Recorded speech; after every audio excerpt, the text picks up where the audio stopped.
anyone hears. And of course, the interruption as we go live is going to be consistent and always. Welcome back. This is the other scribe where It didn't count down. yeah, no, I had to get you like that. Welcome to the campaign wrap up. Things are going to be a little bit more chill here today. I don't have a recap to do. I assume things are being heard. I don't really have any music to go, so I'll probably just pop something on the Roll20 game to make believe I have gotten stuff ready. So hello. Everyone say hello while I get something up. Hello. Hello. While I get something up. Not all at once. You didn't count. No Promise we count have intro. been thoroughly preparing this and knowing what we were coming into. Oh God, imagine if I Yes. just had combat music just suddenly start. Yeah, we would not be that round 2, surprised. let's go. See what Flashback. happens. The combat music hits, and behind each one of our cameras, Des appears. Oh, Roll initiative, bitch. Every time you look around, he just disappears. Ah. Horror movie style. So, yeah, we're gonna break this down into 4 arcs of like Q&A that we have for each other, and if anyone has specific questions for a specific arc, we'll shoot them out. But other than that, general questions we'll probably leave for the end. So we're gonna start with the first arc of the campaign, the sort of like a little bit of insight into how things went down before we started streaming, because we did a few sessions off camera to get everyone ready, used to the characters, hammer out the kinks and not kink shame for any of it. So the first arc was when the party left Rindleton originally and made their way towards Lavoca, their soon-to-be home, and had rumors of something going boo in the night, something coming to terrorize the village, odd happenings of the animals around, and lo and behold, it was a construct of evil. Someone had made a mockery of something, and the Hollow Man came into existence. A definitely copyright-free version of Fiddlesticks from League of Legends. But the party did their best to investigate the goings-on and thought of this original children's tale that was seemingly coming to life. Learned about some of the grim history of Lavoca, and went through the witch trials, met some NPCs that would soon become quite good friends like Drash, and then some that would soon die like Brother Arcadi, and some that you may have to live with for the rest of your life that never managed to make it past into a real life stream. So I suppose going to the very original part of this, and I want to see how good any of you guys' memory is. I have a question for you guys to begin with, and hands up, quick. Raph Is that a quiz part of the No, I'm just saying who I'm going to pick on first. So I'm going to ask everyone this, but all of you have more time to think about this before I get to it. So Raph, how did you come up with the concept for Valphira? Oh, now that is a very interesting. I wasn't expecting this to be the first question asked. Interesting. Look, honestly, it started out because, as some people off stream know, Des put me on a tiefling ban because I played a number of tieflings, a few campaigns in a row.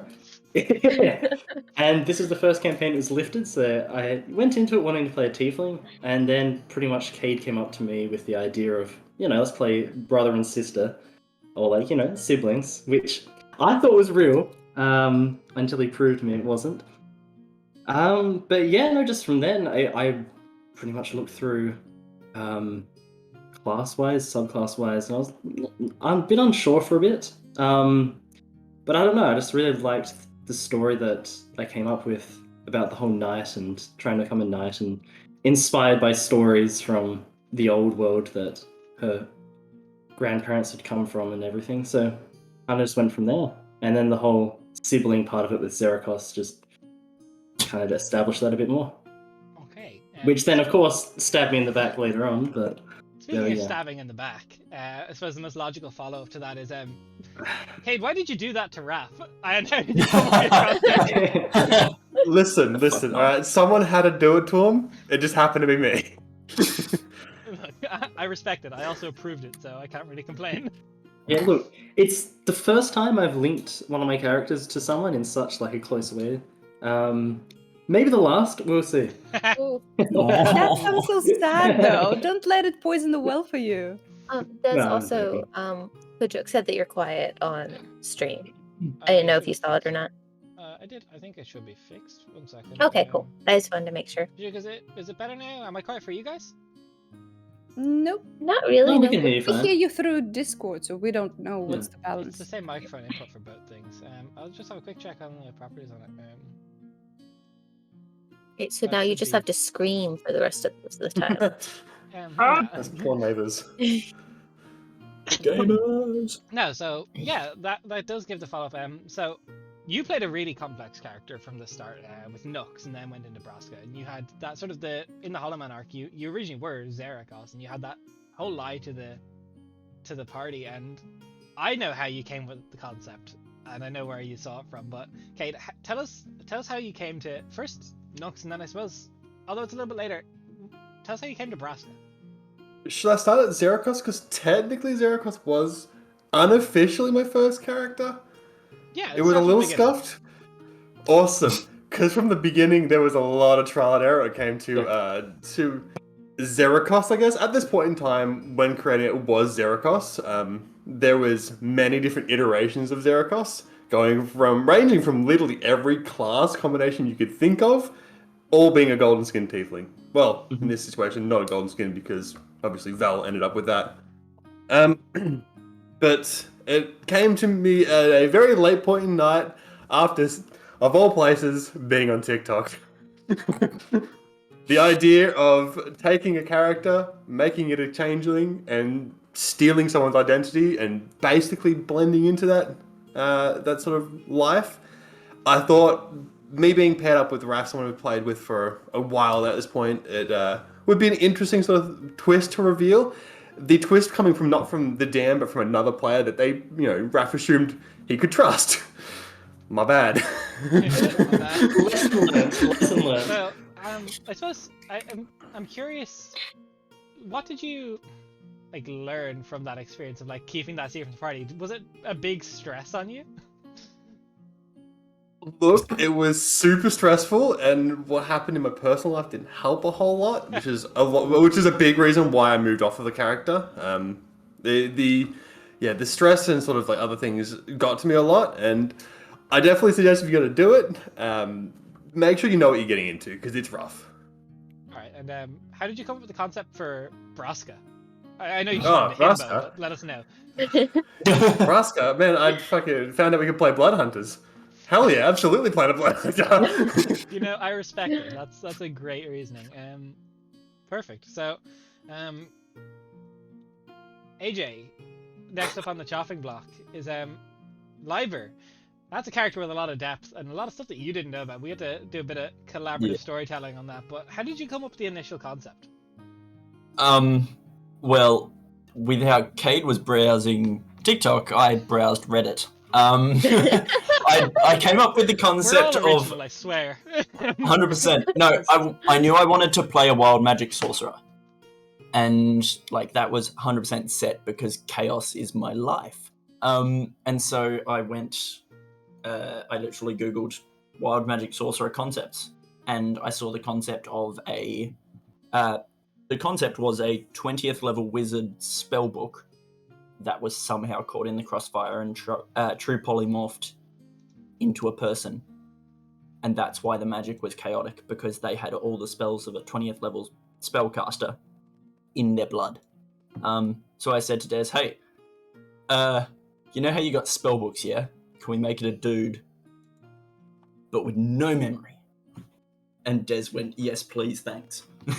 Yeah, look, it was, as a DM, when someone ever says to me, no memory, I'm there for it. I just got through the chat there that things are still a little bit quiet for me, so I'm just going to pop on a quick technical difficulty screen, just see if I can fix my microphone audio levels, and we'll be right back in about 2 minutes. There's the technique.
All right, that might change things to be a little bit louder for the audience. Let me know if it's still too quiet, but we'll go on to the next person.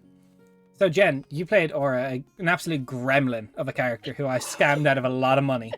And Yeah, you did. I'm curious how you came to make those bad decisions and what led you to make Aura the way you did.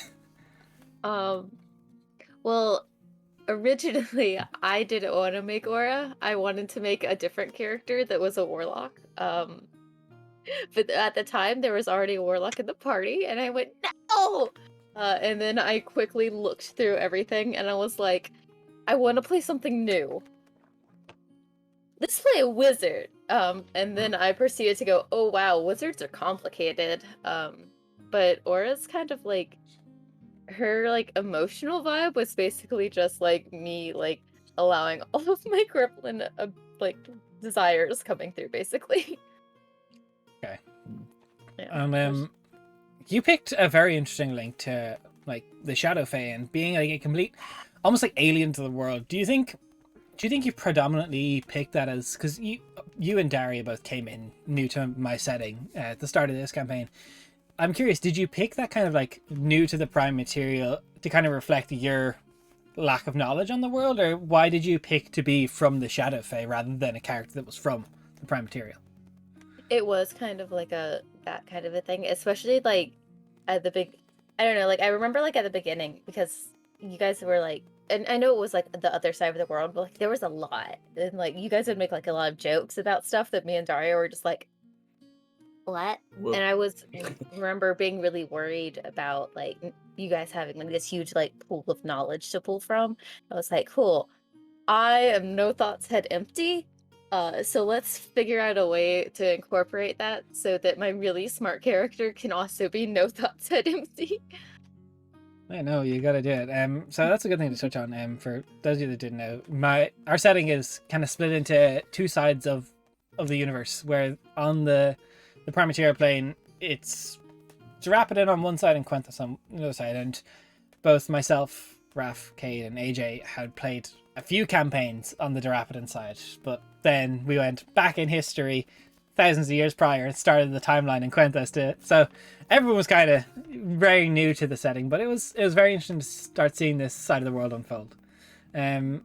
Daria, Eleanor, probably one of the most, if not the most iconic lines from the campaign and most memorable moments, I think, are a lot of them, Daria, you were involved in. How did you come up with that concept, and how much fun did you have yelling at the party throughout the game? Oh, I loved it. Okay, so sort of similar to Jen, I had a concept and then I had to change it, but it happened twice.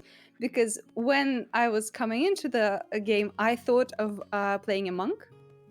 But then, oops, we have a monk. I'm like, okay. Then I decided, I'm going to play a ranger very strongly connected to Fae. But then, oops, Aura is very strongly connected to Fae. I didn't want to step on any toes. So I just fell back on my kind of comfort class, which is Bard. I enjoy playing Bard, and I played a lot. And I kind of wanted to make a Bard which is not like a cliche one. So obviously she's conceited and charming and annoying, but she's not like very open to people. She doesn't like use her charms in many situations that could be beneficial. And I wanted to play a character who is kind of presented as a mix of a Disney villain and a Disney princess. She's like if Mother Gothel and Rapunzel were like the same character. So that's kind of the theme I went with.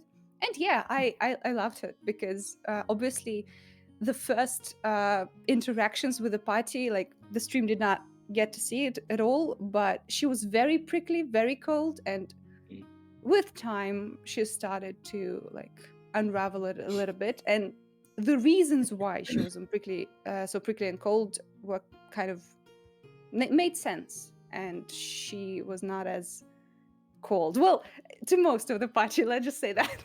Yeah, I definitely think Eleanor had an awful lot of like emotional growth throughout. All of the characters, I think, did. They grew an awful lot throughout the campaign went on, but I think Eleanor is probably one of the starkest differences. It was my my kind of feeling when the original missions were given out. Eleanor was very of the mind of, I'm here to get my paycheck and get the hell out. You know, once we're done in Lavoka, I'm done. But then obviously everything started pulling the party together, and the gremlin energy of the group started, the heavy shipping of Valinor, which is something we'll have to touch on at the end, but You're we'll welcome. get to that. So yeah, the party went through. I'm curious, do you guys have any questions for me about actually, Raph, did you say you wanted to have another note on how you came with Val towards the end? Oh yeah, sure. I mean, I will also say that with Vel, I wanted to play a character that was a bit more, I won't say sort of withdrawn, but prior to this, I've usually played characters that are very talkative, very inquisitive about everything, constantly asking questions and speaking and being at the forefront of the group. So, and especially with new players coming in, I wanted to just take a step back and play one that was a bit more at the back of the group. Yeah, a bit more reserved. Yeah, well, you did a great job. So I'm going to turn it over to you guys with the Hollow Man arc and all that came through that. I'm curious on your thoughts on it. If you have anything you want to say about it, or if you have questions for me about how it went down or anything, let me know. Yeah, actually, there is one thing I have been curious about. Oh no. Did you No, it's not even that. Did you leave any clues in there, or anything that we didn't quite pick up on? Anything we missed towards hinting at Tarkin being the main antagonist, or at the cult, or anything like that we didn't, obviously see. But that's picking my brain for something that happened so long ago. At that stage, I didn't have any links to Tarkin at the very beginning because I thought that was a little bit too soon to drop hints at.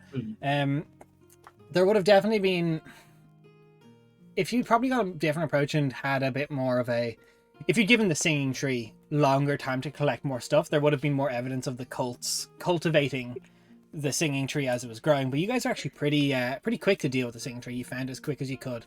The party went and found the Singing Tree to find it with good scouting actually at the time. And implemented stress really well. Yeah, you guys were very stressed about it. It has to be done, but I was ready for you, rather than trying to go the best offense is a good defense. I was ready for you guys to try and hunker down and be okay, let's wall everything in, and rather than go try and find this thing, possibly try and kill the Hollow Man maybe a few times if it kept coming back. Rather than going to find the Singing Tree, I thought maybe you guys would just try and fortify rather than spend. And if you'd done that, by the time you got to the Singing Tree, there would have been more evidence of cult activity, especially as it had started to garner more heads. And if it actually got to the stage where it became fully cultivated and gotten all 13 heads, I believe it was, it would have turned into what essentially is a very much larger Weeping Treant, which is a much more evil entity, and would have been very much so corrupted by the woad, and would have been a doorway for Tarkin, which wouldn't have progressed the story instantly, but it would have become you start seeing more stuff. Corruption would have come much more apparent. It probably would have been a slightly different story. Yeah, actually, who planted the dagger in the Singing Tree? How was the Singing Tree formed? Okay, so that was that was originally remember you guys got a letter in when you killed Ekris, you found letters about the demise of the first person. So the Singing Tree was once a powerful one of many heart trees within the woad.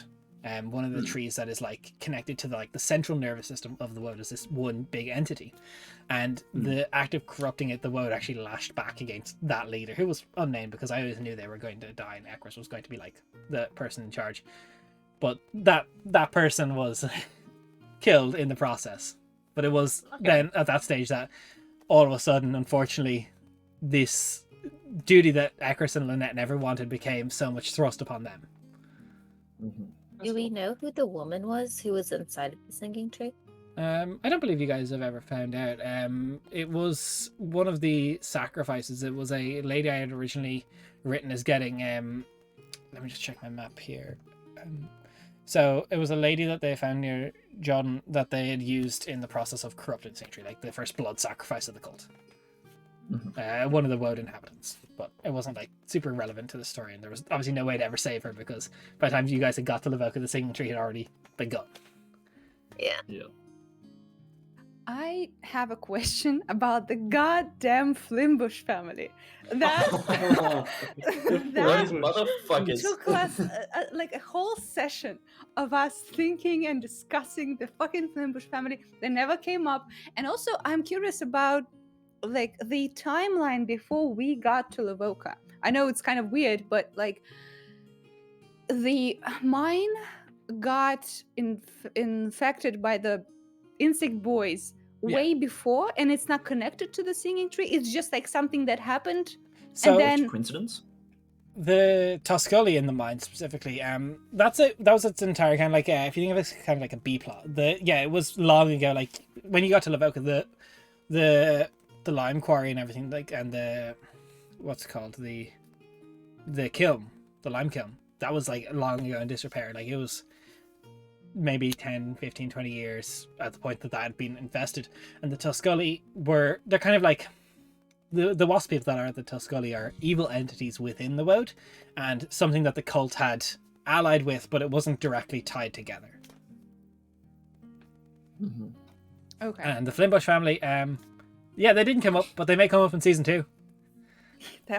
I hate them already. I dislike the Flimbush family so much. Fucking Flimbush family. Better make a character a Flimbush character now. Yeah, I was gonna say future campaigns will have a Flimbush character. Yeah, everyone is a Flimbush family member. It's all Flimbush. The Flimbush party adventures. I definitely think the Flimbush family is like, I think that was a very interesting point in time when you guys had to decide which of the 3 areas to get to, which is kind of bringing us towards the more accurate side of the arc. So we'll move on towards the accurate side of the arc where you guys battle it, unless anyone has anything they want to talk about with the Hollow Man and the Singing Tree side of it. I was just going to say, I still think my favorite moment of the whole Hollow Man thing is that whole fucking, like, Beaver Dream day where Liber was just sitting as, fucking Ictus was running into the Woad, like, being drawn to the Singing Tree, and I'm just in, like, Ictus mode, just like, That was it fun. was definitely rough on you. So yeah, I love the whole cool. We're getting Nux, but not Nux at the time. Zarikos is gonna, go into the kiln because he's a fire resistant, and it's gonna be great. Okay, Cade fucking went all in. Gotta commit to the bit. To the bit. They were like, nope, yep, I'm a tiefling, aren't I? I'm gonna go in. I'll explain to the viewers what happened there. So when they originally were dealing with the Hollow Man, they repaired the lime kiln to be a point where they could fill it with enough fuel to light it on fire for a good period of time, because the only thing that was the Hollow Man was vulnerable to was fire, and he was resistant to pretty much everything else. So Nux, Zarikos at the time, committing to this, I am tiefling, I have fire resistance. The party had a plan, elaborate plan, to trap the Hollow Man inside the lime kiln, pick his target, draw it through, because every night the Hollow Man targeted a specific person in the village and would then go and attack that person regardless, like basically Terminator style. I'm going for that. So I believe you put I can't remember who it was that night. Was it Drash? No, no. It was a No, guy. it wasn't Drash. It was a Let guy. me look at my notes. A guy. One guy. A guy. Oh, guy, it man. was Chobek. Oh yeah, the Chobak family, who Yep. kind of faded into the background after that. But yeah, you convinced them to go inside with Zarikos, who's like, we'll get you out.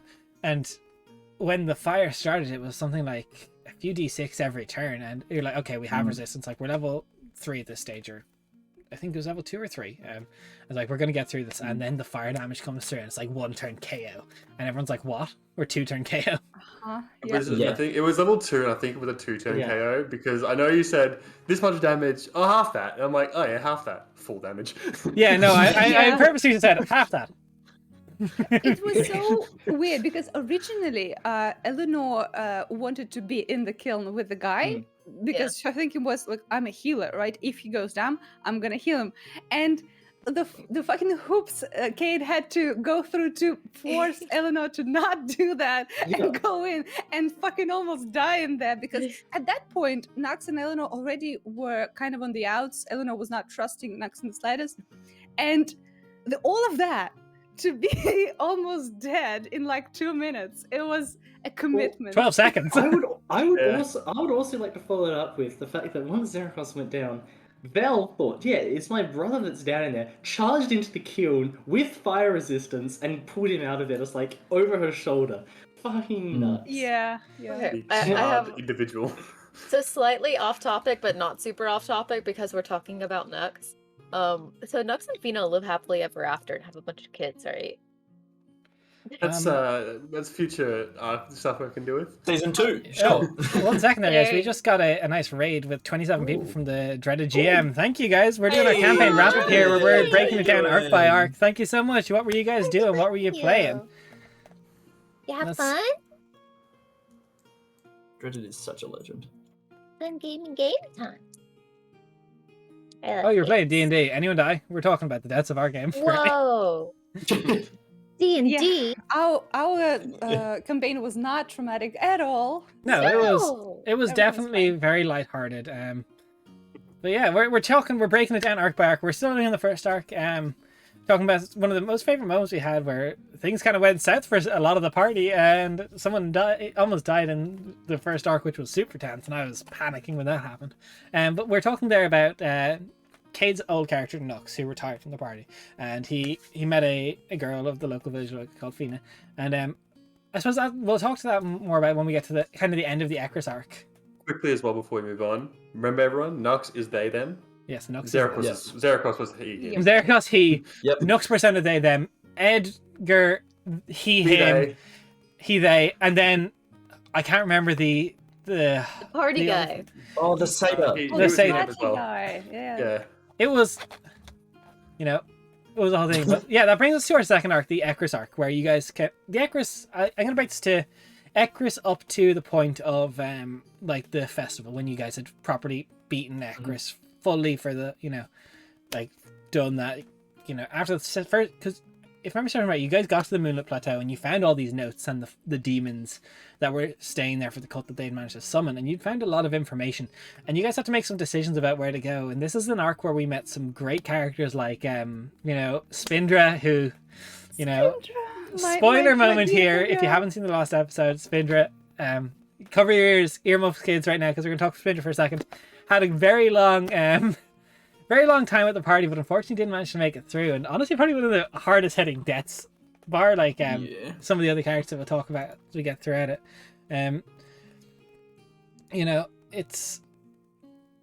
We had an awful lot of stuff. So I suppose my biggest curiosity is one of the first things that the stream ever got to see is you guys argued for a hot minute about where to go after to memory. I'll have to look up the name of the area, the former place that Spindra lived. The Farden. town. Farden, Yeah. the mines, or to where that we lo and behold found out that Zeracus was actually hiding at the time and being The kept captive. cave. And you guys argued so hard to go down to the mines, and I'm curious, seeing how that unraveled, what was everybody's thought process during that argument? Because obviously the stream got to see you guys argue in character of where you want to go, but out of character, how did you feel about your decision of where you went? Does it do you think it affected your character? Because I know for one, Valphira figured out that if had gone sooner, saving Zeracos could have been done much earlier. Yeah. So I what are your can't guys' thoughts remember. on that?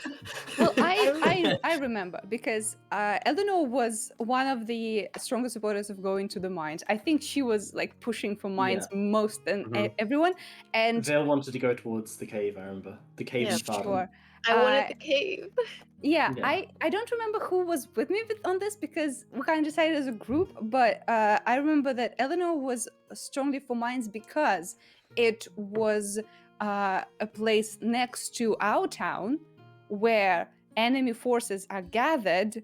Her thinking is we have to stop it, and also we might get some intelligence out of it because, well, playing a bard, I really want to sometimes use charisma to get something out of the enemy, of course.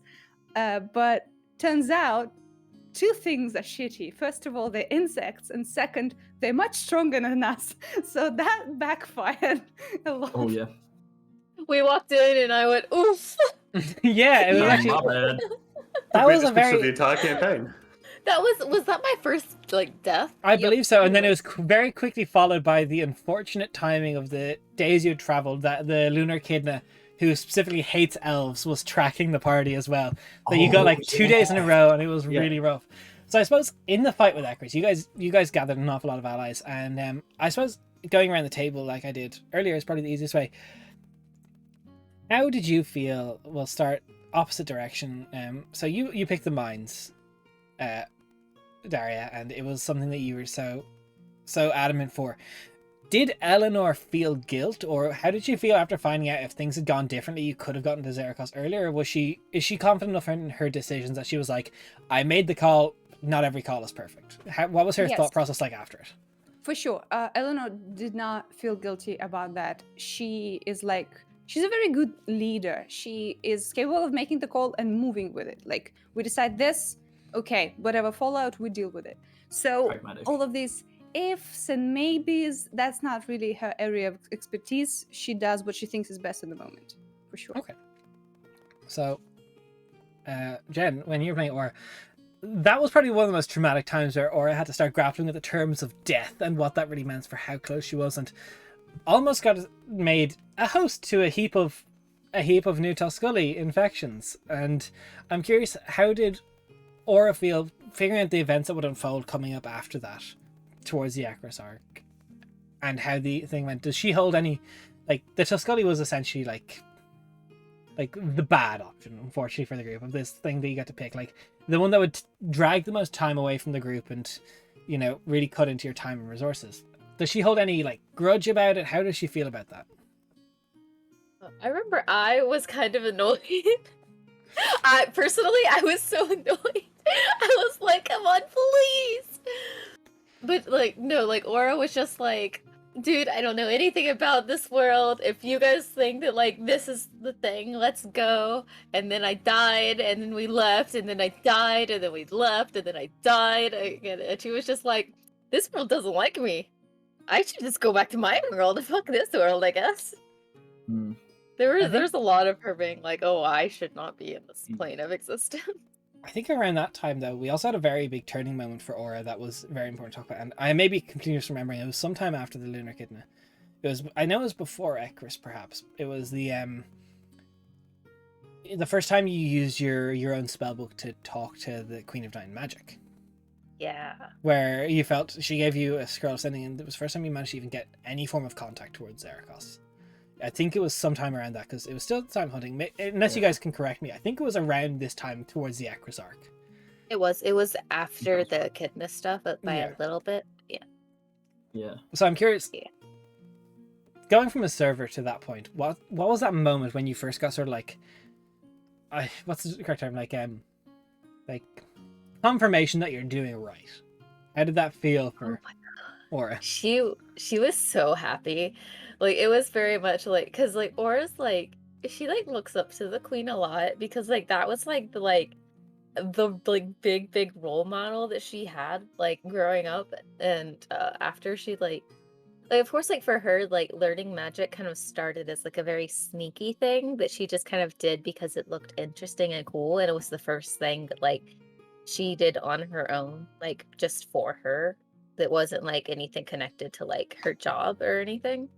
And then once she realized that like the queen kind of endorsed it, like for, of course, like it wasn't like for Aura, it was like, oh my god, she believes in me, blah blah blah blah blah, like my role model thinks I can be cool and magic-y and powerful one day, whereas like the queen's just like, hey, this might be useful later. But it was just like for her kind of like almost, and I'm trying to think, like you, like of course this isn't like the best analogy, but like, you know, like you're gonna go like do like your dream job or whatever because like you really believe in like this company or like the mission or like whatever. It was kind of like the first time like the boss or whatever that like made the thing that you're like really devoted to like kind of tells you did good. And she was just like, oh god, everything is perfect and amazing and wonderful, and I've done a great job, and even though I'm dying, this world is worth it. Okay. Yeah, brilliant. So next up, AJ and Libra at the time. I think were you not of the mind of the mines at the time? Like, I think so. I can't remember because I think at the time it was also around the same time that I had my first sleep paralysis demon visit. Yes, it think. was very close. Ah, Which we yes. later AJ was realized was going, something much oh, more. what the fuck? So, Yeah. same question I've asked everyone. When you figured out the order of what you'd done and went to the cave last and everything, and figured out the clues that you'd found, was there any sense of guilt or, being one of the people who pushed for that? Do you think, or was Library even in mind to really think of that? Because obviously it came to fruition. If you went to the cave first, you would have found Xericos still in chains and come to a very difficult fight. But do you think that affected Library at all, or do you think at that stage he was too much in his own trauma? I think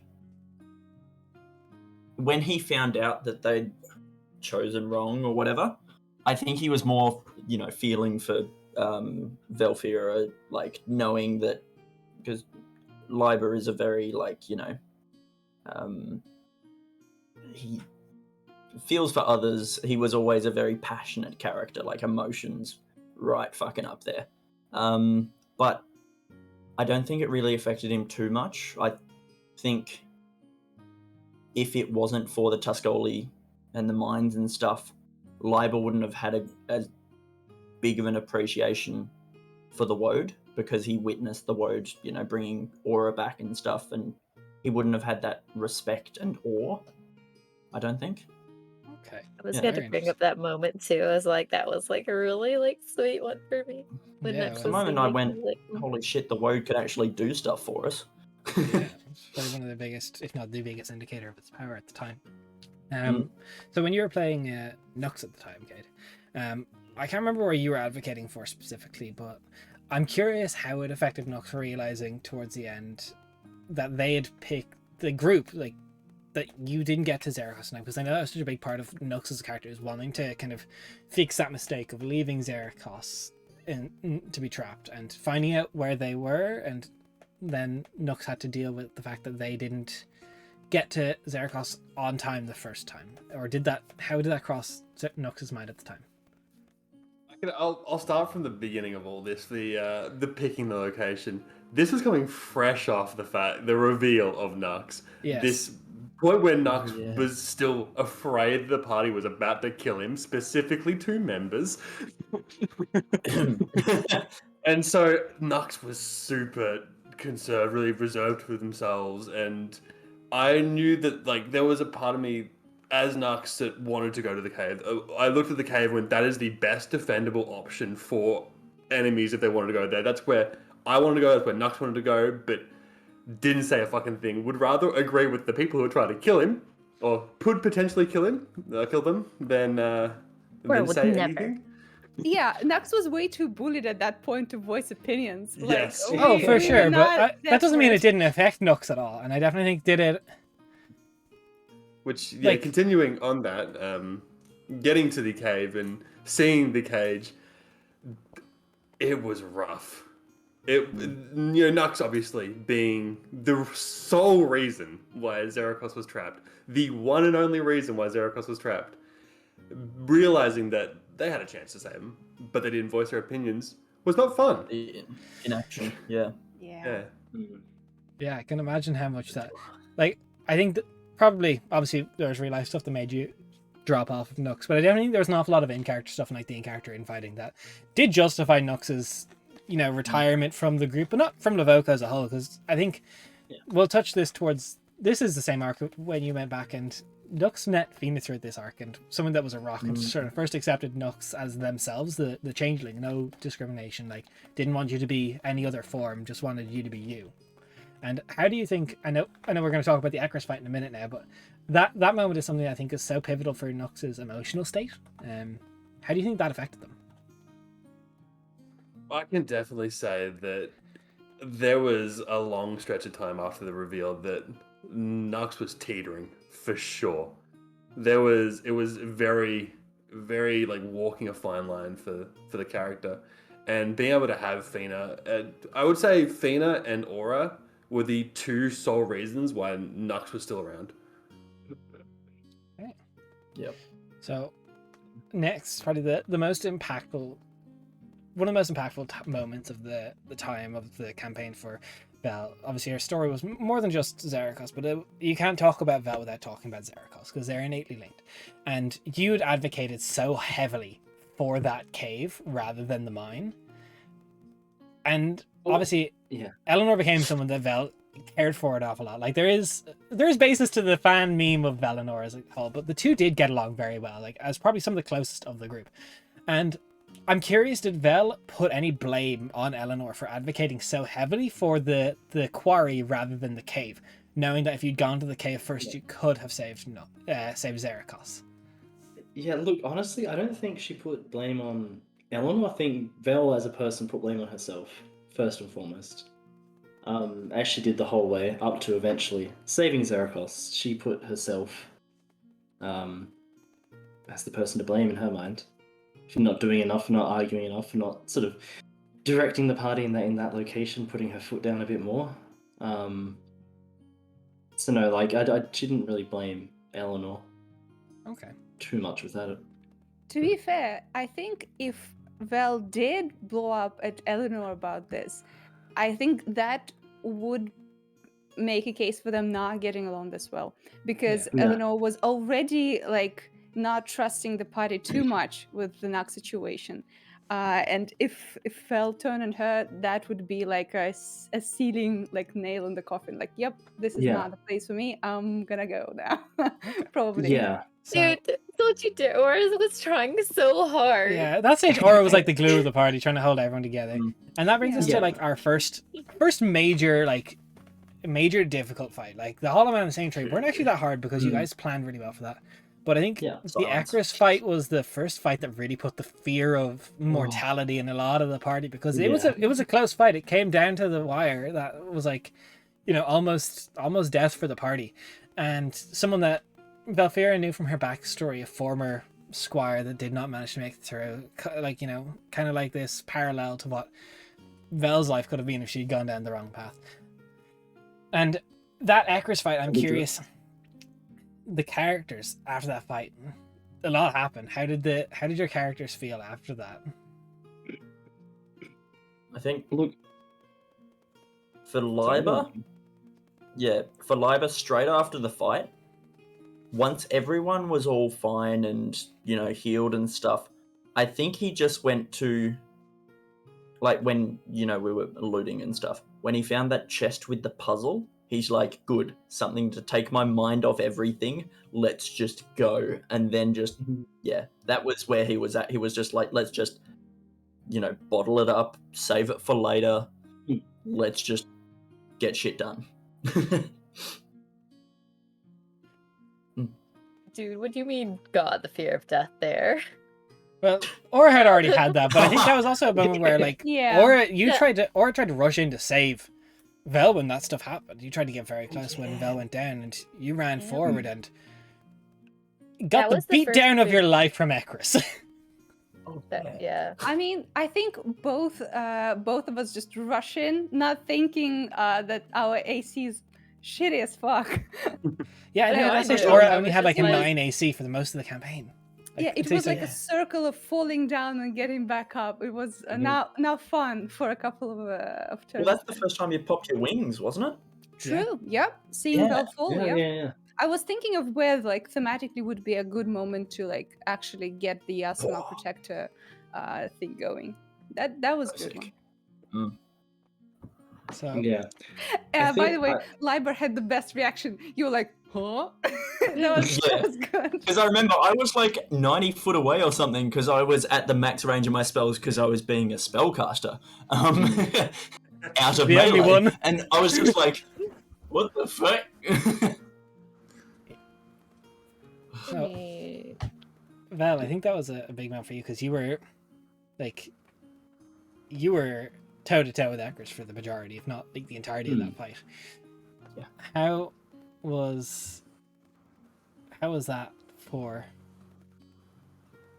Vel at the moment?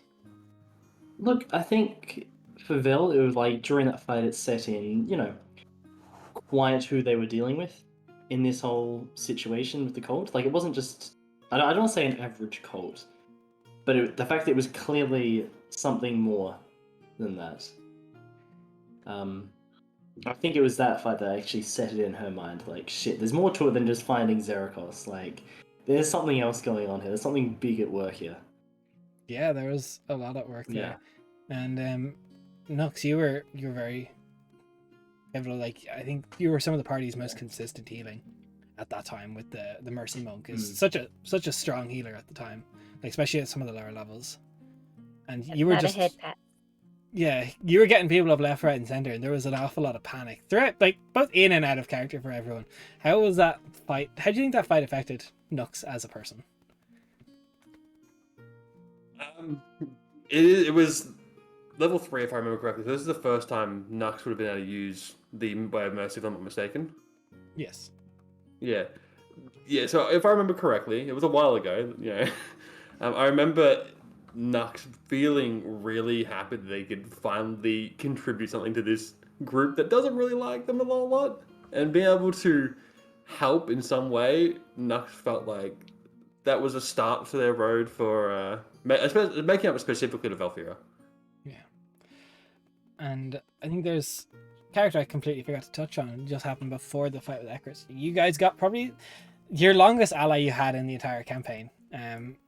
The spider who did not care for a name, but was given one all the same, from Farden. And you guys originally went there, and I remember the order in which you went to Farden was probably the only way you could have gotten Spinder as an ally, because she was too full to eat, and she's like, I want to fight, I'm full. Aw, we got so lucky.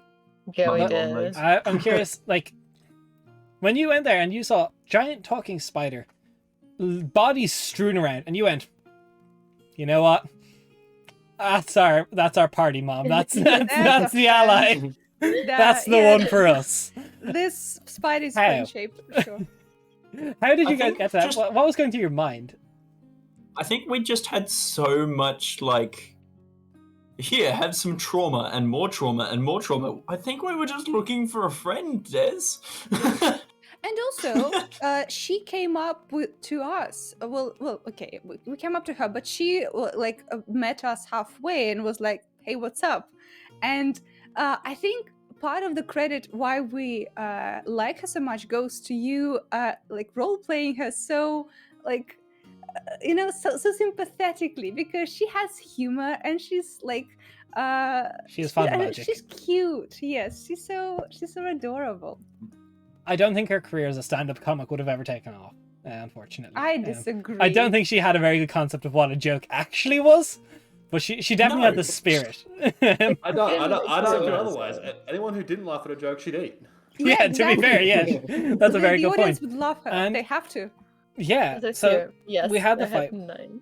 Sorry. and then part of the party's first ever respite, and I think it was such an emotional moment for us all as we got back to the first festival of the Burning of the Hollow Man in almost 50, 60 something years for the village, that you guys got to sit down in Lavoka. And this is when a lot of key NPCs like Xerdus came in, when Seraph and Undead, the Order of the Arch, some of the trials. I think there's an awful lot of time for like character growth and character loss of wealth, specifically for Aura, as Drash was the scam artist that he is. But you guys had a lot of emotional times, like teaching Drash and his daughter to read. And honestly, I think the Festival of Lavoka throughout the entire campaign is something I look back on as probably one of my favorite things, because I spent a lot of time designing a bunch of stupid fucking village festival games that were like zero reward but just stupid shit. And you guys, I was so ready for you guys to skip over so much of it, but I gotta give major props to you guys here, because you just dove headfirst into the festival. You're like, we're doing everything.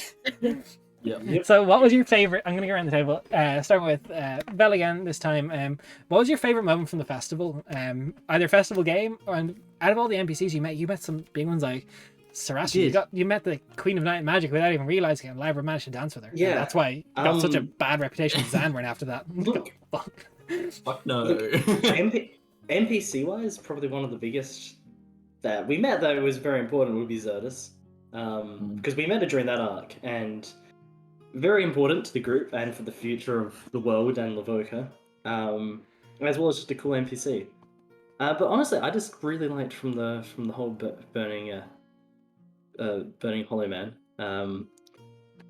Just really liked just the party bonding. more than it. Like while I love the games, I just love the party getting along, talking without the threat of combat or the threat of anything going wrong. Just relaxed, enjoying themselves, going to like a waterfall to have a spa Ladies' night or night. whatever.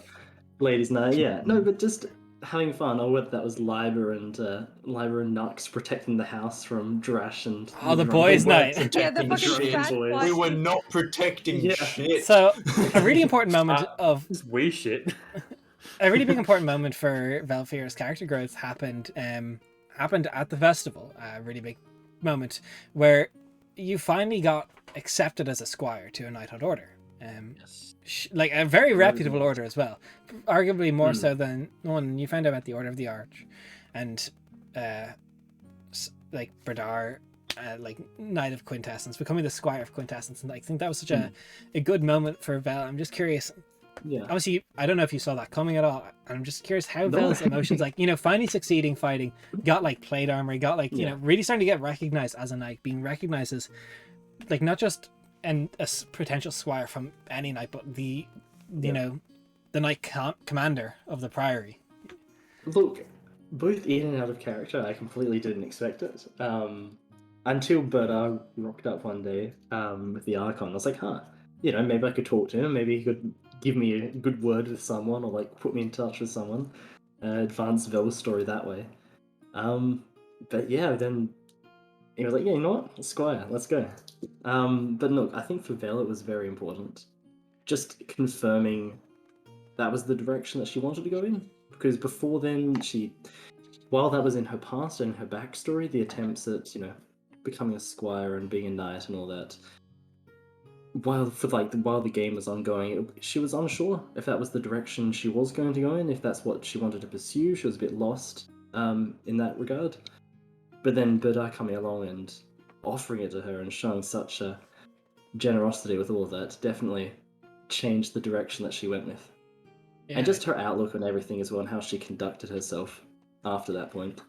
You also had a difficult moment there, although it was never going to be too lethal because Berdar was watching over it. The trial of Yo-Yo if you're Aura, or for everyone else, the trial of Lead. Look, I felt kind of bad with that fight. I felt kind of bad because I survived fine. I didn't take too much damage. I was like, yeah, this is alright. But then everyone else was getting smacked, yo-yoed, had the thing collapse on them. And I was like, I think there was 3 of us my yo-yoed fault. at once. Yeah. Yeah. It was your first time, and maybe not your last, season, future seasons perhaps, contact, like getting in touch with void creatures, and how did that, like, obviously it was never a path that Valphira originally anticipated going, but seeing this, like, this aspect of the world that she didn't know was an issue for most things, that the Order of the Arch keeps secret so much, like, you know, is she excited to one day become the Knight of Quintessence? Is she nervous? Like, how does she see her future? Because it may pull her, like, she could move the Priory to Lavoka if she so wished. You know, it is currently in Marinport, but what does she think her future looks like? I think her future looks very, very optimistic. Absolutely. Like, as she knows with Berdar, he was the Knight of Quintessence and who was also an Archon in Rindleton. So in her mind, there's no reason why she can't still hold her position in Lavoka and still live there, whilst not also being the Knight at the same time. So in her mind, it's looking good. Obviously, with things that we'll touch on later down the line, like Xerxes' eventual death and all of that. But no, like, I think that that's definitely, for her in mind, that's shaped her future in a very positive way. I will say, though, in terms of the whole void thing, both in and out of character, that was all very new for both me and Vel. So I'd say she'd be feeling quite nervous about that side of things. Doesn't really know what quite to expect. All right.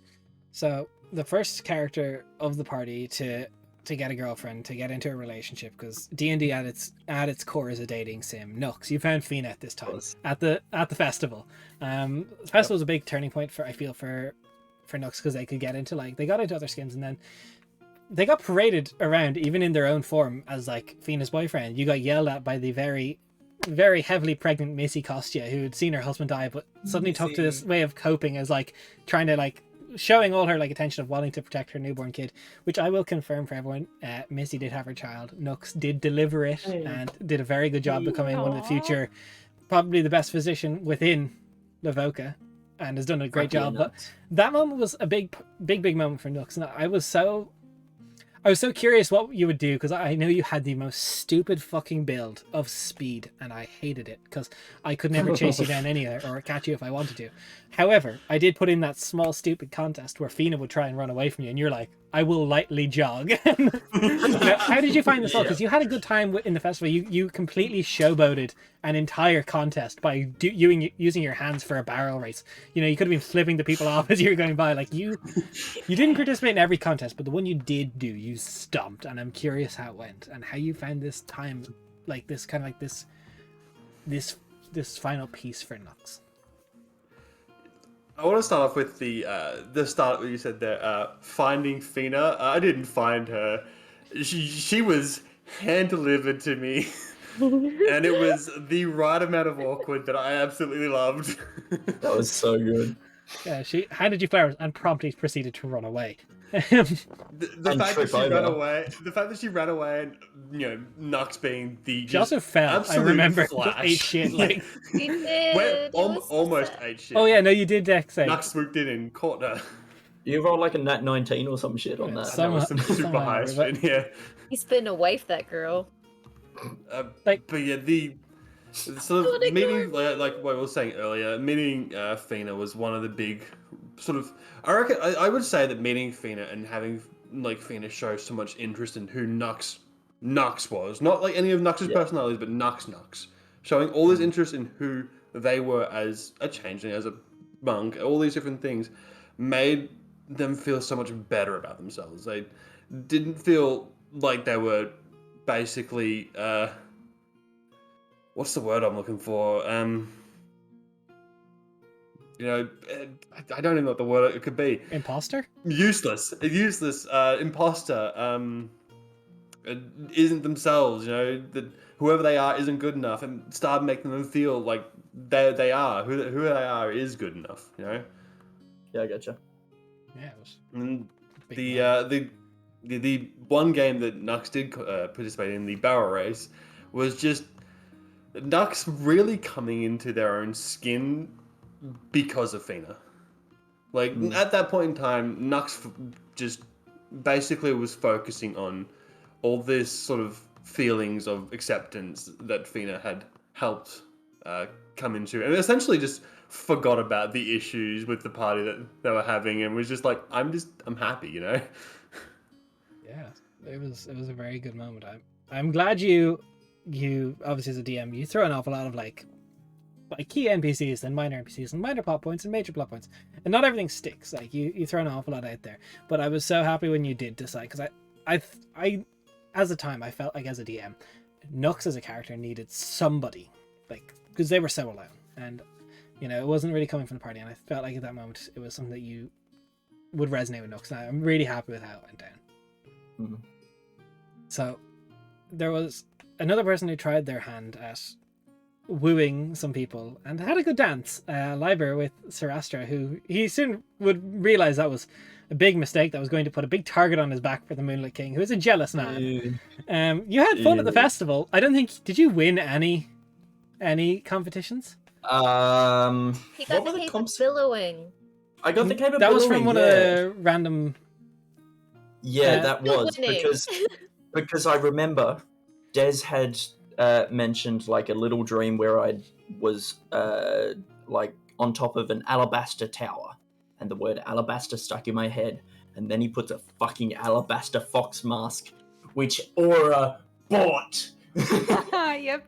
Too gremlin to care. I was spewing. I was just spewing, and then I'm like, oh, like a billowing. This is a good meme. You had a lot of dreams at this point, and you interacted with some of the NPCs, and you had a very good time, I will point out. But like throughout that time, you had an awful lot of like you had an awful lot of like growth and time to like talk to people. I'm curious, what was your favorite moment from the festival?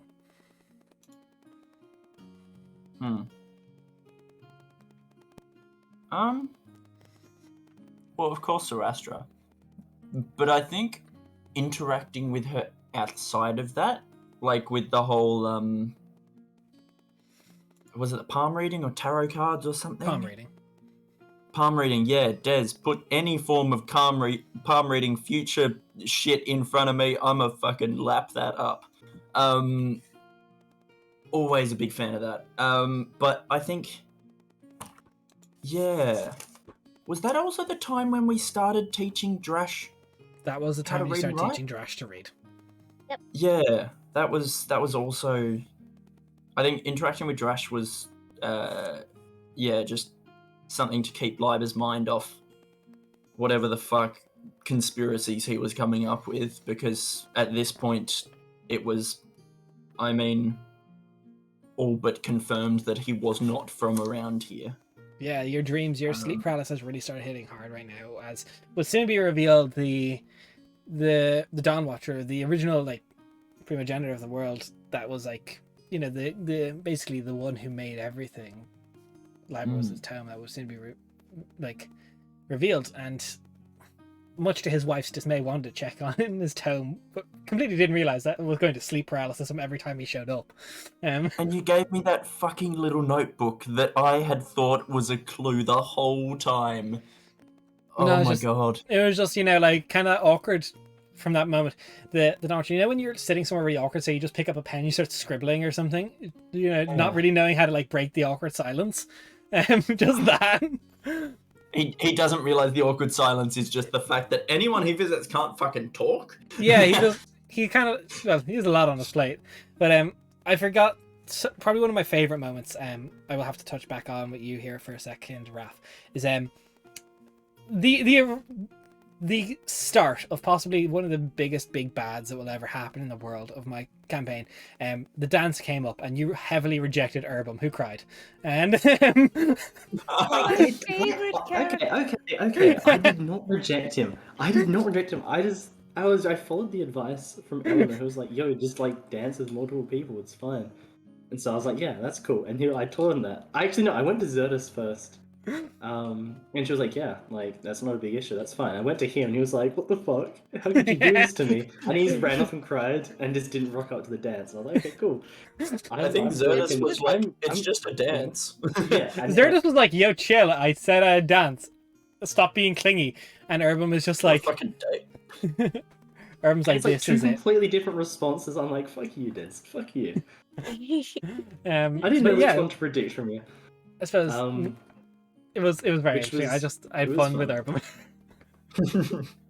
I'm curious actually, like, how much did you plan with Urbum? Was that just something that just completely As pushed to one side? As the editor, some of you don't know, Raph is the editor for the World Anvil. If you subscribe to Patreon, you can see all the notes, and I do some of my session notes on there, a little less towards the end of the campaign, but all the Burning Hollow Manifesto notes, you can see Urbum was there from the beginning, and literally is in brackets, he most wants to interact with Vel because he's crushing hard.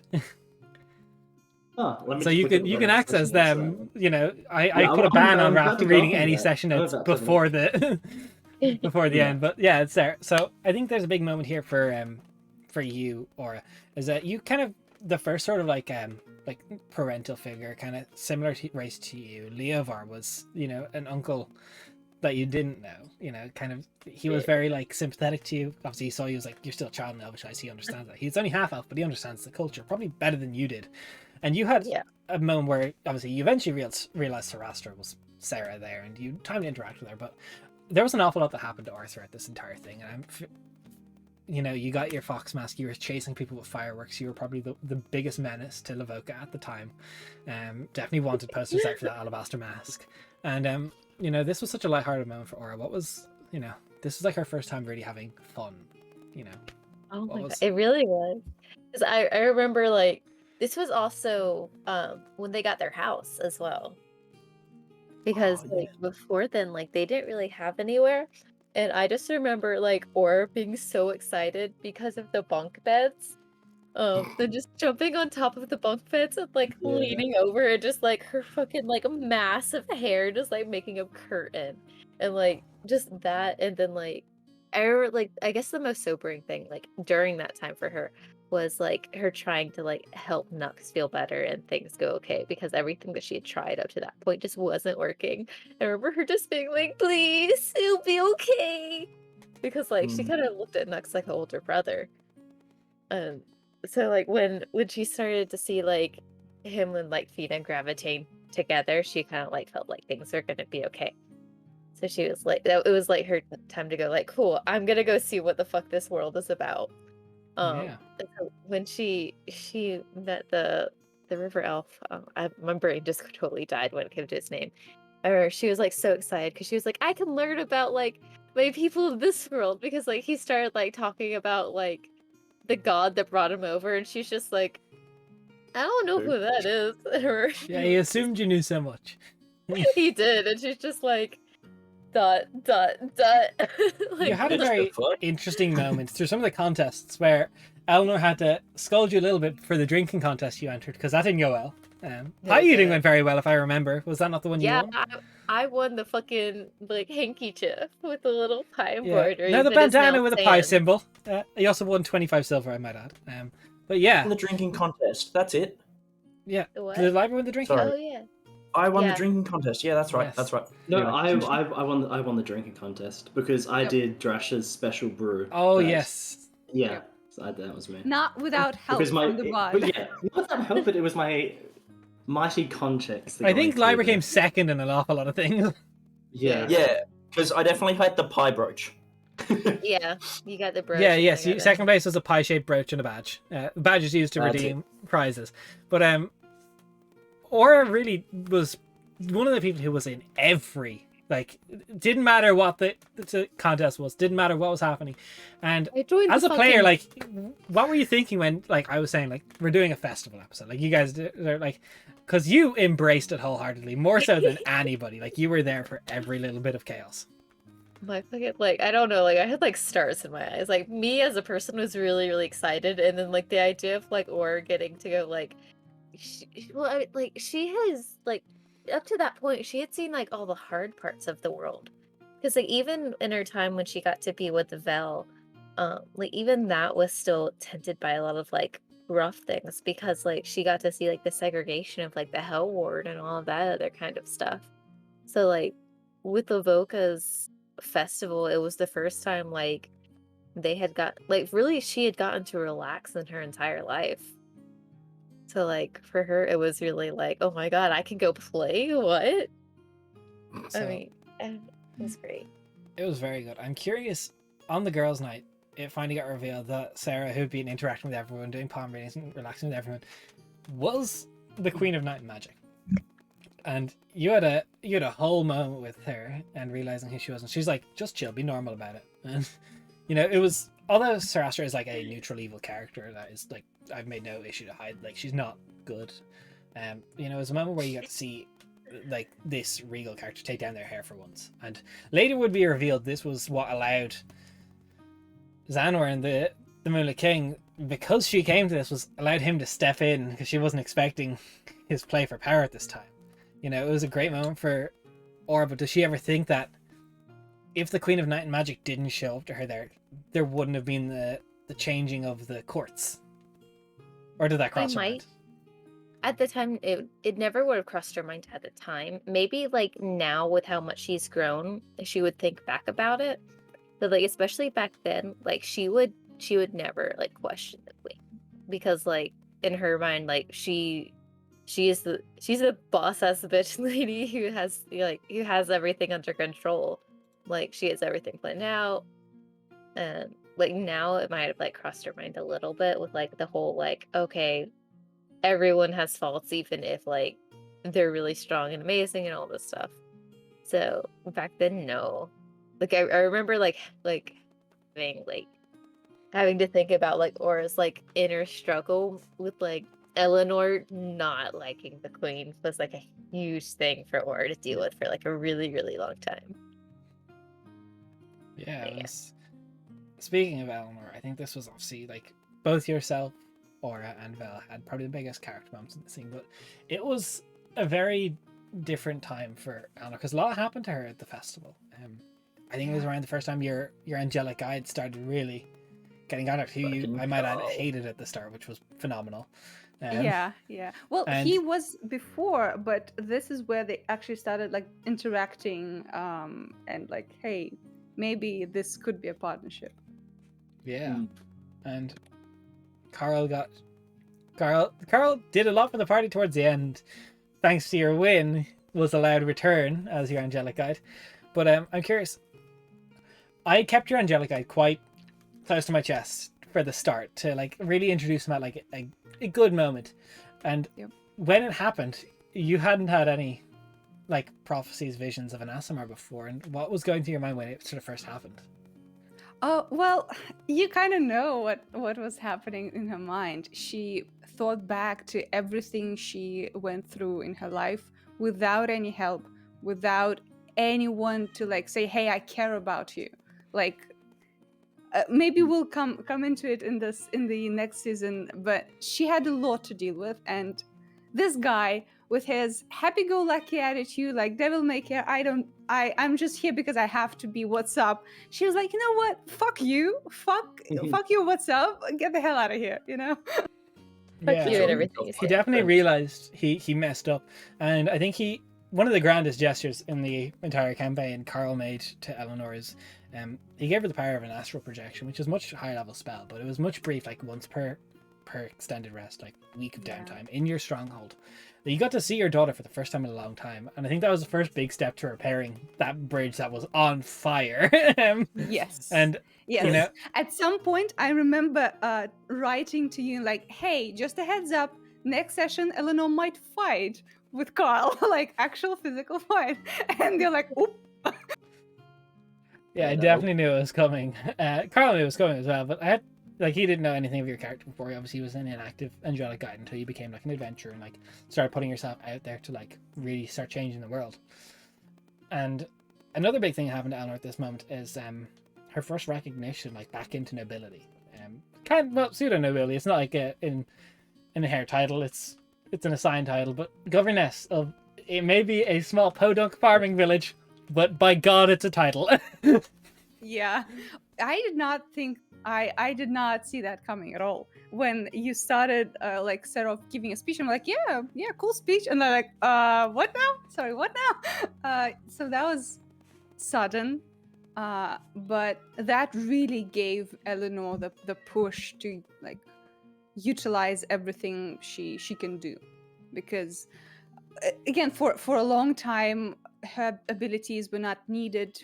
She was looked down on, and this was like, okay, like show us what you can do, and she really like took that to heart. Yeah. You guys did an awful lot for Lavoca as like a place. Like obviously the story of the entire campaign was like predominantly the story of Lavoca, whether or not it will thrive or not. And I'm very curious to see where it may go in a future season, but you know, we'll have to deal with that down the line. That's credit to you though, because like you did a wonderful job like setting up from the beginning, going, hey, Lavoca's future is completely up to you guys. Like Yeah, you did I a love very that. good job of instilling that in us, that Lavoca was ours and that we could do what we wanted with it. Was that, So- baby? Yeah. I just gotta stop for a second here and go, Pajou, thank you for the 60 Canadian. Coming in with a great question. Thank you so much. I really appreciate that. But whatever happened to Nux and his love? We touched on that very briefly. I'll put it over to you. Maybe something we talk about in a later season as like a guest appearance or whatever from Nux. But Cade, what do you think would happen to Nux and Fina throughout the line? Do you think would they stay in Lavoca? Would they look to have children down the line? What do you imagine? Obviously, I may bomb Lavoca in the future and it may never happen. But what do you think for now would be your headcanon? And can Aura be the flower girl in their wedding, please? Aw. Of course, Aura was a flower girl at the wedding. Aura was more than likely the fucking gender neutral groomsman, because that's what Aura was. Yeah. Groom's person. But course. I'm like, even with all the stuff that sort of Nux went through, Lavoca ended up being their home, realistically. Fina lived there, and Nux realistically would have grown to attach to the place and would have grown to actually enjoy the company of the people around. As someone who definitely wants to play one of Nux's children in the future, 100% had kids. Aw, that's cute. For sure. I definitely think Oops, all changed them. the Festival of Lavoca, like, I think, funny we're talking about this more than the Ekers fight, because it was such a pivotal moment. It was, and you guys can attest to whether or not I succeeded, but I saw the Burning Hollow Man Festival as, like, like for the, because we had a scope of like 30 sessions, and we're like, 20 sessions ish left of streams. We were like 10 sessions in at this stage, like third of the way there.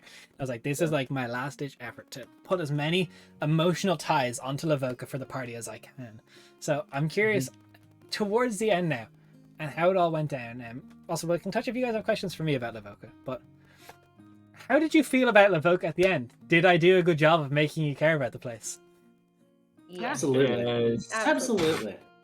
I think the festival helped a lot because before that point, you had like taken the stance of like just going by families, which made it really hard to connect to people. Yeah, But also, well, that was like, important for the targeting. which makes a lot of sense. But like once you kind of like strayed from that, it like, and then we got to start to like get to know individuals and all of their very dumb and nuanced characteristics. There are a lot of dumb people in Vocal. Let's be real. Look, they don't have a school, It's a and that country reminds town. me, Drash, an NPC who was literally just like, Drash. you guys are in my you guys are in my dad's old house. Like he died from his bull. Like you guys managed to like actually like he eventually went off and sold the prize bull like to his family. But Drash became someone who was like a super like love-hate relationship with his weird neighbors. Like you guys moved into his dad's old house, basically started construction day one, turned it into a party house, which he was like super there for, and he had so many moments with the group. Like I think he was like probably after Brother Arcadi one of the biggest faces of Lavoka, and I definitely think one of my top moments from the campaign was scamming Aura out of all her gold. Drash loved that was even though it went beautiful. straight into Lavoka, he was just like, "You want another mystery basket?" And she was like, "Yes, please." So I'm going to ask each of you, I can't help it. who was your favorite character in Lavoka? I'll start with Val. Ooh, favorite character in Lavoka. That's In or will soon reside in Lavoka. So it doesn't have to be from Okay. Lavoka. Like you could, like example, Zerdis could be there. yeah. Anyone who ended up living in Lavoka. Look, I think Zerdis would be up there, but I do think Drash would have to be my personal number one. Definitely. Okay. Definitely. He was just such a lovable character, and as you said, he was one of the main characters we actually interacted with. And like Brother Arcadi, he wasn't tied down by like certain plot points or anything. Like, very open, very just fun to interact with as well. And I could also tell that you had fun every time we spoke to him. Every time we tried to get his help with something, you had fun playing him, and that was just. I think That was one of great. my favorite moments is trying to explain capitalization of letters to Drash, and you like capitalize the first letter because it's the most important. He's like, "It's all my name. It's all important." And I was so close to going into a fucking linguistic tirade about that. Yeah, I I remember that. Cade, who was your favorite? I think I know the answer, but who was your favorite Lavoka NPC? How do you think it was? I think it was either Fina or Missy. It was the bull. Both were wrong. Really? I loved Harabel. Harabel. Oh, he did end up living. That is a very good. Yeah. Harabel does end up Yeah. living in That's a good Lavoka. point. I That's a forgot good that's- one. Yeah. I understand where you come from saying Fina would be my favorite, but Harabel from the introduction up until the end of the campaign was the most entertaining character I had seen up until that point. He had a hard time standing. I felt it on an emotional level. All right, AJ, who was your favorite Lavoka NPC? See, either Drash and his daughter, who I believe was like 4 years old when we met her, and was already better at reading and writing than Drash. Or what was the little arena? The chef that we hired. Oh, Walla. Voila! Yeah, she was just grandmother energy. Yeah. Just awesome.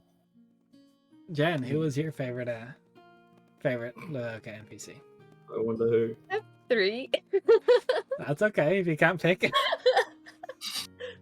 Okay, Good so job. the first one is kind of a meme answer just because I love the interaction that happened. When we very first got to Lavoka, there was a bratty, snot-nosed kid that Eleanor tried to talk to get information about Lavoka, and he was so non-helpful. And I just loved that moment. So he's one of them. Also Walla, and then of course Harabel. I love that character so much, I fucking wifed him. You did. You had to be done. Daria, out of everybody, you know, of your little fiefdom. Who's my your little favorite? fiefdom. Who's your Well, favorite my little fiefdom. civilian? Like hands down, Spindra for sure. She's my favorite forever. I love her to death, to her death. Rip. But also, I really like the guy that tried to date Vel. Herbum. Okay, yeah. By the end of the campaign, Okay. Livoka is in shambles, and my first thought is, okay, but this guy, did he survive? I was like, is he okay? Yo, a lot of people died during Tarkin's invasion. I can roll a dice and I can let you know if he's alive. Yeah, Okay. yeah, do that. So do I that. since you're think curious, it's I'm gonna not let you ever call it. after. I'm gonna roll it on a. Use the Benji. Oh yeah, I should have that call. So heads or Oh, tails, no. same as I did for everybody else. Oh, I'll let you call boy. it. Okay, Val, he's your boy. You decide. Dear boy. Heads or tails, 1 or 2. Heads. Heads he lived. Heads he lived. Oh, that fails. It doesn't count. So, you sure? Come on, Benji. I'm Heads he still lived. He lived. Irvin lived. Yay. Can't be a big bad if he Okay, doesn't that's live. good. Oof, that'd be awkward. But also, speaking of kids, this not Livoka related, not even on stream, but I fucking loved that creepy kid we met from on the Whiteleaf session farm. 0.5. I was gonna I mention him. loved him. I wanted to wait till I after, but I wanted to mention him. Yeah, he was the best. Yeah, I can get Frederick his Kinnell. name. 1 second. Rendleton. It was Frederick. Frederick. It was, Yeah, Frederick. Frederick Frederick. Kinnell. I have it up here because I went looking for it. Only two people here met him, and that's a Frederick travesty. Kinnell. Yeah. Yeah. Yeah, He was- his as name Nux is is great. walking away, it's, I'll never forget you. Yeah, Oh, like no. thanks. Question mark. Thanks, kid. So that brings us to the end of our Burning Hollow Man Ekris arc. We're getting into the net arc. Oh, But unless you guys have I- questions for me. Yes, I do have a question. Something that happened, not related to Ekris, but something happened in this arc that haunts me to this day.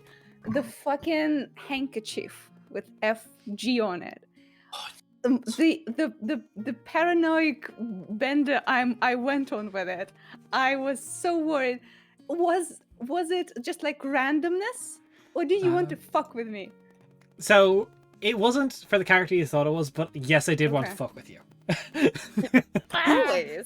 Because we Yeah. found that with the Knolls, didn't we? When we Yeah, you found that with the Knolls that you fucking eviscerated. destroyed them. We disintegrated the Knolls. Yeah. That was like my first fireball.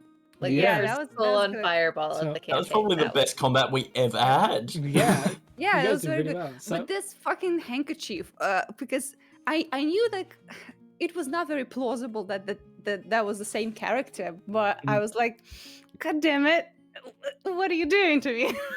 yeah, you How gotta dare. make people sweat a little bit. So I'm curious for the. I think I've remembered to cover most of the Burning Hollow Man arc. I covered an awful lot of it, but I have a lot of D&D in my brain. Do you guys have any questions for shit that happened during that up to Ekris Burning Hollow Man arc before you guys left for Yunda? How the fuck is Drash so good at math when he's so bad at reading? Because his entire Makes life sense. survives around managing to sell his wares in Rindleton, or otherwise his family starves. Fair. Yeah, people who are not literate doesn't mean they're stupid. Like he Oh can, no, I didn't. he has think to he do a was lot. Stupid. I was just like, where did he learn the math? Look, he definitely hasn't memorized. So during the first trial with the Voidling and Mr. Yo-Yo and stuff, when I got the trident on my forehead, was that a, like, once Liber surges this many times he'll get a trident on his head, or was that just a, hey, this would be a cool time to get it? I don't think I had a specific amount of time on it. I knew we were coming up to a moment where you were going to be seeing the Dawn Watcher soon, and I definitely wanted the Shard of the Tempest to start manifesting, like as an actual like possible item for you to get down the line, but also like showing some of the power that the Shard of the Tempest can do. Mm-hmm. Okay, cool. So Definitely did that. that brings us to our next arc, where you met enough, like more NPCs again. And Fajik, thanks for gifting the sub to Darren. That's really kind of you. But that brings us to, as I said, our trip to Yundev. This was also another one where I really let you guys have open world. Like when you guys were leaving Levoka, of how you wanted to progress against this cult. I didn't have any like set route in mind for you. I was going to let you guys go anywhere. Like so, how did you guys as a group? Because I let you guys like DMs if you're watching. I let these guys have a planning chat that I'm not in. Just let them meme their hearts away and figure out stupid plans. And then they come to me and I'm like, that will never work. Think of something else. But you guys decided to go to Undav rather than Rindleton, which I honestly, my innate thought was you guys were going to go to Rindleton because it made the most sense to restock, collect, as much as you can, information, resources is where your closest thing was. But how did you guys decide to go to Undav? And Fijuk, thank you for gifting to Serum. Damn. Okay, I think I want to say you should not be surprised that we went there because it's closest to the cult, and also we just found out that our us taking our time led to Zerakos slipping away. Like, obviously after that we're like, okay, we have to double time every time, so we have to push through. Like, if we did not have any confirmation that Zerakos was in the cave and we missed them, then yeah, we would probably have more options. Yeah, I remember at this point, I'd gotten the clarification that I needed to find Kinasi. And so I was going, let's go into the fucking woad, please. Woad. Help me, please. So was it pretty much unanimous across the board that you guys wanted to get a Undav? Because, like, I remember when we were talking almost like the week before, like, there was an awful lot of talk of you guys saying we should go to Rindleton. Like, I think Ace has, like, for, like, spell scrolls, like parchment and, like, armor and everything. There was an awful lot of talk of, like, unless I'm completely just batshit, which is completely possible. I remember there being an awful lot of talk of Rindleton as well. Yeah. Look, and I suppose it does start the time where we really like this up till an arc where you guys were on the back foot because of your choices. Like, you were constantly a few steps behind until you kind of got to just before Lynette and you kind of caught up. But it makes sense that you went to Undav, obviously, when how it played out. And I love how it played out. I'm just curious, was there much discussion between you all for where you went, or was it pretty much unanimous? Look, out of character, I wanted to go to Rindleton more than Undav, but in character, it just made sense with just everyone else to go to Undav. And I think that's just pretty much the main reason why I agreed to it. Out of character, though, I would have probably preferred to have gone to Rindleton, just because that's where a lot of Vil personally, her backstory was, and also just where a lot of my interest was from before the game took place as well. But, so yeah, this journey, the journey to Undav, was a bit of a hex crawl for you guys. So you had a lot of encounters depending on which hexes you went through, and you met some key NPCs along the way. Ones which may have not come across, but there's some that ended up becoming very useful to you, like Zelaria and Zanvin. And that first this trip towards Undav really showed you how bad the corruption was getting within the Woad. And stuff that's happened. Yeah, the corrupted owlbear. Then you found a heart tree that was corrupted. The Vine Lord that became the thing that was, Galen you managed to save, but a lot of the Hippogriff pups you didn't. And I'm curious how you guys felt about that trip. How you felt about coming across Zelaria, this red hag, and how that went for you. Look, I will just say though about the whole Zelaria encounter. I still think one of the most iconic fights, thankfully, because it's also been put into an amazing art piece by Daria, but just the fight on the ice. But just the fight on the ice against the bear with just Eleanor and Vel being the only ones left to face it down, just the two of them standing there. Yeah, the fear That was effect really. Especially, cool I think fight. the fear effect when it hit Nux using full action I to don't want to talk about it. I don't want to talk about it. like a couple 100 feet every turn. And yeet yourself. But yeah, no, that was a really intense fight. And you guys It was really cool well. as well. It was cool as well with Zelaria because it was like, here's like a hag who isn't evil. That's like a first for me in D&D. As soon as Des said hag, all three of us got fucking just PTSD. We're like, oh no. Oh, Hag no. in D&D never spells anything good, to be honest. Yeah. She is a was hag, so but primarily excited. she is a lady of the Woad.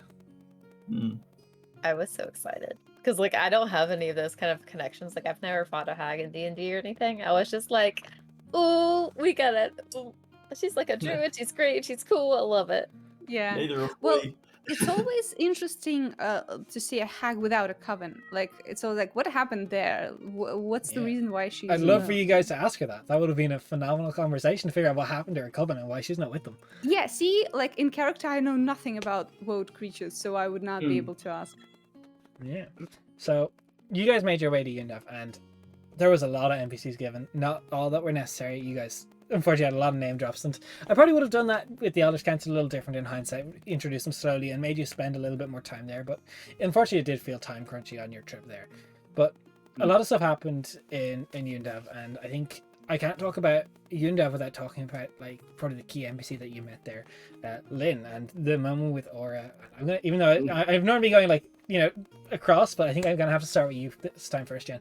Is you gave me like juicy backstory, and I was like, if you guys had gone around, then this wouldn't have happened with Lynn. But the interaction you had with him and like the build up of like, obviously you out of character now, but like the way I described it in character, like your like the heartache of it going through. I'm curious how you felt of the lead up to it and as it was all unfolding. I'm just curious where your brain was at. Me or Aura? You Or and both. Aura. Me. Yes. The second you said there's a man and your heart goes blah, I was like, I know who that is. And then I got so confused actually because like in my backstory, like his name is Fowlin. So when you called him Lynn, I was like, wait, am I wrong? Is this someone else? Like, what's going on? Like, I don't know. I loved everything that you did with the lead up, and it was just so amazing. And I wasn't expecting it to be like, hey, like Aura remembers without knowing that she remembers. Like the whole like that being like the thing like was just amazing. I absolutely loved it. I wasn't expecting it. I'm really good. I really loved you, Neva. You tipped $1 there to ask a good question. And I suppose not really the moment that I'd answer this, but I can talk about this now. Is how did I come up with this campaign? And that's a toughie. So I'm a big fan, and people probably sick of me saying this at this stage on stream. Is I'm a big fan of Kobold Press's stuff, and they have like the Margrave, which is like their version of like my woad is very equivalent to their Margrave, and I loved it. And like even the Hollow Man start is like derivative of some of their adventures. Like I ripped some of that and changed it. Like it's definitely been an inspiration. But the story of the cult corrupting the woad was just something. I haven't used cults in a long time, and I wanted to deal with something that was so intrinsically tied to the woad, because it was such a staple of Quenthos as like this part. Like it's been in my lore across all my worlds. The woad is like this magical place, and I feel like it's definitely been like not something that we've used as a plot point, and something that was like trying to corrupt it and trying to take over it was very interesting. And I really liked the concept of like this. If the party doesn't get this, what would a taint in the woad look like? This corruption coming through. But I think the main like driving force of like what made me come up with this campaign was just like I wanted to see the story of this little village either live or die, and how would I do that? And I was like, corruption around it, cult. Who's causing the cult? And I was flicking through things looking for big bads for the campaign start, and I saw Tarkin the Desiccated, and his story was so great, and I was like, I can change this an awful lot, and I can change it. But this thing of like a banished fae, like wanting to get back in, linking up with this demon lord that loves beauty but loves to make it twisted and harmful, and like that kind of like I will scar everything to get home, and just happen to take place on top of Lavoka. I'd say that was probably what made me want to come up with this campaign, just the wanting to see this story and really let the party. The big thing of this campaign is, will the party be able to make this settlement be something in the future, or when we play our next campaign, is it a ruins? We tried. I tried my best. Fucking hell, you did. But back to Yundev. You guys met a lot of NPCs in Yundev, and talking through it all, like you have to do your mandatory stay. There were some NPCs I personally hate but love playing in Yundev, like Rollum. I hate Rollum as a person, but as like a character to play is so fun just to fuck with you all. And I'm just gonna I've already talked about Jen and Lynn and all that went through, and it was so dramatic. But like finding these things and like the little bits down by the well, like you guys really had to like kind of do a little bit of investigatory work as you went through here. And I'm curious how you guys, when you went through this, like what was like the key bits of Yundev that stuck out to you? And I'm gonna start it off with your cat area. Yeah, thanks. Oh, you asking me? Yeah, what was Oh, like the wait. big key points of Oh, well, Undav team? obviously Braska's boot. Like, come on Braska's now. boot. A What? fucking boot. Respect the boot. Yeah, no, okay. Well, alright. So, Rollum is for sure a highlight. For all the wrong reasons. Yes. That turd, that jerk. But also, Eleanor went there with a specific goal of, yes, they're looking for Zarakos, of course, but as a governor, she wanted to make sure they have like good communication with Undav, like good allyship, because like whatever happens later in the world, if they don't unite, at some point it's gonna suck even more. So Yeah. she was very worried about like appearances, and with all that stress, just staying in this fucking lavish Hilton fucking hotel, just she was like, yes, please, all the spa, I'm gonna enjoy this, and it was Yeah. just nice. There was a lot of stuff that happened in Undav. I think that, like you guys, like important note is Undav, historically speaking, doesn't trade with outside Undav, and you guys, like we roleplayed it out and it went very well, but I was very much so like not making it a dice check, but like actually like how we guys talked about it. Would they partner up with you and how would they be willing to do it? Like a lot of stuff happened in Undav as a whole. Like you guys met an awful lot of people. To answer your question, Fishuk, the baby hookrigger of Galen is currently within Undav being raised to become a possible mount, or in the next season, who knows?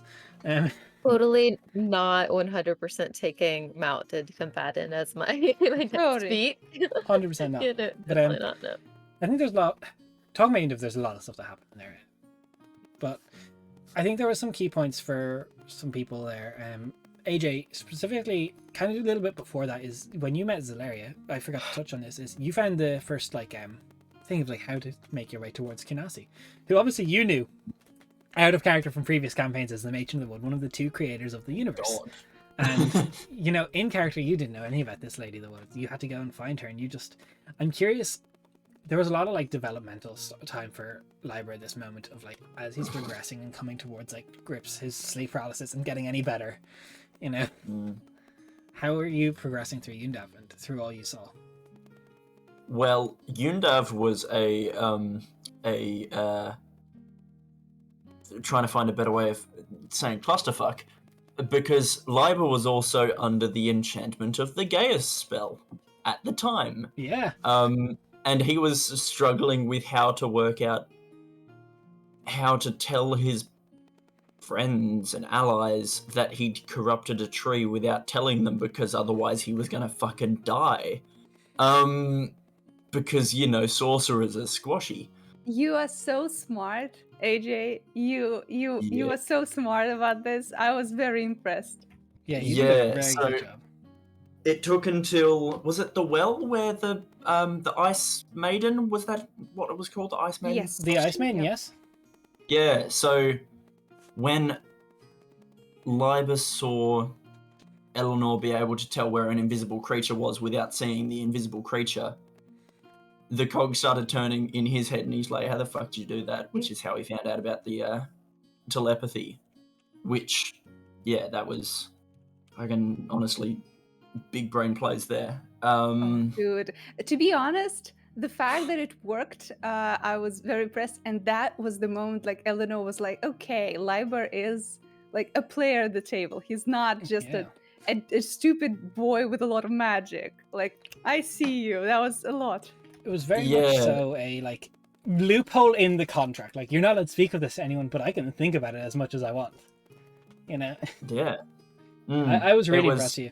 And how you dealt with that, like the amount of times like everyone take the headsets off, and like I gotta just say, like, big props to you, AJ, for being so open and okay with getting severely fucked with by the DM with this NPC. You were just like so here for it, and it was just so much fun to like collaborate with you on it, and like even text you throughout it. Like we were like It's going over fucking- the details of it, and it was just so much fun to like It's see this like D&D. ticking time bomb of a character that's with the groups that's done this awful thing, and like no one else knew it, but your wood progression just got straight to the minuses.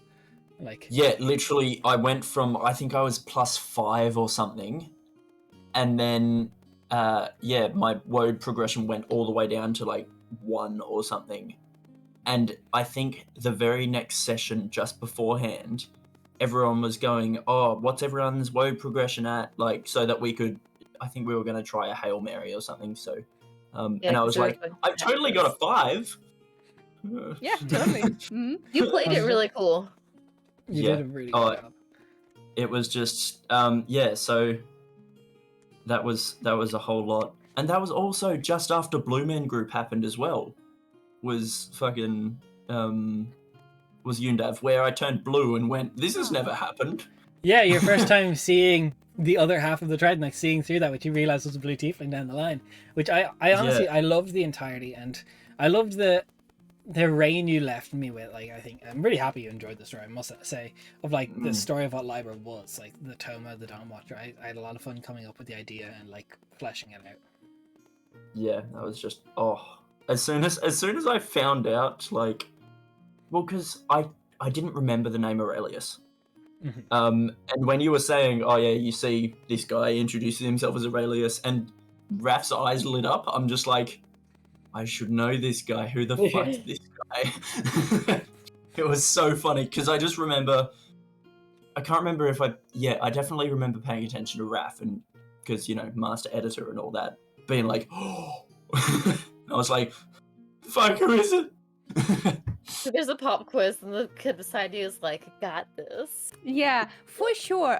What I'm getting from this campaign is next campaign, whatever happens, I'm just bullying Raph to tell me what's going on because obviously He knows the Raph most knows lore more. other than me. Yeah, so we have to just fucking mine his Look, brain for info. Me and Raph have been playing in Interrogating. this world since its conception, like since the first village in like Durapton. Like he has been there since the beginning, and it's been a journey, hasn't it? It's been quite a time seeing everything develop. Although Yeah. first campaign in this this new continent though. So Yeah, it's great.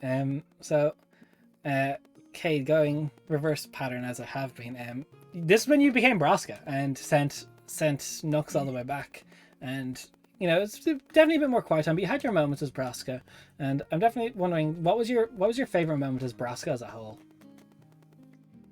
As a whole? As or, a whole, like, like this from like because specific area? we only have a few arcs left, but this is when Braska really came in, and like he was definitely much more like himbo and just like light-hearted character for you to vibe on. Like realizing you can use weapons two-handed sometimes down the line is not an option. But there's an awful lot you went through in Braska, and you found your boot, and like this is when I started doing map making streams, and you were just there to vibe, and I'm just curious, like what bits of Yundav stuck out to you as Braska, because you had fun being stupid, and I loved how you approached it. I absolutely love being stupid. Being the negative intelligence, big dumb bugbear was just so much fun. Coming from playing Nux where I was physically, mentally, and emotionally drained, be able to play this big dumb himbo, absolutely loved it. Going into the fucking treats tree, what The pie. hell I was it? just going to mention the Yeah. pie crust. The pine Going crust into pie the pie crust. crust and just having to chase after Aura as she just darted fucking back and forth to every single thing as my big himbo with his fucking unbelievably long arm just chased after her was just amazing. I I love love Grab your a approach blow to on it. his shoulder. So, nextly, another big whenever Veteran got to a new area, a new trial was unlocked essentially. Bar pattern. But this is where you met Sinessus, quite another key NPC who love did that help guy. you a while.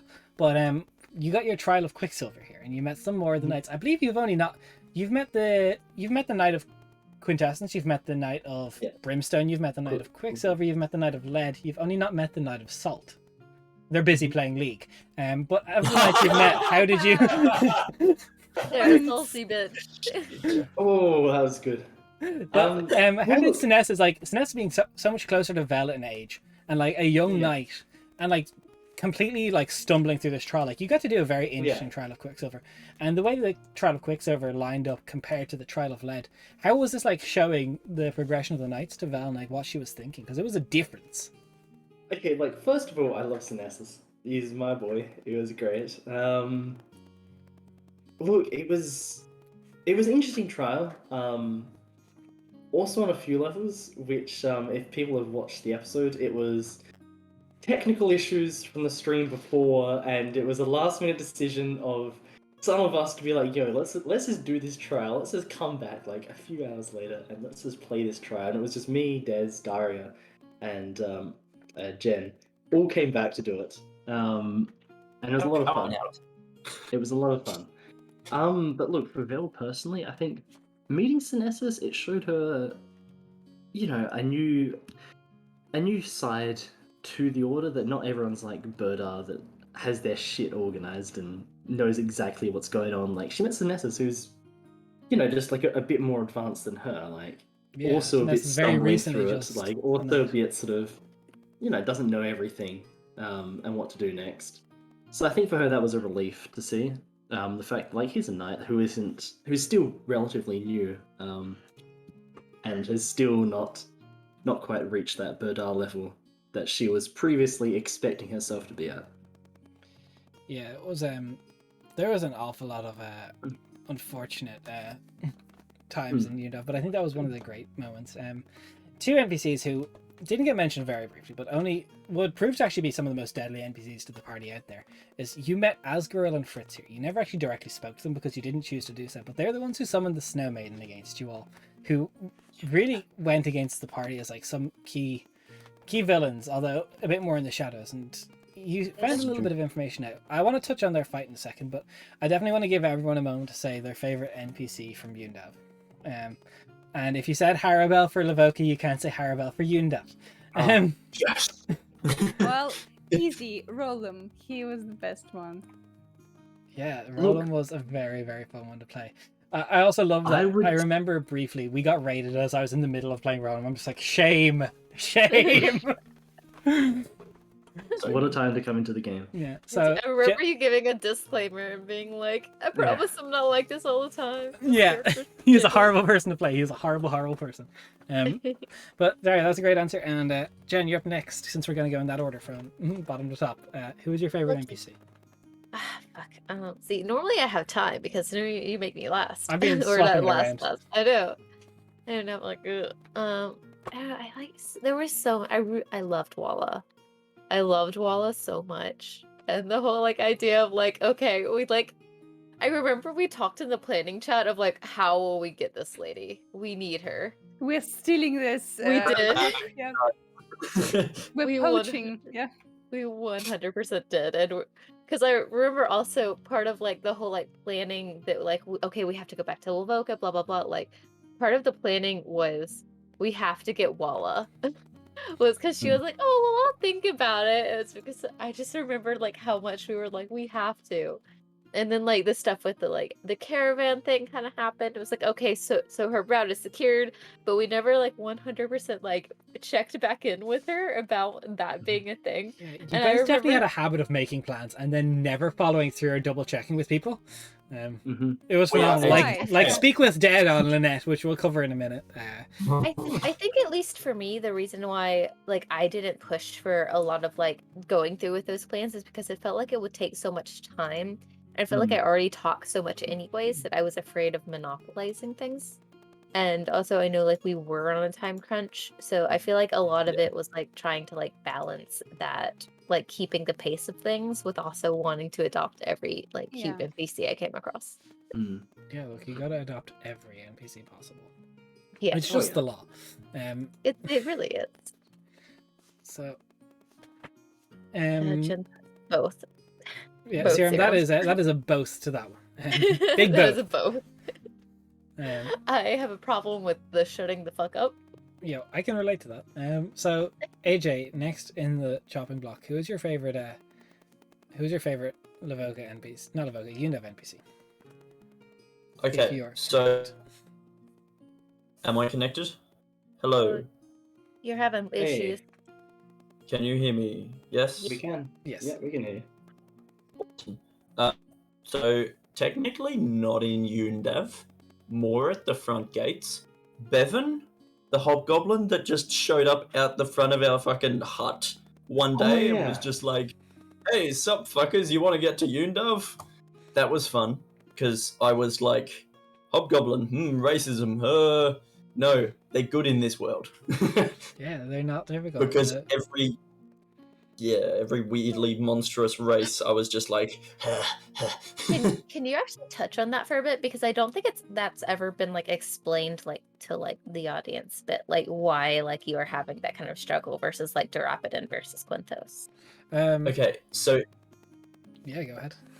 yeah, in Durapidon, a lot of the goblinoid races are seen as the traditional like point of view of goblinoids. So, you know, savage raiders, you know, generally evil aligned, basically not anywhere near cities, like if you see a goblin, kill it sort of thing.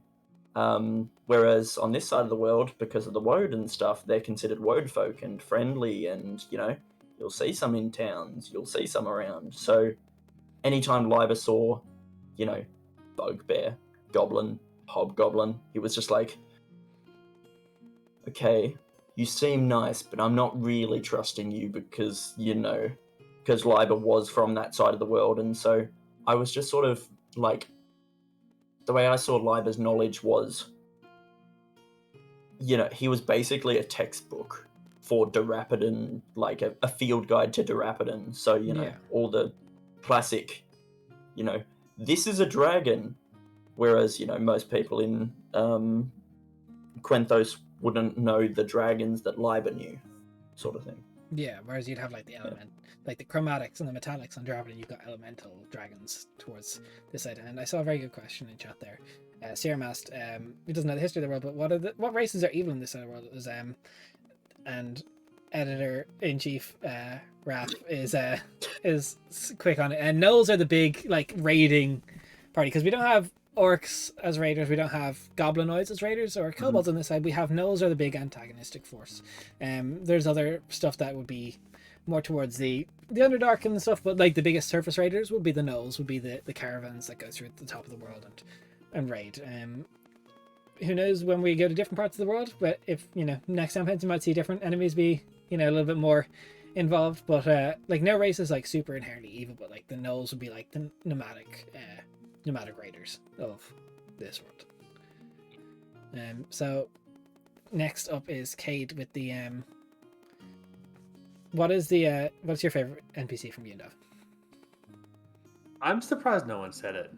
Lynn was from Yundav. How did no one say Lynn? That's exactly what I was going to say. Lynn, hands down, I think Lynn from is a different Yundav. category for me. I don't know. Yeah. Lynn is literally my backstory. Lynn transcends so, like, NPC a little bit. He does. Yeah. But he was an NPC. He originated from where we found him in Yundav, and also he brought Bruskin to the party, so I legally am required to say him. Legally obligated to say biased. Lynn.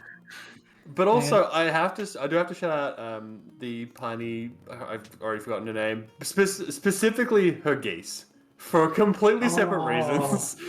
Yes. If The you know, Goose you know. Garrison. Our throwback Yeah. Daisy names. This had to be And done. also the fact that it just came from the map making stream. My be like, gremlin moment just like pop some goose down. You got world building, guys. Goose, goose, goose, goose. Yes. We got it. So last but not least, Raph, who is your favorite NPC from Yundav? Look, I would have to say Lynn as well. Which I know is a bit of a cheat answer because, as you say, he goes beyond Yundav as a Yundav NPC. I think otherwise, like if I had to say an NPC from Yundav and a bit more connected, I would use my Harabel, given I didn't say for level. Use your Harbel card. Everyone I has like one. to use my hair real card. Although I did also love Synesis, and also I did love I can't remember the names off the top of my head. I've got it written down somewhere. But our guides that we had. Oh, your guides hated you guys. You were like, I want to go everywhere, and you're like, despised us. Our guides who were just there the entire time, just watching us. watching you like, drag a body, and they're what like, is going on? What is going on? I love that. In the watching or have a fucking mental breakdown. Also, fun shout out Osio was amazing. yeah, Ozio. I'm surprised no one said him. Oh, Watching yeah, Ozio. you guys get on your He was griffins. my second. Like I was having a hard time deciding Hmm. between the two. But no, I fucking love Osio. He's Yeah. like weird, like cousin, big brother kind of vibes. Mhm. I gotta say though, like massive. another massive dick NPC to go alongside Roland was the owner of the canopy as well. Can't remember his name. You guys didn't but that interact with him guy- much. He actually, I think, because he sounded like Roland, you assumed he was going to be the exact same. But I can tell you, he's not actually as much of a dick. He's definitely stuck up, but he's not nearly as trash as Roland would have been. And if you guys had Okay. approached him for more help, you could have actually gotten like a little bit more resources and like information, like because every bit of information that passes through, he would be like I can't remember the NPC off the top of my head. You know, Favendale, you had the information broker. He would have been the equivalent in Undav. If you just Yeah. Oh. Yeah, Nazir I was was his name. Hmm? Nazir was the name. no Nazir was Nazir. the Nazir's was I the mean, in Lore Master Favendale, in the Fringe as well. it's the Raven folk. I'll get the name down in a minute. When we get there. Yeah. Um, Shit, yeah.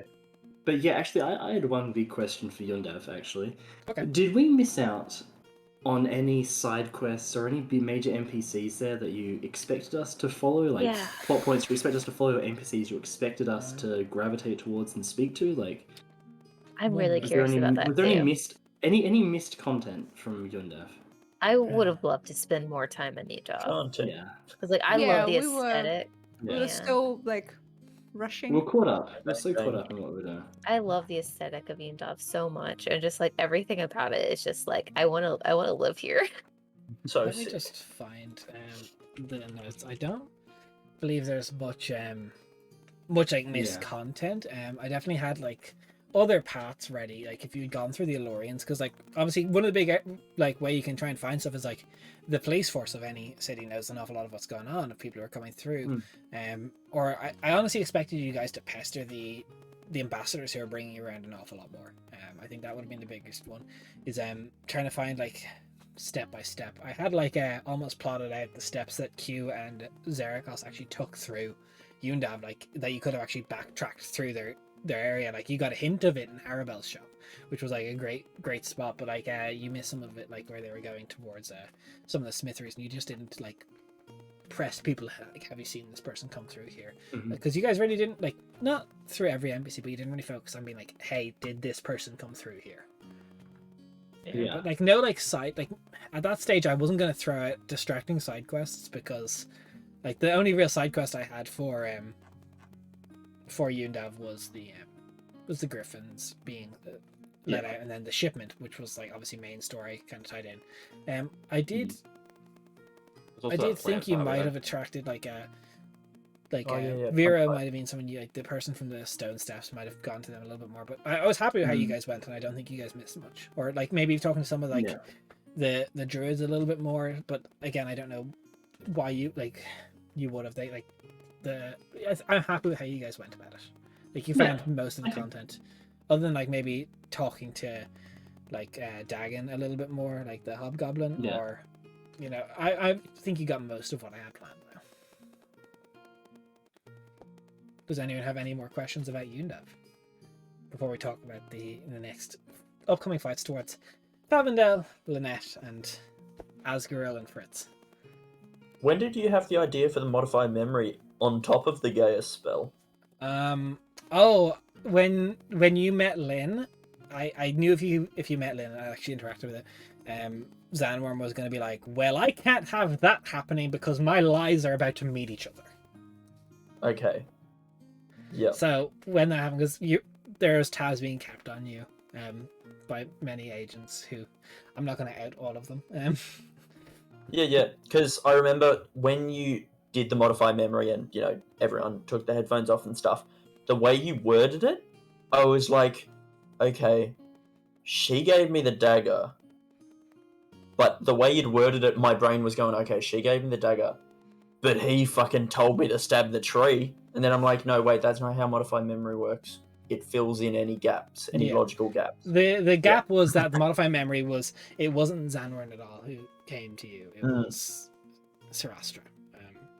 That was the modify memory, like as we talked about a little bit, like privately. And it was basically because when you guys decided to meet up with Lynn, like Zanworm, like the Moonlight King has so many lies in place, like so many contingencies, and you know when lies start to meet, they can start pulling at these threads that don't really add up. I do have a question concerning this. Not really Undav, but the Moonlit King's situation. So, Lynn doesn't know his actual name. You don't know that. And as season 2 may be entirely focused around the Feywild Civil War, I'm not going to let you know if Lynn has the Okay. actual real name or not. Yeah, because I'm like, if he's not on the modify memory, how we like figured it out after the curse, lifting the curse, I was like, how, if he doesn't know the name, how the guy knows when to like pop in and be like, whoa, whoa, whoa, stop saying shit. Like, I don't know. But does he have the finger? You don't know, but that will all be stuff we could talk about and see in I- the next season. I wanted to talk a little bit about that too, but mostly about Lynn. Like, just because, like, Lynn is a very prideful individual. Yes. Mhm.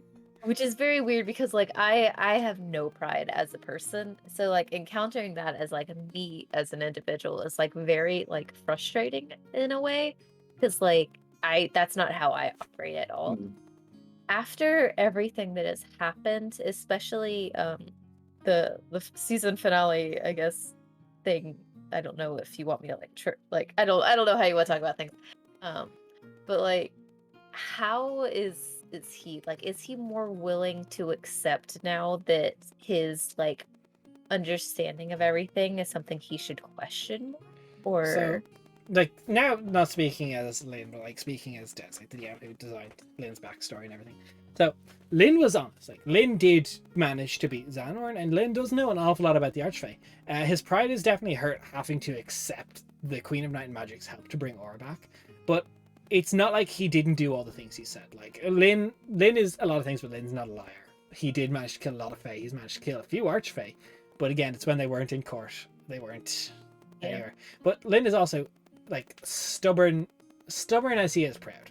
So, like, you know, would it have been easier for Lynn to just, like, literally break down and go, okay, here's how I did it because these are the circumstances that led me to be able to get to it? Yeah, would have been much more thing. But when you're like, no, you didn't, he's like, yes, I did. Like, Yeah.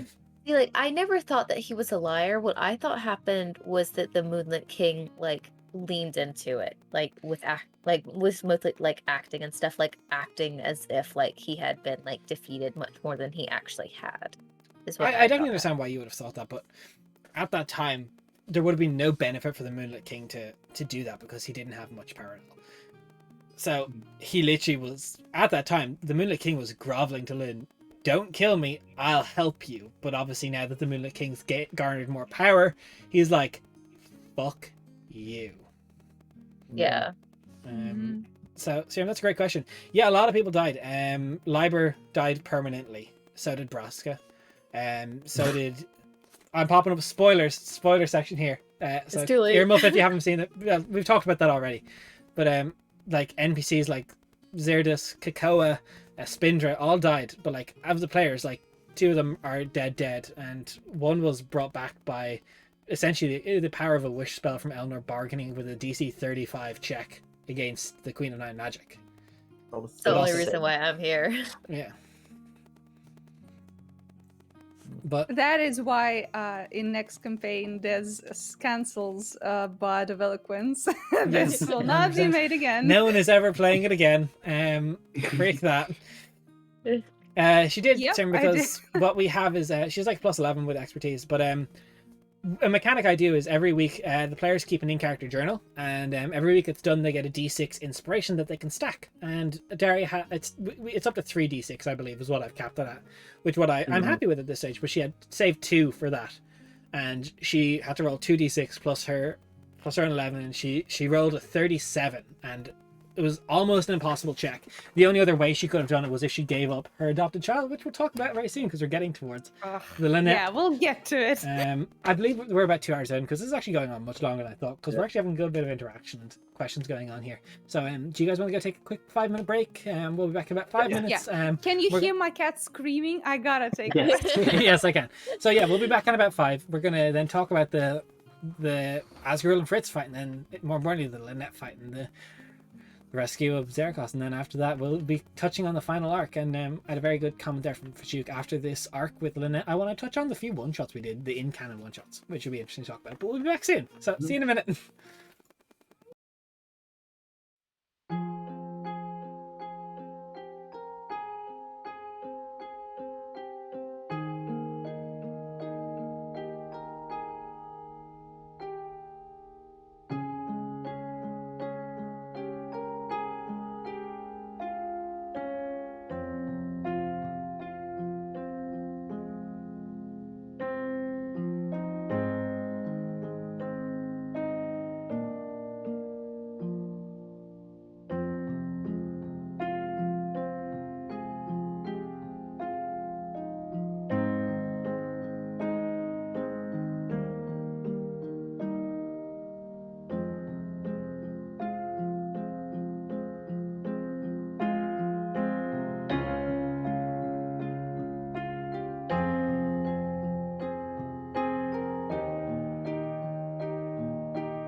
Hey, we're back.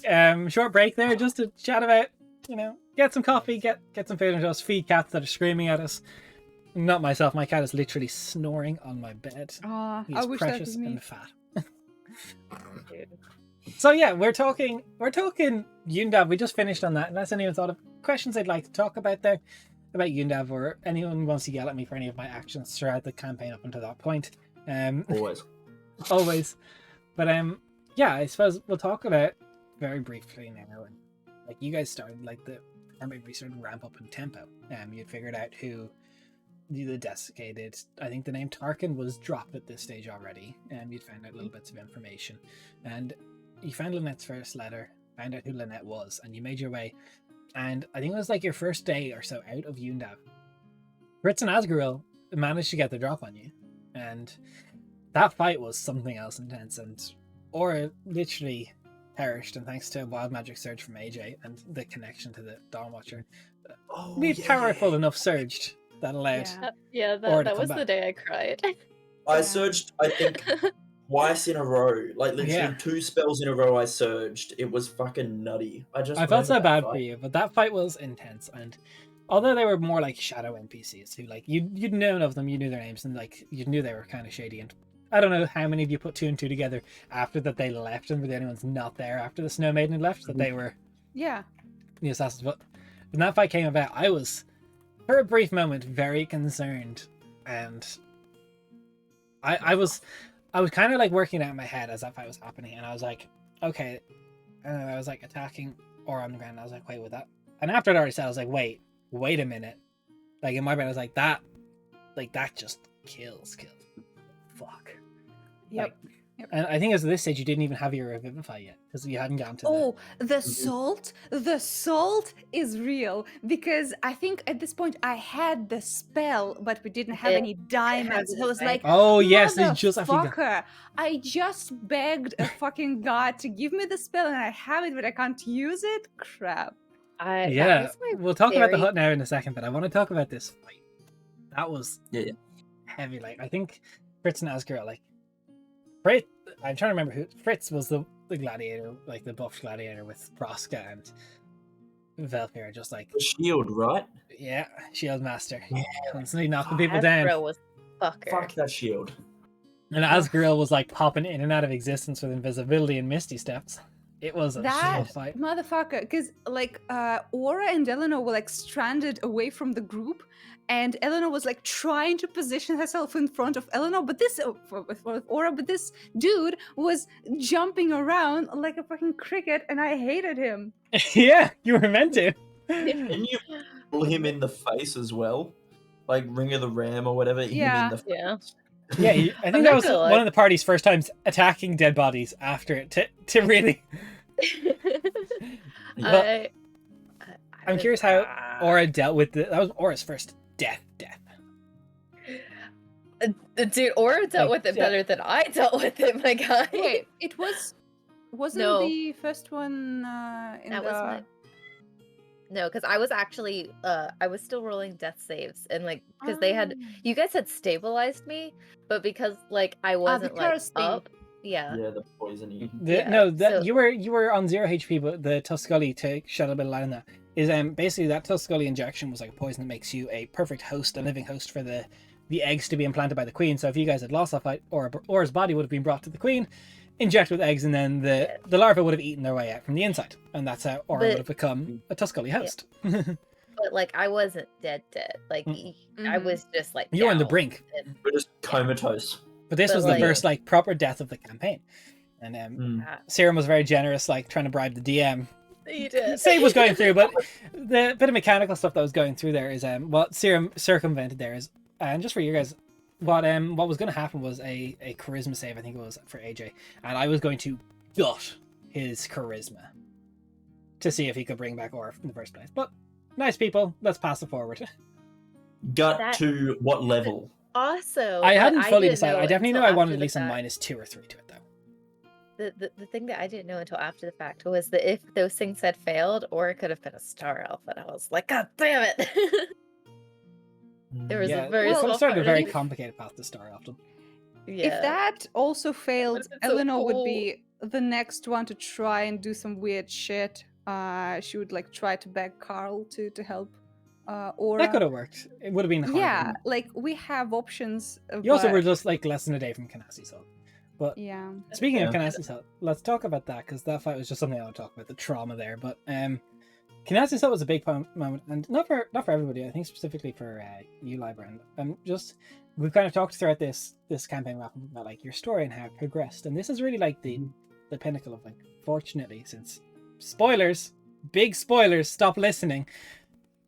Libra died, and this was like the kind of the end of his personal story up until the point where he meets the other half of the Trident. But like this is like he's kind of like start to finish, beginning, middle, and end, found out who he was. And I'm curious how you felt as a player seeing your story like come to fruition, and then like how Libra felt.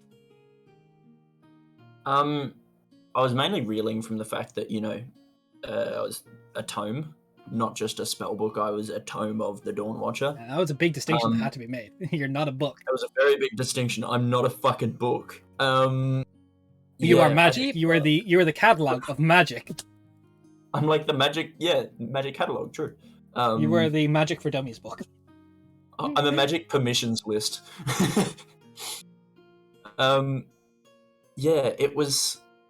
It was really cool just to see how you took my hey and book, have fun lol, and you were just like, you're a book, are you? You're not a fucking book. It was I don't know, it did just feel like a dream. I think potentially because I was very tired at that point, but also because just Libra was just sort of sitting there just going, what? I suppose specifically for the boys, for AJ, Kate, and Raph, this isn't your first time being in Kanassi's hut. In our last campaign, that place featured a little bit, and it was always a place of respite and a place of like hope and dreams. And there was even the cameo of the end of your last party, because time was fluid in that area where your old party was entering as you were leaving. And I'm curious, like, this may just be like, this is just me as a DM on it now. How was it for you guys seeing that area again? Look, for me, it was very nostalgic to go back there, but at the same time, for me, in the previous campaigns, it had much more of a feeling of just recovery, of just being at peace, being somewhere away from all of the trauma and shit that was being flung our way. Whereas this time around, it was very different, because it was about, Libra discovering who he was, and we're going in with much more of a purpose other than just, please help us, oh god, we're in need of just somewhere just to relax for a little bit. Well, so it was first very time- different. Sorry. No, that's alright, you go. I was just going to say, first time we saw Kanassi in the old campaign, literally we're just like, okay, there's a hut that wasn't there a minute ago, what the fuck? It took you like 3 but visits now- of Kanassi to actually figure out who she was the last time as well, I might add. Yeah, and she had to fucking tell us herself because, Well, also, Uh, she wasn't actually being direct, because she didn't want to explicitly say, yeah. yeah, Oh my God. but that was, Um, it was so cool. Yeah. Okay, that What was do you think, being, Kate? being back in Kanassi's hut. Look, last time we were at Kanassi's hut, I had I had a character. We're very nameless. AJ wasn't a fan of him, clearly. I'm blood on the sand, am I right? Just for context, last time we were there, I had a character called Tassin who was a UNT, and AJ was playing a Tabaxi who was extremely curious what was in my character's bag and showed played a the vestal. entire Town's Guard. Basically You've showed been the I was- paladin I was Townsguard that he arrested. was a heretic. I was arrested. My character was arrested for doing some sketchy ass shit. I will not deny that. Very sketchy shit. Yeah. You were just ruining gardens. And then But, promptly like- arrested of cult activity. But and then focusing on focusing on this campaign, not the past campaigns where things may have been happened, things may have been said. Move on. It was nice to go back there, especially to sort of see those two, the Dawn Watcher and the Matron of the Woods again, and being like, I know you. That sort of feeling. A little wink to the camera. Yeah. Bit of a Jim Halpert look, I'm glad you guys It are was- doing it. I think there it was was fun. like that last campaign group, like the Fall of Backs, which I'm not going to talk about too much, but like that was like your guys' first campaign in my world, and it's nice to just have that memory. Mm. Even if you all did die thanks to Raph. But moving on. Damn. Not even pulling any punches. No, never, not On the once. path. But after the fight with Fritz and Asgrim, you met other deities, deities of this plane of existence. Host. Finally found like hosts in, which you guys managed to get in, and the mystery of Grace and Xerxes, who was just there to be flamboyant and always. And I suppose at that time you guys were meeting so many big people, obviously because prom was about to come to you all. I'm curious, what was going through your characters behind specifically meeting back-to-back deities? Or does not understand. Yeah. She doesn't. She's just like, oh, cool, you're really important in this world. That's awesome. Yeah, same. Eleanor she was like, okay, sure, yeah, whatever. Like, she was neither impressed nor worried. She was like solely focused on the like, okay, how do we not die and how do we do the thing? And she was never like religious in the first place, so she was never like starstruck or anything. She was like, yeah, cool. Mostly partly because I made a non-religious character because I like didn't know the Pantheon that well, so I wanted to separate them a little bit so I don't have like any like oopsies. So I was like, yeah, no, yeah, you did a really okay. good job. Because you had the Gravis thing, didn't you? Huh? You'd had the Gravis that came after. like premonition, or that was after. Okay. That was later. No, the Gravis Well, premonition that was came in Favendel, I believe. Sorry? Favendel, that's right. That's right. When yeah, you yeah. had the Yeah, permission yeah. of the premonition of Lynette's death. When you guys had to kill her. Yeah. I think that came a little bit after, or maybe I'm misremembering. But I thought that was a really nice moment for you guys to rest, because everything, like tempo of the campaign, like we were in the final sort of arcs, like Lynette and then Tarkin, like you didn't have much rest after this point. Like it was, it was your last real place to like stop and relax. I don't think we need to talk too much about Favendel because you guys didn't spend too much time there, unless anyone has. Yes, Braska. I am actually curious about how much you did have prepared for Favendel. I love the way your name's Braska. By the way, Raph. Fucking cut in, Raph. I didn't understand. Phenomenal. No, Raph, it's fine. You can No, be it's Raph okay, if you want. I'll sit over here in the corner. So, Cade, you had your hand up first. Des, ignore my question. Go I'll get to your question in a second. But Cade, you had a hand up there. Yeah, I just wanted to touch quickly back on hosts in and specifically favorite purple tiefling. I don't know why, but when I went in there with my no thoughts, head empty, motherfucking looking ass Braska, I expected you to give me a very specific pin. You know what I mean? I expected to walk out of that with a pin, little brooch. Oh, buddy. Not again. Oh, buddy. Your one-time do-over card. The oh fuck, help me please. Xerxes is, for those of you who don't know, a recurring NPC who's now ascended to godhood in the setting, and he actually cameos in most things. But that was definitely a meme idea I had, but I couldn't commit. His art is fucking great. So, seeing as your name has been changed, Braska, to Raph, you had a question or a statement about Favendel? No, you know what? Forget me. It's all good. No, we're I'll just No, go come walk on, you're off the this editor screen. in chief. You're important. yeah.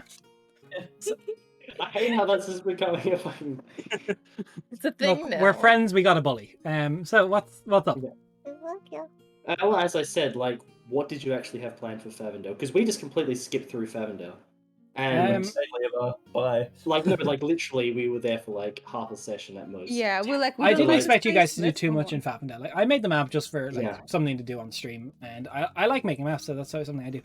I Yeah. didn't expect you to stop in Favendel that much. I did have stuff prepared because I knew Yeah. there may be a brief moment where you guys would find some very very concerning stuff. If you'd passed by the slave market, I definitely had like ideas for like a possible like rescue mission, like to find some people that you like, not some people that you directly know and care about, but like some sympathetic, like, you know, I was going to put some tieflings on the slave market to see how Valphira would react to that, and I definitely had some side quests there ready to see if you wanted to interact with it, but I knew you guys were on a time crunch, so I didn't prepare like an overt amount unless I knew you guys were going to stop them. Other than like the NPCs and like loose threads that I was going to pull out if it happened, like you guys didn't even go into Favendale proper, so I wasn't really worried about it. We avoided the slave market for a reason. Yeah, but Yeah, you once also, you guys Brass avoid the was- slave market because, you know, if you start there, I don't think that party walks away from that without trying something like the party that we had. But I was ready to But like, then, I was like- going to put some like, you know, like kind of like very similar to like younger tieflings who are going to be sold into the gladiator pits. Like, do you let that happen again? Like, would you guys literally just start blowing all your money on making sure these like kids and these people are not sold into slavery? I was curious more the moral side, or if you guys, I was fully prepared to like a, you know, an extra section or two to like possibly break people out. Or also, I was ready for you guys to visit the gladiator pits just in case you guys wanted to just fight for a session for fun, but I didn't really see it with this party happening. We were on a time. Me Yeah, and Daria. exactly. You want to give us a session just to fight? Yeah, how about big fat no? No, I knew Sorry, it wasn't really the meme of the party, but I wanted it to be an option because I like that sense of realism that you guys could have done it. I can say with Yeah. confidence, as Braska said in game, that if we had to travel through there, 100% hands, without a second thought. I knew that, especially because of Brass's pass. I knew that, and I was ready for it to be a thing. So, unless anyone has anything they really want to talk about Favendale, again, like maybe in a future campaign it might be a more prevalent city because like it is a real resources and abilities. Like there's a literal tie to the Underdark, like the world below there. So we can talk about Lynette and the journey there because you found your information. You found Lynette, and you found prophecies coming up to this point where Lynette had to die. Like as you found out through her letters and Lynette, like she couldn't stop.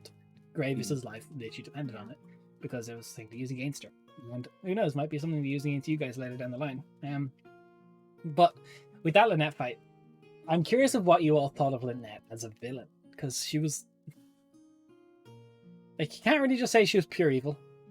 It wasn't really, in my opinion. She was beautifully grey. I don't think she was that And great. I the think she morals. definitely did horrible things, but the reasoning is sympathetic. Yeah. I'm curious. I'll start with you, Dari, because I think there's the most parallels between Lynette and Eleanor as a character, like of like their background, what they went through, Yeah. and I think Eleanor as a character could probably see a lot of herself in Lynette, like that motherly figure. And Oh yeah. did you know from the moment you got the first premonition that you would take Gravis, or what was your Yes. thought there? Yes. As soon as you gave the prophecy that she'd had to die, the baby would be without parents, like as soon as that happened, I thought, yep, Eleanor is adopting the kid for sure. So that was not even a question for me. But of course, I mean, Lynette is kind of a victim of circumstances, but also like, yeah, she did a lot of shit. So Eleanor is not like too guilty about her death. She was like, well, it had to be done. The best we can do now is like mitigate the fallout to to care for the kid. And also something I thought would come up, but as right as we came back to Livoka, we got shat on by the big bad. So I had to table that.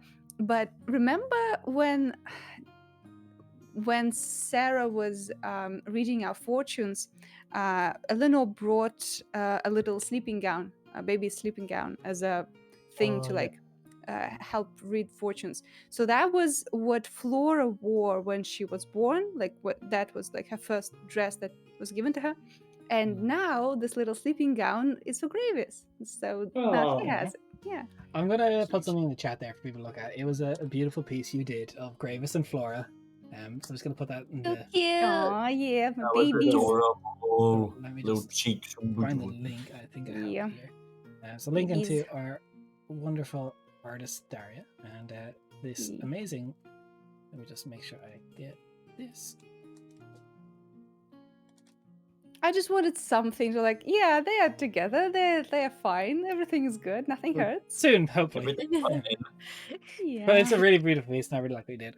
I'm curious what everyone like. This is also a big time for you, Val. You found your brother. You found the mysterious Q who was shepherding him the entire time. Yes. And this fight, I gotta say, the fight with Lynette and that which was going on. You guys, oof, it was harsh. That was It was. Shout out to Liber dropping haste. shout out to Live Dropping Haste, Yeah. Oh, never gonna live Which- that down. which technically did almost say they could have. Not doing that could have resulted in.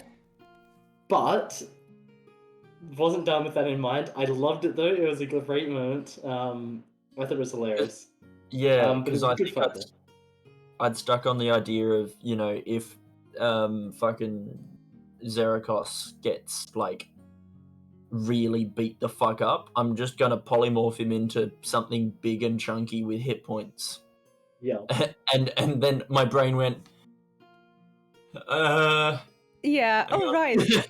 Concentration exists. Okay. Well, I think Well, I think Lynette was your first caster villain that you'd fought who has like counter spells and Yeah. dispel magics and dispelling your rune of imprisonment and stuff like that.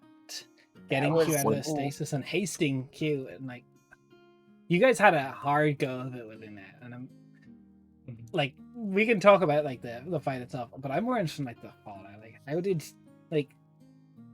killing Lynette feel cathartic? Did it feel like how did that make? I'll start with you this time.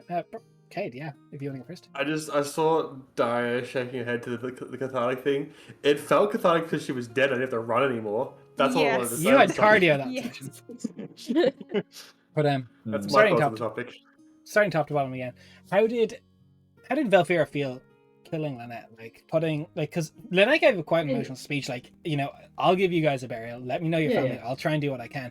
Yeah. Because like she was also like a little bit like she as the English as the episode title was the scorn mother. Like she had ill will towards you for how you treated Ekris's body. Like you didn't do anything for it. She definitely had anger towards it. And she's like, I'll like not that she thought she was better than you, but she's like, if I kill you, like one of us has to die. But if you die, how can I respect your remains? I'm just curious how that all affected Valphira's thoughts. I mean, look, I would say that Val didn't feel cathartic killing her, and I don't know. Look, I wouldn't say that she necessarily felt sad either, but I wouldn't say that she felt great, especially with the knowledge of, you know, they discovered who exactly Ekris and Lynette were, which is like when they were fighting Ekris, like he's like this person who at the time, like here's this cult senior person who's probably like involved in abducting a child for their own reasons and everything. Like we didn't have a reason to feel bad or to look after their body or anything. Like why would we? But then meeting Lynette and after the letters and everything, I was like, there's a lot more to it than that. There's the child, there's Gravis and all that.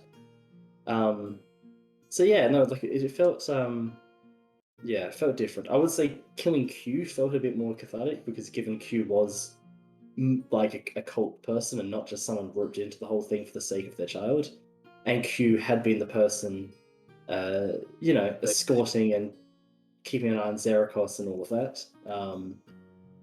Yeah, but killing Lynette, nah, definitely didn't have a feeling. Kate, how did you feel with the? I know you enjoyed not running anymore, but dealing with Lynette and Q, how did that make Braska feel, or did Braska already process that? And how did Cade feel? Braska, being the head empty, no thoughts motherfucker he was, didn't understand what was happening, but his new friends wanted to fight, so Braska was like, alright, whatever, cool, I'll go beat him up. And then she ran, and he had to run, and oh my god. Yeah, she teleported Was it in and the everything. contract? Braska Yeah, was happy just to sit down and not run anymore. Dude had done his cardio for fucking 3 years at that point. I imagine so. AJ, how did Liber feel throughout that all? Because obviously, like this fight with Lynette, you knew it was coming. All of you knew it was coming. You knew that what was Yeah. happening. It was the full on, like, she was the only spellcaster that Liber had fought, or at least the biggest spellcaster that Liber had fought. Yeah, you fought minor one, Um, villain wise. Yeah, And I think Liber was just going through all the different like options that, like, literally I was going through my spell list going, all right, what can I do? What can I do? What can I do? The plan kept changing and changing, especially when I fucked up with haste. Sorry, not sorry. But yeah, it was just, I think it was cathartic getting out of an initiative. Yes. But I don't think it really affected Liber too much with, like, yeah, with killing her, because everyone was, like, the team was fine by the end of it. Like, everyone was healthy, everyone was good. Liber's job was done with, protecting the gang. I think there was a big, like, with everyone being healthy, I got to shout out to one of the best tactical decisions in that fight was the blood puppet saving a life. Yes. I was impressed with that because Yeah. Q was like, after everyone's gone, Q was like, all right, I'm taking as many of these people with me as I can permanently. Yep. And you blood puppeted away, and I was like, Yeah, Golf for clap, sure, golf clap. stealing that when I'm playing fucking Blood Hunter, for sure. Yeah, Yeah, that was Braska's a like, "Fuck strategy. that." When making Braska and going through the different options, I was talking to Raph about it, and then it popped in my head, and I brought it up to Raph, and he was like, "Holy shit, it's a good idea." And then I barely ever had an opportunity to use it because I was either unable to see somebody when they go down, or Yep. I just didn't have the opportunity for another reason, Yeah. Yeah. For real, for Kingslayer campaign, I went back and I changed the curse I took because you were so fucking smart. I'm like, I gotta have it. It's so good. it was definitely Makes me golf feel clap mode. Jen, how did Aura feel through that? Because obviously, making a child, no parents, killing some parents, that's a trigger. It is, but like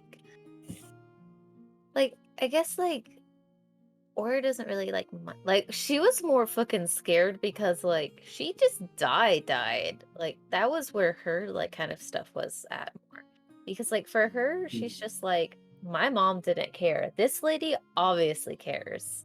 Like she didn't have any kind of like really harsh like feelings against her. It was just kind of like, I'm sorry that this is what the hand that you've been dealt, but like we can't really do Yeah, anything. there's- But also unfortunately, knowing you're all sorry. locked against each other. I can't. yeah, so like Aura was just kind of like, this is just how like she said, like this is just how it has to be. We don't have any choice. And also knowing that 100% Eleanor would never let anything bad happen to a kid. Yeah, I think that was probably one of my favorite bits as well. And I don't know, how did that? You think it changed Eleanor at all fighting Lynette? Do you think that made No. her feel any way? Yes, I don't think it changed Eleanor in any way because this is my first time playing a character who's like so set in their morals, like unambiguously good, unambiguously I know what's right and I have to do everything for it. So things like this, they don't really like.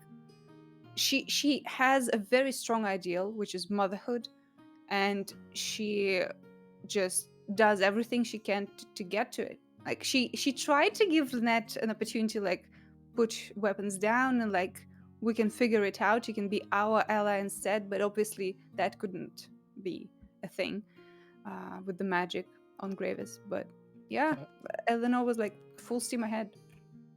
So this is a question from me as like without my perfect knowledge of like actual what happens, but for Eleanor, obviously she knows there's magic that helped Gravis live, and just because his parents are dead doesn't mean the magic on him is gone. Is Eleanor afraid that the demon cult Rapala Serix part of still has some sway on the heart of Gravis and could stop his heart? Or how does has she put much thought into that? Where's her brain at? Like, well, during the campaign there was not much time to worry about that. Just survival was like at the forefront.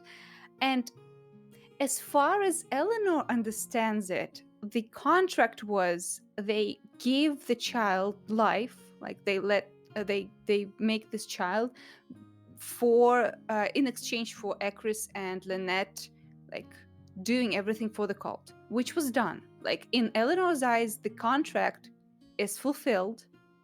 like she does not know the details. So, I mean, if anything comes up, she'll have to deal with it. But as far as she knows, he's safe. Do you think it's something Okay. she's going to try and find more information about, or is she pretty confident it's safe?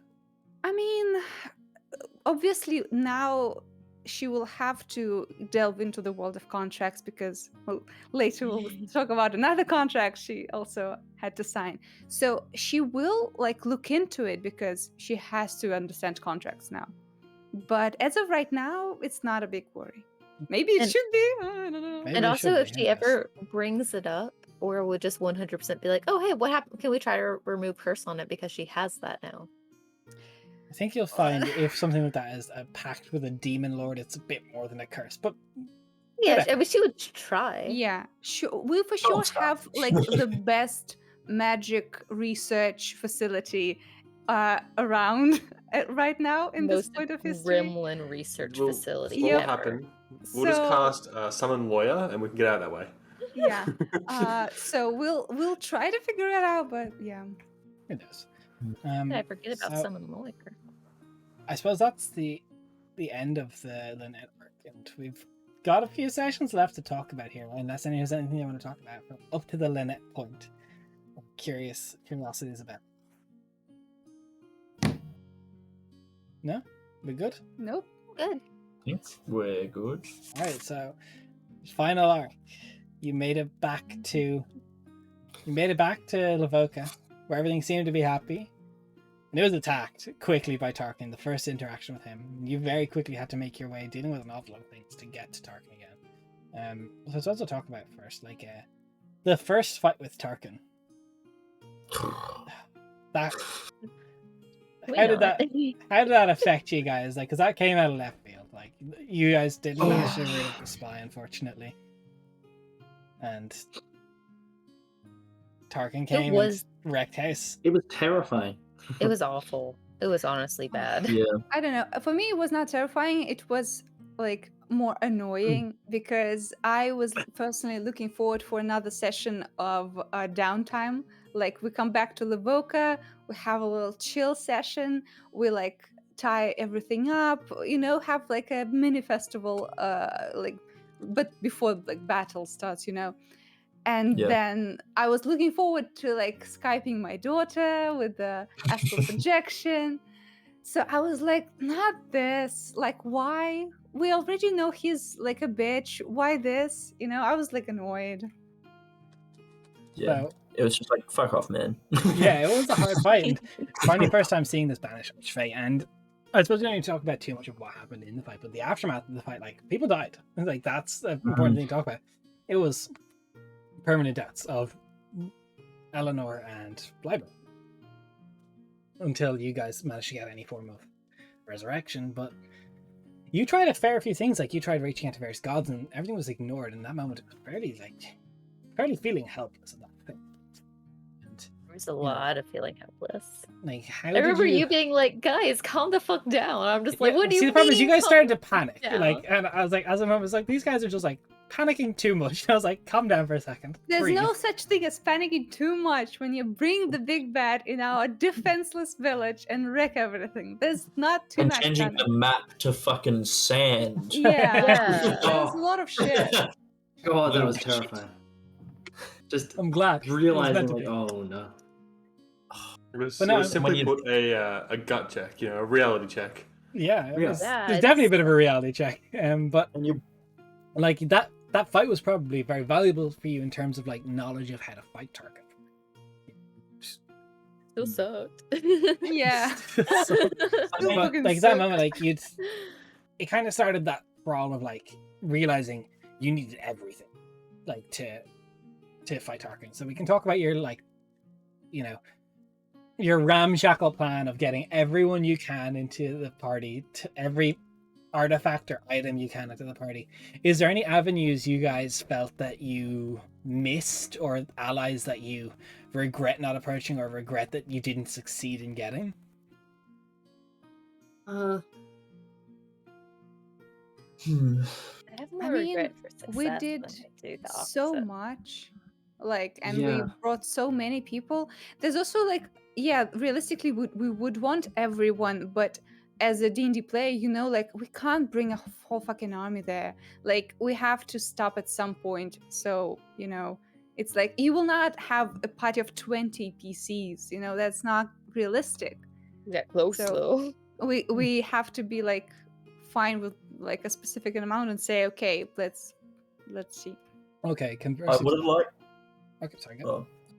I was just gonna say I would have liked to have potentially found, like, you know, a paladin or someone of that ilk that we could have gotten that was, you know, an okay healer but also a tank, because, you know, just Vel and who was it? Vel and Braska were the tanks, and Kakoa. Like, Well, yeah, Sure. Lynn, and like there were a few tanks, but there wasn't any tank healers. So, like, you know, the healers were squishy as fuck.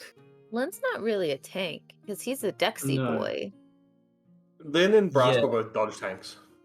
Yeah, Essentially. that's what I was. Mm. But yeah, it would have been nice to get like a strong, a tanky healer, so that Okay. you know. Yeah. Would it not impossible to get, but difficult to get. I did have Yeah, thoughts of like different NPCs you could have, specifically for Valphira, like the old order you tried to get in with and the mercenaries. I thought you might have approached them a little bit more.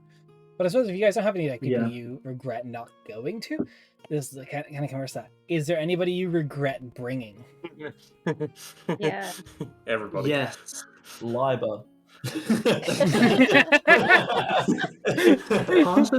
Part of me regrets bringing Spindra, considering how Yeah.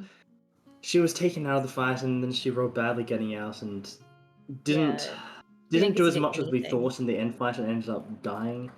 Yeah. It Yeah, was- see, the thing is, she was very powerful when you guys were Yeah. level 3, but she's not that powerful when you guys are Yeah. level 8. It's She not didn't even spare- that. She She also didn't spare like late game, you know? she had bad rolls as far as I remember. She like did have- couldn't she had get awful out. rolls. Yeah. And she couldn't Mm. like hit someone and like god damn. And then people were like, immune to poison because, of course, they're made of sand. Yeah. But- Do you regret bringing Xerdis at all? Because she's someone who didn't. Like, we'll talk about the deaths in a minute. I did. I regret using Revivify on her Mhm. because we did not utilize her curse, like lift curse, and also when I she tried. when she Okay. went down, I was like, we're using something precious that I don't have anymore once we're done. And she is squish as fuck. She will probably go down again soon. But the party was like, no, let's I think pick from her main up. party I'm point, like, it makes fine, sense that whatever. you did. No, see, I didn't want to bring up either. I was like, no, like, we need to be tactical and save it. But at the same Mhm. time, like, It was I a can see gamble, and we people- made the wrong call. yeah, I can see what people getting at though with the remove curse. That could have potentially been life-saving for people. I make it Yes, known that you got- Braska was indifferent, and I got yelled at for being indifferent. You got yelled at for being No, indifferent okay. a few times this campaign. Yeah, Braska okay. wasn't. He was you. All right. Braska Okay. didn't care what happened to people. Kate, I'm gonna be straight with you. Like, I don't want it to be a thing, but I will make it a thing. I strongly dislike when PCs don't think ahead in making their characters care about what's going on. Like, I'm not saying a bit specifically about you, but it's on you to make characters that want to be incorporated and want to like do stuff. You know, Eleanor is incredibly driven. Aura is incredibly curious. You know, you have venues to do so. And when PCs say, "I don't really care," I'm like, well, cool, I guess. Like, okay. Let me counteract that for Braska specifically, because he was driven with a goal, and he completed that goal. His goal was to stop the corruption and heal his sister. He did that. Nice. He didn't care about NPCs that he didn't know. You know what you do after that? Get a new goal. Mind blown. You know what happened at the end of the campaign when we killed the guy corrupting the word? He didn't need to because he died.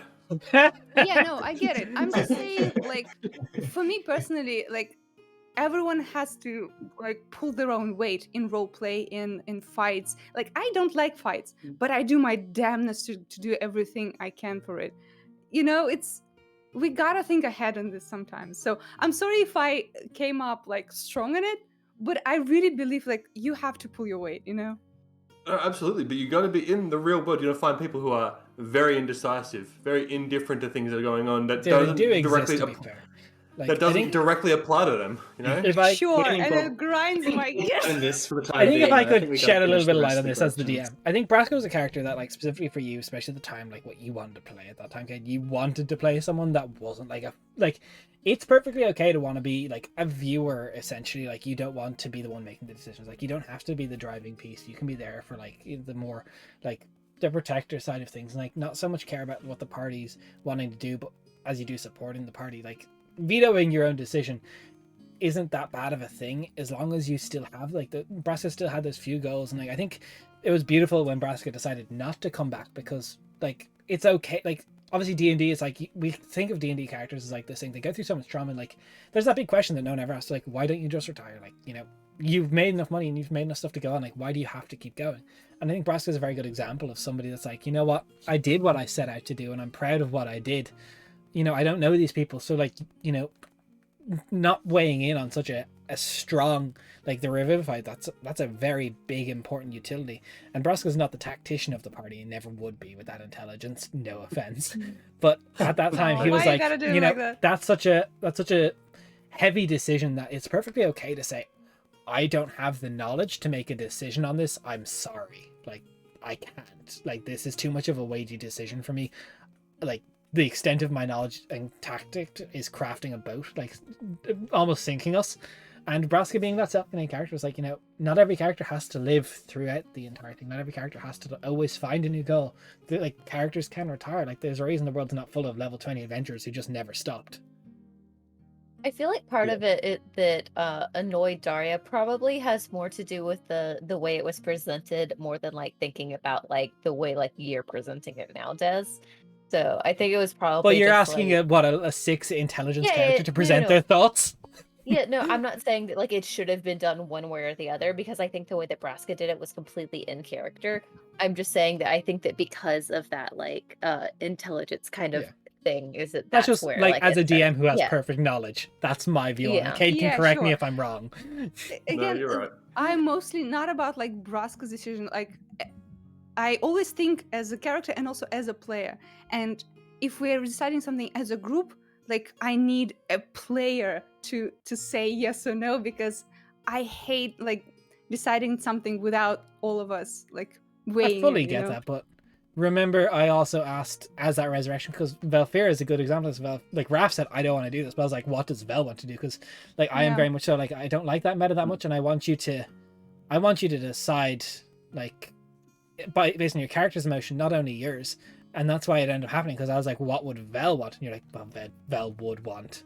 So, you know, I think it's perfectly fine.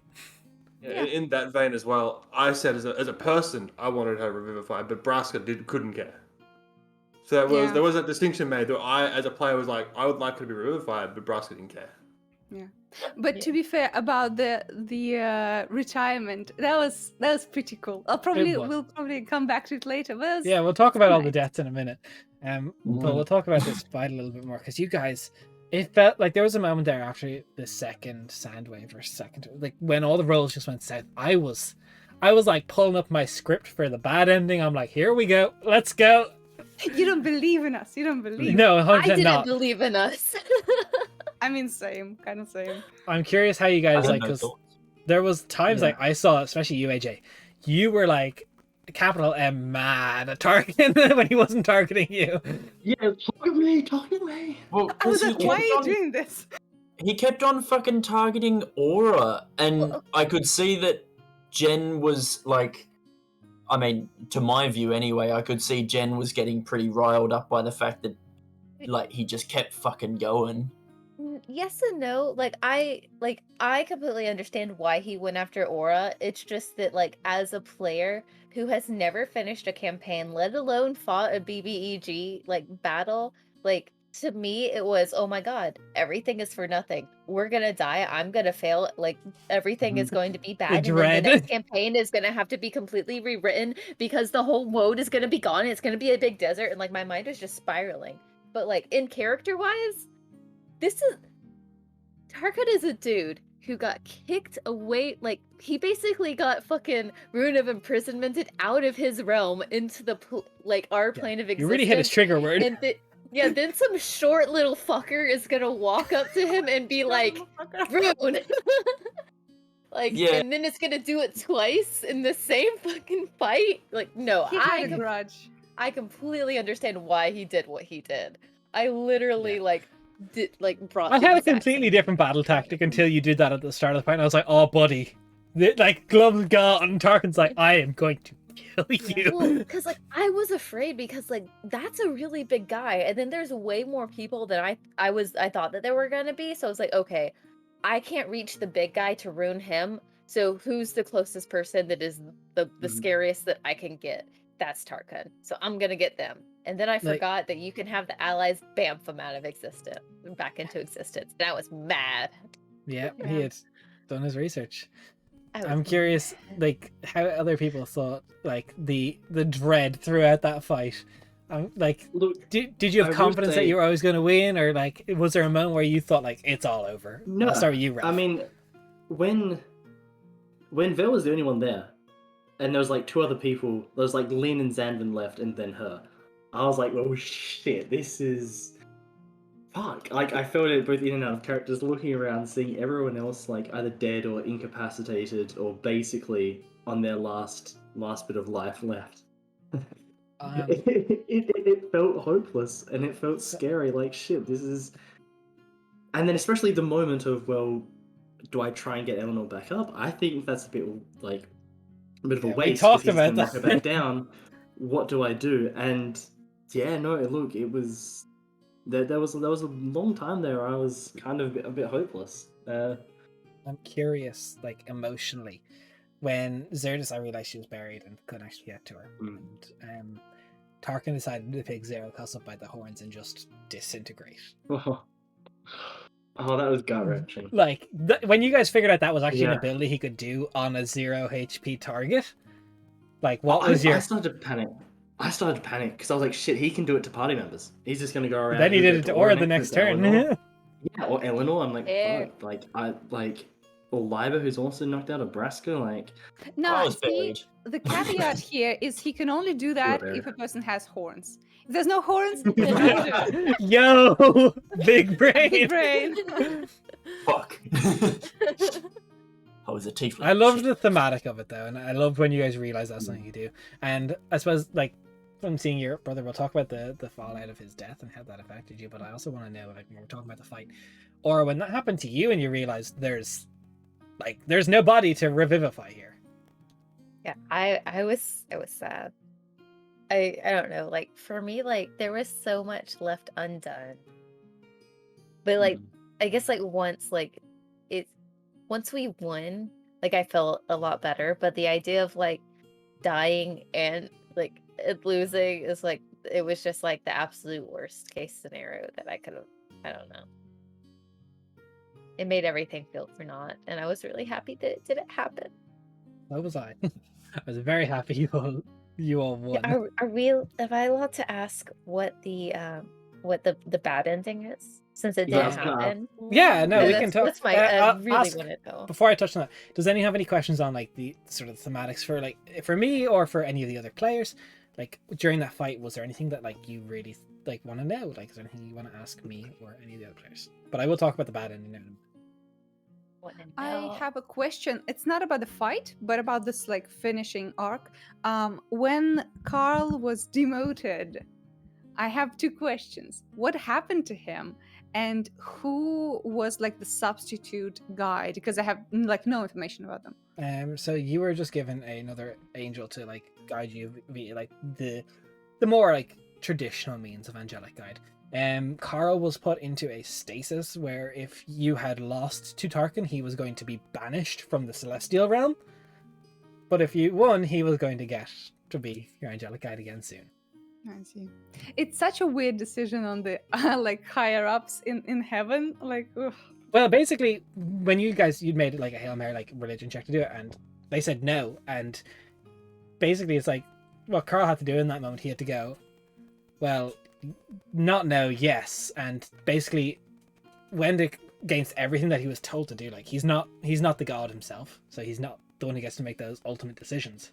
And if the god said no, I don't feel like this is my champion who I wish to grant a boon to, and Tarkin steals a boon and gives it to not Tarkin. Carl steals a boon. Like he can't just manifest on his own. He stole an artifact to give to you.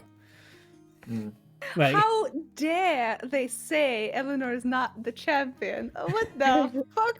Who the fuck do they think they can get that's better? What? just am roll better next So time. that's the takeaway you took from that. Yes, I Yes. am offended. I am appalled. I would like to by speak this. to the manager. Yes, yes, she absolutely will. Oh, but also, very, very early on, you said when we met Carl, like, haha, I wonder when you get to know his real name. And like in character, Eleanor never questioned, like, he's just named Carl. Why not? Is it like something? Is it something? What?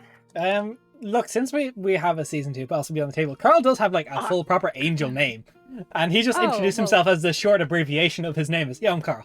Sure. So Hey, it's, I gave you the correct spelling, okay? so it's just like with Faye, it's just like a full name. Like Well, in my nothing- setting, regardless of deity or like religion or angel or devil, a full name, like even for like a person, if you have their full name, like their true name, you can hold some sway up to them if you know the correct magics. So it was a definite bit from him. He's like, yo, he gives that Carl. Yeah. I see. But any other questions about the last bit of that fight? I'd like to make a comment on it Alright. quickly. As a person who loves fights, absolutely love the terrain changing. The Love the legendary shit out of that. the layer actions where The every dy- turn. The dynamic changing, that shit was so cool. Thank Yeah. you. Yeah, that was cool. That was pretty cool. Yeah, I I had I prefer- was too stressed to even pay attention before everyone like. yeah, every told time me. I was just clicking new map to back, next one pops up, and it was like that like prepping an explosion every time. I was like, I'm similar to UK, but also to Dara. I love combat as much as I love RP. I just love D&D, and I love making really interesting combats. And I thought that was a really interesting Yeah. mechanic. Like if you'd gone around to like some of the areas, like I think there's like pillars on the area where the dynamic lighting was. If you'd gone, like you could have tried to take shelter, but unfortunately you all got clustered up and buried, so no one had a chance to. Yeah. But there was the nice thing, at least when all the sand exploded, the buried people were unburied. Yeah. That Yay? took damage. Question mark? Yeah, I think for me, like, I don't feel like I did too much in the fight, honestly. Like, I literally did Storm God's Doom, so took a bunch of the ads to probably half HP or something. More. And then, more? Okay. Yeah. And then started blowing bubbles. Dude, you did banishment, which was Yeah, you took out that. very That was the important. biggest thing. Like, I know you say you don't like. You didn't do much offensive, but like utility wise, like that thing had a charm every turn that basically would have made it so you're not. No one's attacking anyone. You would have just been like, I can't participate.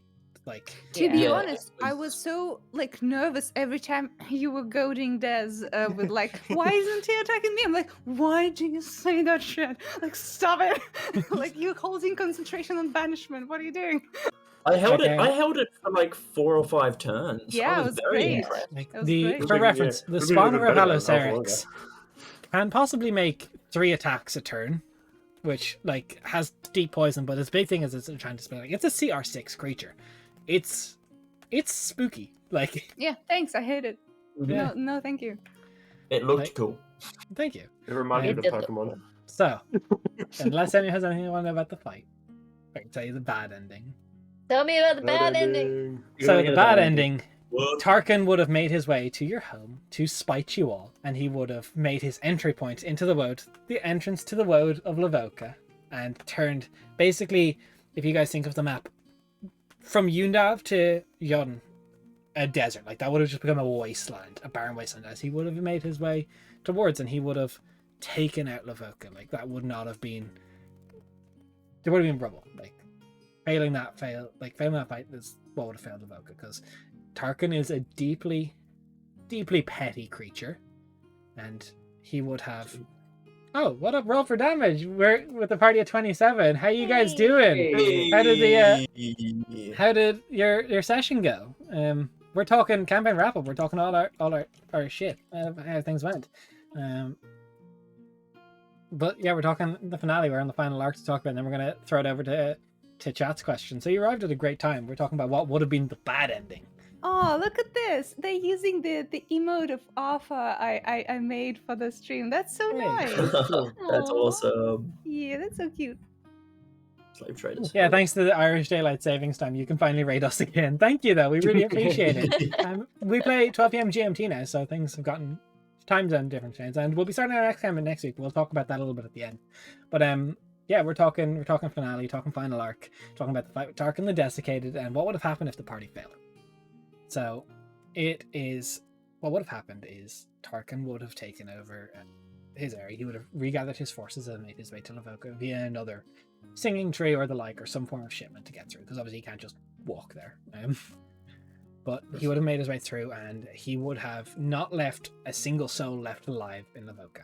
He would have killed everyone there, including Gravis, including Drash, including Drash's daughter. Everybody would become one of his Apraxels, the creatures he can summon, and he would have forced his way through a corrupt corridor through to the Feywild to possibly help the Moonlight King. And really, he doesn't care that much about the Court of Night and Magic anymore, but he wants to be in the Feywild. He wants to be in that immortal realm where he doesn't age anymore. He wants that aspect. But he would have made sure to, like, Yundav would have been, like, in shambles of what it once was. Like, the trauma wouldn't have destroyed the entire world, but it would have scarred from Yundav all the way to Yon. Would him being back in the Feywild have altered his appearance at all? It wouldn't initially. It would after a while, though. He would eventually. Yeah. But the curse of desiccation would always be on him until he kills Sarastra. Yeah. So he would have had to deal with her. But now that he's dead, that doesn't happen, and you guys managed to get the good ending. But I won't go through like the full like spiel of it. But it would have been, a little bit more somber. I would have talked slowly and surely about the collapse of Lavoka. I would have had to talk about how he approaches and in the middle of the night, kind of like his sandform going through the houses of everyone and just draining the moisture from everyone. Not just the men, but the women and the children too. Pendleton would have been so pissed. You almost got away with it, Des. You almost could have just not said it. I could have not It said might it, but be I peaceful. couldn't not say it. But no, Pendleton everyone would have was died, and guilty. he would not have left a soul alive, and it would become like your story would be known, but your story would be known how the Valphira Vanguard perished, Tarkin the Desiccated, and how it would have been like a story of like caution, careful what you mess with, don't get involved in these things. And it would have been interesting. It definitely would have been an interesting like theory, because like not so much in our mini campaign that will be coming up, the 10th session, but the Kingslayer is the big one after that. You definitely would have seen it, because the map would change an awful lot from the Valphira to Yon would be desert, but that permanent scar would be there, and it would be interesting. But everyone like Nux, everyone you'd cared about would be gone. Yeah. All of our favorite NPCs we just listed off earlier. Yes. Yeah, this guy that asked Val for a dance, he'd be super dead. Look, to be fair, he probably was already dead inside, so. Oh, wow. Damn. I would like to know, Rindleton, after having dealt with so much and invested so much in us, having Tarka, like, if we had failed, like, having Tarka just come back, like, okay, like, number one, like, how would it have affected, like, Rindleton's standing as, like, one of, like, the biggest, most advanced cities? And then also, how salty would they have been?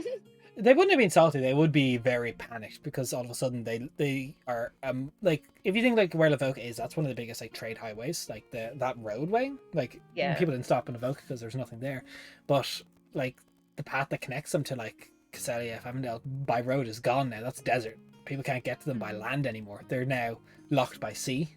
So it would have made their political standing an awful lot weaker. And I definitely think they would have been a smaller player in the future than they would be. That's interesting, Jen, because I don't think they did enough for us at all. I was surprised how little backing we got from Rindleton. All we got is through a personal connection we've made with Seraph. Like, Rindle did not really give a fuck. Like, they gave us transport, But to be honest, I was surprised how like underplayed the reaction to this whole thing Yeah, was. they called us an Uber. No. Yeah, get me They wrong. didn't see much of Yeah. your actions. Like if you'd gone Rindleton rather than Univ at the start, it would have been a completely different end. Yeah, for And sure. Also, I think, don't- I think as they sorry, Jen. No, you're fine. I was just gonna say, don't get me wrong. It's not that I thought that Rindleton did a lot. I thought that Rindleton thought that they did a lot. Oh well, yeah, probably. Yeah. Okay, Rindleton sorry, guys, also go at ahead. the time, like But there's also an with awful lot of Rindleton- political stuff that would have been happening at the time with Rindleton and their relations, because every country is forming right now, and they also like they didn't have enough faith in you to send actual military ship to Sithasa, a country that they're already kind of a little bit at, not odds with, but like tense relationships with. Yeah. But I would have loved to see you guys go to Rindleton. We would have explored the political trouble that's going on there, and then we could have seen more of Seraph and that one guard, Grigorovich, at Seraph's house. Oh yeah, the guy. Grigorovich. I Bless think it him. would have been interesting to see if you guys had like if there were 2 diamonds in Rindleton to have both Liber and Eleanor rezzed. Just it would have been interesting to see if like that whole going to court thing would have changed at all with Liber being there. Yeah. I definitely 'Cause wonder at would you that guys point- have left back for Lavoka or Yundev at that stage, because you would like be ready to get on your ship. You would have had much different allies, I'd imagine. Mhm. Yeah, What a lot yeah. left. I mean, it would have been weird because I think at that point I was just sort of sitting there being like, when the fuck are you guys gonna go? Like, come Oh on. yeah. I'm just chilling here. It's taking you 2 hours. Come on, here we go. But it would have been definitely interesting. Meanwhile, we're just taking a little like break for a sleepover with the girls, like discussing what are we going to wear to court, and Liza's dead yeah. bodies there. Let's talk about the deaths now, because I think that's a very good point. Like the deaths of that went through, and like who walked out of that fight originally before, like you called in favors, was Lynn, Valphira, and Zanvin. And You and guys soon to won be by the grit of your deceased teeth. Zanvin as well. Yeah, Like- soon to be deceased if you didn't have a removed curse. So really only Lynn and Vel safely. Out of 11, out of like what 11, 12? 11 or people? 12, I think. 13. 13. No, 13 out was of 13 including the mage that didn't go in with you to the fight. That's right. So But 12. yeah, so out of 12 people, 2 people walked out, essentially. That's Yeah, 12. yeah, It was close. it was Mm. very close. It came right down to the wire. I cannot imagine what was the initial plan for the fight with his helpers, the ones that Rolim Yeah. took away. I cannot imagine that going anywhere in our favor. Yeah, no, we would Yeah, not. what It was would not what was the build of those 2 that were sent away? Was it like a fighter and a caster? So he had an ill rigger and a cleric. Oof. Oh, That's fuck. shitty. That Basically, is I think I shitty. described this to Raph briefly. It started out as an impossible encounter, and then everything you did towards it made it more plausible. Yeah. But yes, he had a very strong, tanky ill rigger and a backline cleric that was completely focused on healing. Yes. Is there anything Yeah. that we could have done to make the fight easier, or did we basically do as much as we could have? I think you did as much as you could have. I was interested to see, like, there was like the slimmest chance, like, that you could have gotten Seraph to come. Like the slimmest. It was like nat 20 or nothing. Yeah. I think that would have been the only thing that would have, like, because if Seraph came, she would bring her own retainer. Mm-hmm. That would have been probably the single strongest ally I could have given you. Would have been Seraph. Yeah. That's the only thing I could think. But like situation for like reducing Tarkin's forces, I don't know how I would have loved to see you guys approach it in a different way. I also thought there was a brief chance you guys would want to wait a little bit of time to get the other half of the Trident together with Liber to bring that down from Ojikir, because that's really close. Yeah, I- I was. I didn't know thinking where about- it was. I thought the party was like, no, that's gonna bring down the berry. We can't do that. Yeah, you guys did think that. Yeah, well, because It's it's the thing the that's anger causing and the storms to rage. rage that broke it apart. I mean, it wasn't too far off to think something like that. No, by all Mm. means, it's completely logical to think something like that. But, you know, I think you guys did really well. I think there's a big commendation for all of you for how well you prepared for that fight. Like, I'm proud of how you did it. I think you did a phenomenal job. We Yeah. are so smartly brained. Look at us. I wouldn't say that. I just said you prepared well. Okay. Damn. But let's talk Wow, about the yeah. deaths. So the first deaths that we had to deal with, and the first sort of like drama, was like Vel, how were you feeling in that moment before the Knight of Lead came across and managed to give you the golden elixir? It was kind of a non-choice because of who was there, but you had to make that in-character choice, like who to bring back. Look, it was, as anyone who watched it could obviously tell, there was despair, like in and out of character. Like I didn't know what to do. Vel didn't know what to do. There was just me, Lynn, Zanvin left. Like we had to trek through the desert potentially if we didn't have the Knight of Lead. We had to trek through the desert in order to get back to civilization. And we had all these dead bodies with us. So I was thinking to myself, and Saz was Vel, like, who can we carry, and who would we carry if it came down to that? Like, it was a lot of difficult choices potentially. Thankfully, the Knight of Lead did pull through, and more than pulled through, actually opened a portal, which was incredibly useful. But no, like that initial moment, there was just utter despair and just like sadness. I'm curious, if Zerikos was still alive, what would that have decision look like for Valphira between Eleanor and Zerikos? Brother or not lover?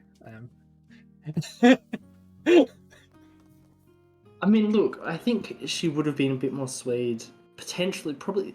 Actually, no, she would have felt more responsibility towards Zerikos after everything. And she would have gone towards Zerikos. That would have meant that no one else would have been brought back. That's really interesting. Yeah, that's very, very tough.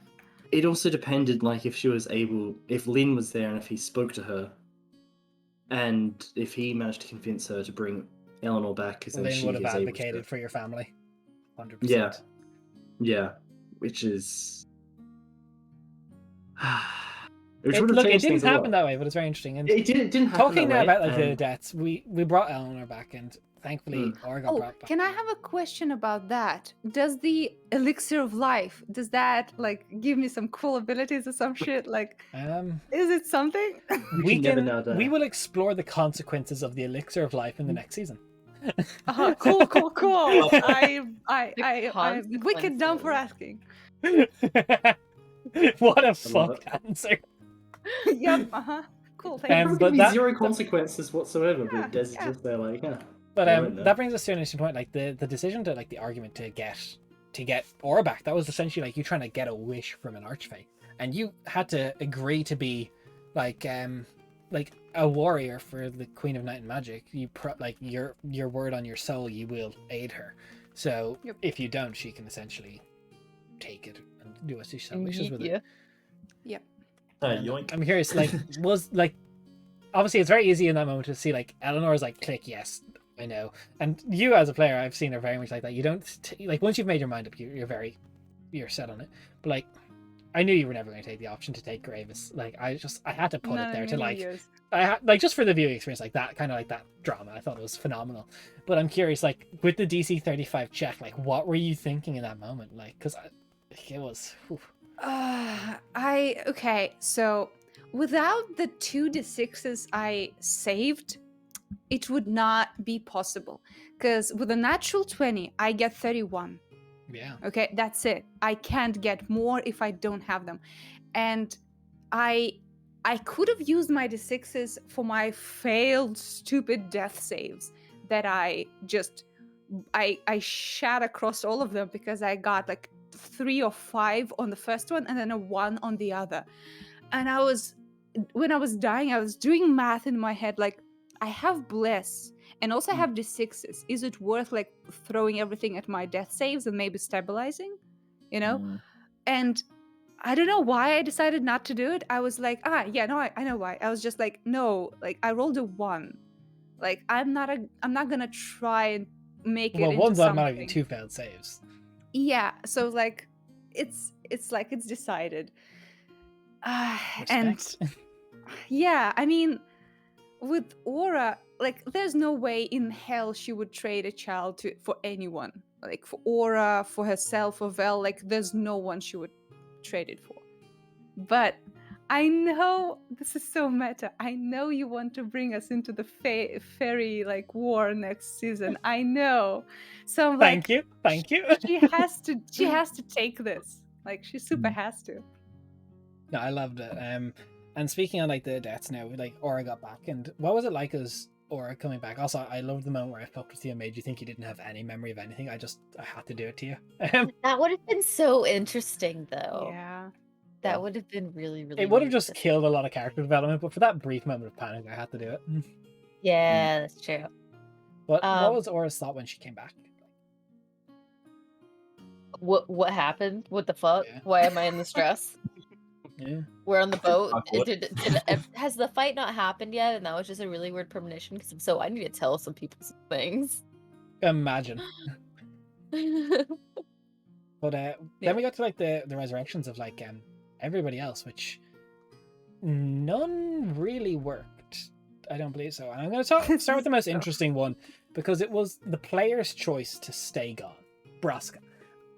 You obviously at the moment we've talked about it. You were Braska's at peace, but I think like pulling back that curtain a little bit, like talk us through your thought process.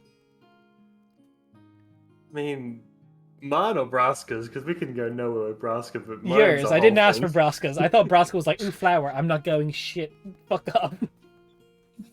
Well, even Braska had thoughts in that moment, but for me, once Braska had fallen over, and like at that point, by the time Braska's final death save actually, like he had failed that final death save, it was right near the end where it looked like from the very small part that you could hear through the sand or see through the sand, that it looked like it was going in their favor as far as you could tell. But I didn't know whether or not Braska would come back originally. I was sitting there and not even thinking a second thought of it until you came along and you're like, would his soul come back? I'm like, fuck, would his soul come back? Would he want to? And I genuinely didn't know, and I was so unsure whether or not Braska, after doing everything he had set out to do, would come back. And my decision eventually ended up coming up to what the party were going to say or what happened there, and it ended up to the point where I had settled on Braska had, as I said, completed everything he set out to do. He had saved his sister, he had saved essentially his home, and also joined part of a weird night pack thing that he technically also honored somehow. He didn't really understand it, but he honored it.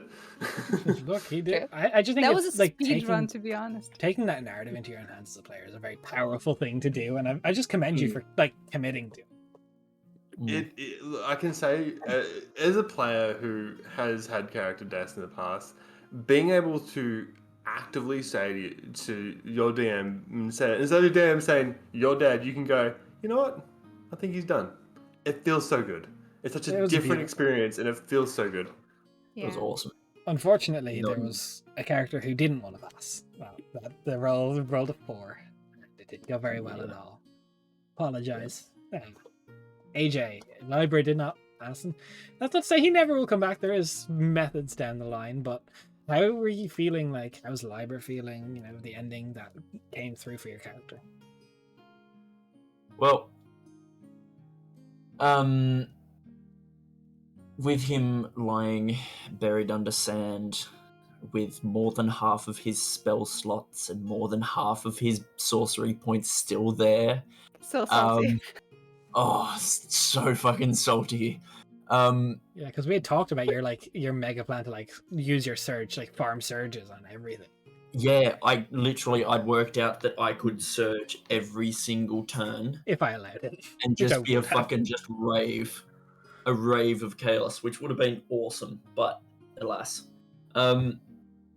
Liber's happy. It's like, you know when you go to your grandparents and you just sit on the porch with a cup of tea and you just talk shit, watch the sun go down. Like, it was just, he was catching up on family history basically, and whether he gets glimpses of where his currently living friends are down the line, thanks to the Dawn Watcher, he'd love that. But, he's happy to what- just be at his side. What do you mean? Well, I'm coming to visit. Face up, fucker. Make Shit. your way to Kanassi's hut, find Liber, pull him out of the hut. 2 bodies? I- Hello? I mean, I'm not putting it past Aura to try. I'm just saying that Aura's 100% going to be like, we know where he is. Yeah. Technically you I don't, like but you have a good theory. Exactly. Yeah. I like to think now that Liber is literally just the tome, but in his mind's eye, he still sees himself as Liber, and is now just literally just a tome with a personality. Flash You know what? I have forward this to beautifully Aura sad holding the image in my token mind. crying. Oh Just god. You from the mean very Aura start. sitting on the floor crying, holding a book? That's awful. But I have an equally awful thought. And this is just my personal headcanon. I don't know if I'll confirm it until a future season. But you know that story of the dog that never left its owner's side? That Valk is going to just stay at Liber's grave until people keep feeding and he's never going to leave. Oh no, don't do this. How dare you no, fucking that's Hachiko this terrible. thing? And I just No. realized that we've gone through the entire thing without us even talking about Valk. Yeah, we'll talk about it at the end, but that's my personal headcanon. I'm probably going to confirm it in the next season, but Valk will never leave Liber's grave. And you can feed him, but he will eventually, he won't come inside. He's try and get the him library cat. He just And he's only a Hangs kid there. as well. Like, he's such Yeah. a young Valkyrie. Yeah, but you were his parent from the very moment. He took you, because Valkrungs are raised by a community, but his sole caregiver was Liber. And as much as he's all of his family, he will never get over the death of Liber. Pain! Why? How dare Why you? then? yeah. But I think it's a beautiful thought. And let's talk about the NPC deaths. Spindra, obviously, that's one that hurts. Couldn't even bring her body back to Barrier. She's just gathering So sad. cobwebs and rubbing Yeah. on herself. But I think one that hurts me the most is Azertus, because she died in such panic. She never wanted to go. She I took know. so much convincing to go, and she couldn't come back. I That regret bringing Zertus so much. I do. also, it will do. I think just pointing out here, future campaigns, the progressing of magic items is just gutted now because she was the forerunner in enchantment technology. Well, I Aura's mean, 100% yeah, the trying to epilogue- carry that on. yeah, Or it can epilogue help, but suggests that she's Aura nowhere does she's not Zerdus. Zerdus was not a talented mage, Yeah. but a talented enchanter. But Aura's definitely going out of character, season 2, aside, her whole thing is that she's trying to make Zerdus's legacy. sacrifice worth it. Yeah, she's trying to live up to Yeah. being a because Oh, she yeah. feels really guilty. It'll help, It's but she it will was by no part of- means be Yeah. it's trying to pick up someone's notes that you've no idea where they started, you've no idea where they left. It won't be easy, but it'll help. But something that Aura is doing, Aura has brought teleportation to the world. Yep. He is one of the Yeah. first public that has teleportation. There is other people that can teleport, but for teleportation circles standing up in cities, that is a big thing. That would be very helpful. Mhm. hmm Mind you, she's still the only one that can do it, and it can't transport goods, but So far. But okay, I want to just because this has been fucking on my mind, and I brought it up to Daria specifically so that she would be thinking about it. I want to know how Daria would let's say we're back in Lavoka, whatever, or runs into the office and is like, hey, I learned how to do this. Approaching Rendleton as hey, yes, we're basically owned by you or whatever. Oh, not how for would long. yeah, I just want to know how is Eleanor going to bring up this fact that Okay. So here's the thing. From the moment Des brought up, hey, you pay Riddleton taxes, I'm like, okay, that's fine. And also, if Lavoka gets bigger, they will demand a Hell Ward to be built. they I'm won't like, demand, but they may expect. that's less depending. fine.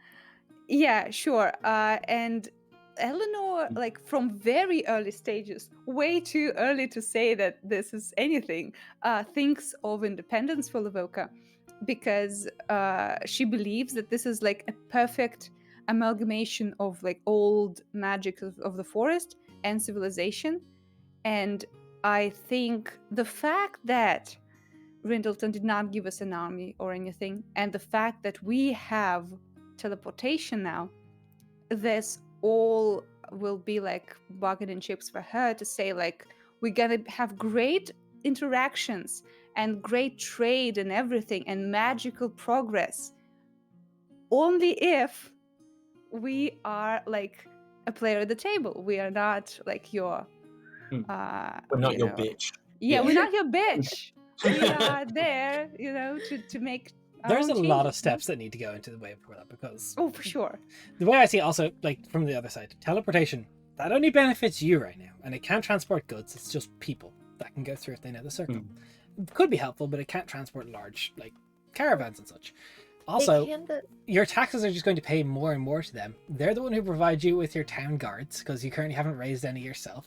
They're the Not one for who- long. Again, we're like, working on it. Again, it's something we're gonna have to touch on in a later season, but from Rindle's point of view, you just became like, yeah, you may get like more and more respect and like become like one of the major cities of the country of Rindleton, but independence is going to be a extremely hard fought thing that would maybe even come to war before they let you have it.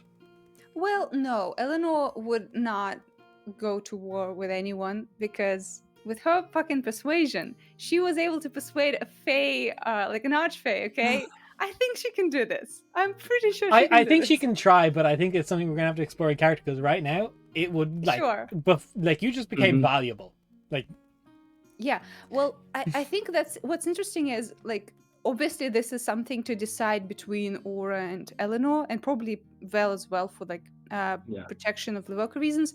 But I think teleportation between countries, like not only for Rindleton but like for Casselia, for Yundav, would be a great start for like a mage's society. People transcending politics of countries and going into like research mode.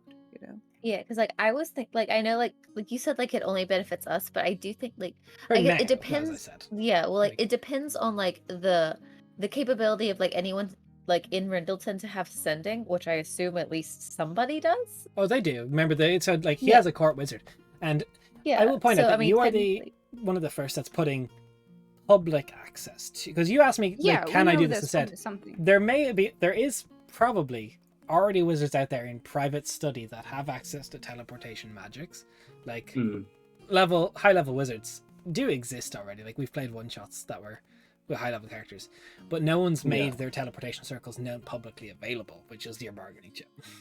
I do have a question though. When a wizard learns teleportation circle, they like automatically get 2 circles they know. Yes. How was does what that me work and- in this situation? Me and Jenna were discussing this, where she asked, could instead of giving her 2 that she would know, create 2 instead. Oh, okay. And I agreed to it. Mm-hmm. Oh, you gave me 3 though, because you said that I would be able to have one in Rindleton and Yundav. Does the spell give you 2 or 3? I whatever the don't spell gives you. remember. I don't watch. I could look it up real quick, but I just remember you saying that I Yeah. could have Yundav, Rindleton, and Levoka. I definitely I'll look it think up. that's where you could set them up, but the 2 or 3, whatever you get from the start, would be the free The ones one in that you have. Levoka you can just make throughout time, right? Because it takes a long ass time, but it's in a year you have a circle there. I don't know. I Oh, wasn't gonna teleportation take the time to like actually like look it up. Yeah, I you guess. learn the Yeah. sigil for 2 destinations, so rather than learning them for 2 destinations, I'll allow you to create 2 destinations. Okay. So you can make your own via components and stuff, but that would be longer fought, and we'll explore that in the next season. Yeah. So we've talked about the deaths, we've talked about everything so much like campaign wise, and I suppose, do you guys have any questions for me throughout the campaign? I've got some questions from chat that I've got backlogged that I want to cover. Mhm. But if you guys have ones you want to shoot out first, Why'd you fuck me up about fucking Valk just then? because I like making you suffer. Why are you so angry at us? Were there ever times when you were just like disappointed in our approach to things? Ooh, that's an interesting question. Ouch. 100% no. Such a Damn. Easiest question answer in my life. No, I've never been disappointed how you guys Aw. approach something. I've been interested in how you, but being disappointed would imply that I wanted to put you on rails and force you to go a specific way. So no, I've been fully happy with every time you've come to me with a solution for a problem. Gotcha. He wasn't. Sorry, they weren't disappointed. They were just mad. Yes. Apparently. Very good question though. No, I think that would be not the best behavior as a DM if I was like, you guys didn't pick the one cherry picked specific area I wanted you to go. No, Yeah. no. Well, I don't Yeah. even mean it like to that extent. I was just like that you thought like that we wasted an opportunity. So like you just felt like No. kind of like disappointed in the waste. I don't think there's any real such thing as a wasted opportunity. I think there's an awful lot I can work with. Yeah. Big What were you question gonna I have. What was the loot in Tarkin's lair? Yes. What was the loot in Tarkin's lair? That's a good What loot question. did we miss out on? I really hate to hit you with this answer, but go back and take it if you really want it. No. No. You told us it would be gone. Yeah, you hit us So with there this was a one couple we taken. thousand in gold. There was some artifacts of armor, some like strong armor, some strong spell scrolls for various levels. There was an awful lot he had amassed, like stuff that he planned to use when he got into the Feywild. He had the way there's like dragon slaying arrows, he had essentially Fey slaying weapons as well. There was a lot Jeez. like of stuff that would have been useful in the Feywild War, but as you said, it will be raided when you get back there. Yeah. Yep. Just watch if he had like 5 scrolls of Revivify just chilling No. back there. No, nothing that could have helped you in that moment to bring everybody back. Hmm. Was there something that we did that surprised you and had you going, oh shit, gotta scramble to like sort stuff out? Not particularly. I think towards when you were gathering all the allies, I was just trying to prep for everything because I didn't know who you would approach. Because you could approach anybody. But I don't think there was anything that was like super like out of left field, didn't see it coming. If you guys had gone to Casellia or like some other like, okay, we're gonna go check Arvagrad or some like, if you really were like, we're gonna go to Thiel, try and find the Temper Trident, like then maybe stuff would have like the Farwalker, it would have gotten a little bit more hectic. But I think you guys stayed within where I wanted and was already ready for. On that though, what if my plea to the woe worked and I had ended up being able to go back to Bruska's little home? I was not Yeah, ready for that. I was not ready for that. I wasn't ready for it. It popped in my head. I'm like, why the fuck can I just not do that? Yeah. That Good to was go, going at to least. be a masterclass in my improv skills, whether or not I saved or sucked. That would be cool though to see like the tribe interact and all that. Yeah, it would have been Yeah. interesting. I have very loose notes on all your tribe members, but like nothing Yeah, that that's all I like gave concrete was for go loose. help. Ask for help. Look, I gave you all the important NPCs in my Yeah, backstory. So you that gave was me all enough, that but I definitely would have had to pull up the Google Doc and be like, 1 second, let's throw up a technical difficulty screen while I look at my notes. Yeah. But no, I would have fully allowed. Like I let the roll happen. Yeah. So I'll hit you guys back with a question from Brigitte, which was very, very interesting. What was everyone's favorite moment of the entire campaign? Oh, Joke, why? Yeah, that's way too tough. What? favorite moment of the entire campaign. Of God. the entire campaign. I'll be back in one. Actually, do you guys want to take another quick break? We're almost like another 2 hours in. Do you want to take Yeah, another might as 5 minute? well. So yeah, we'll take 5 minutes and then we'll Time get to to think. chat's questions. All right. Be back soon, guys.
It's gonna be great. I can't wait. It will be great. Yeah, confirmed.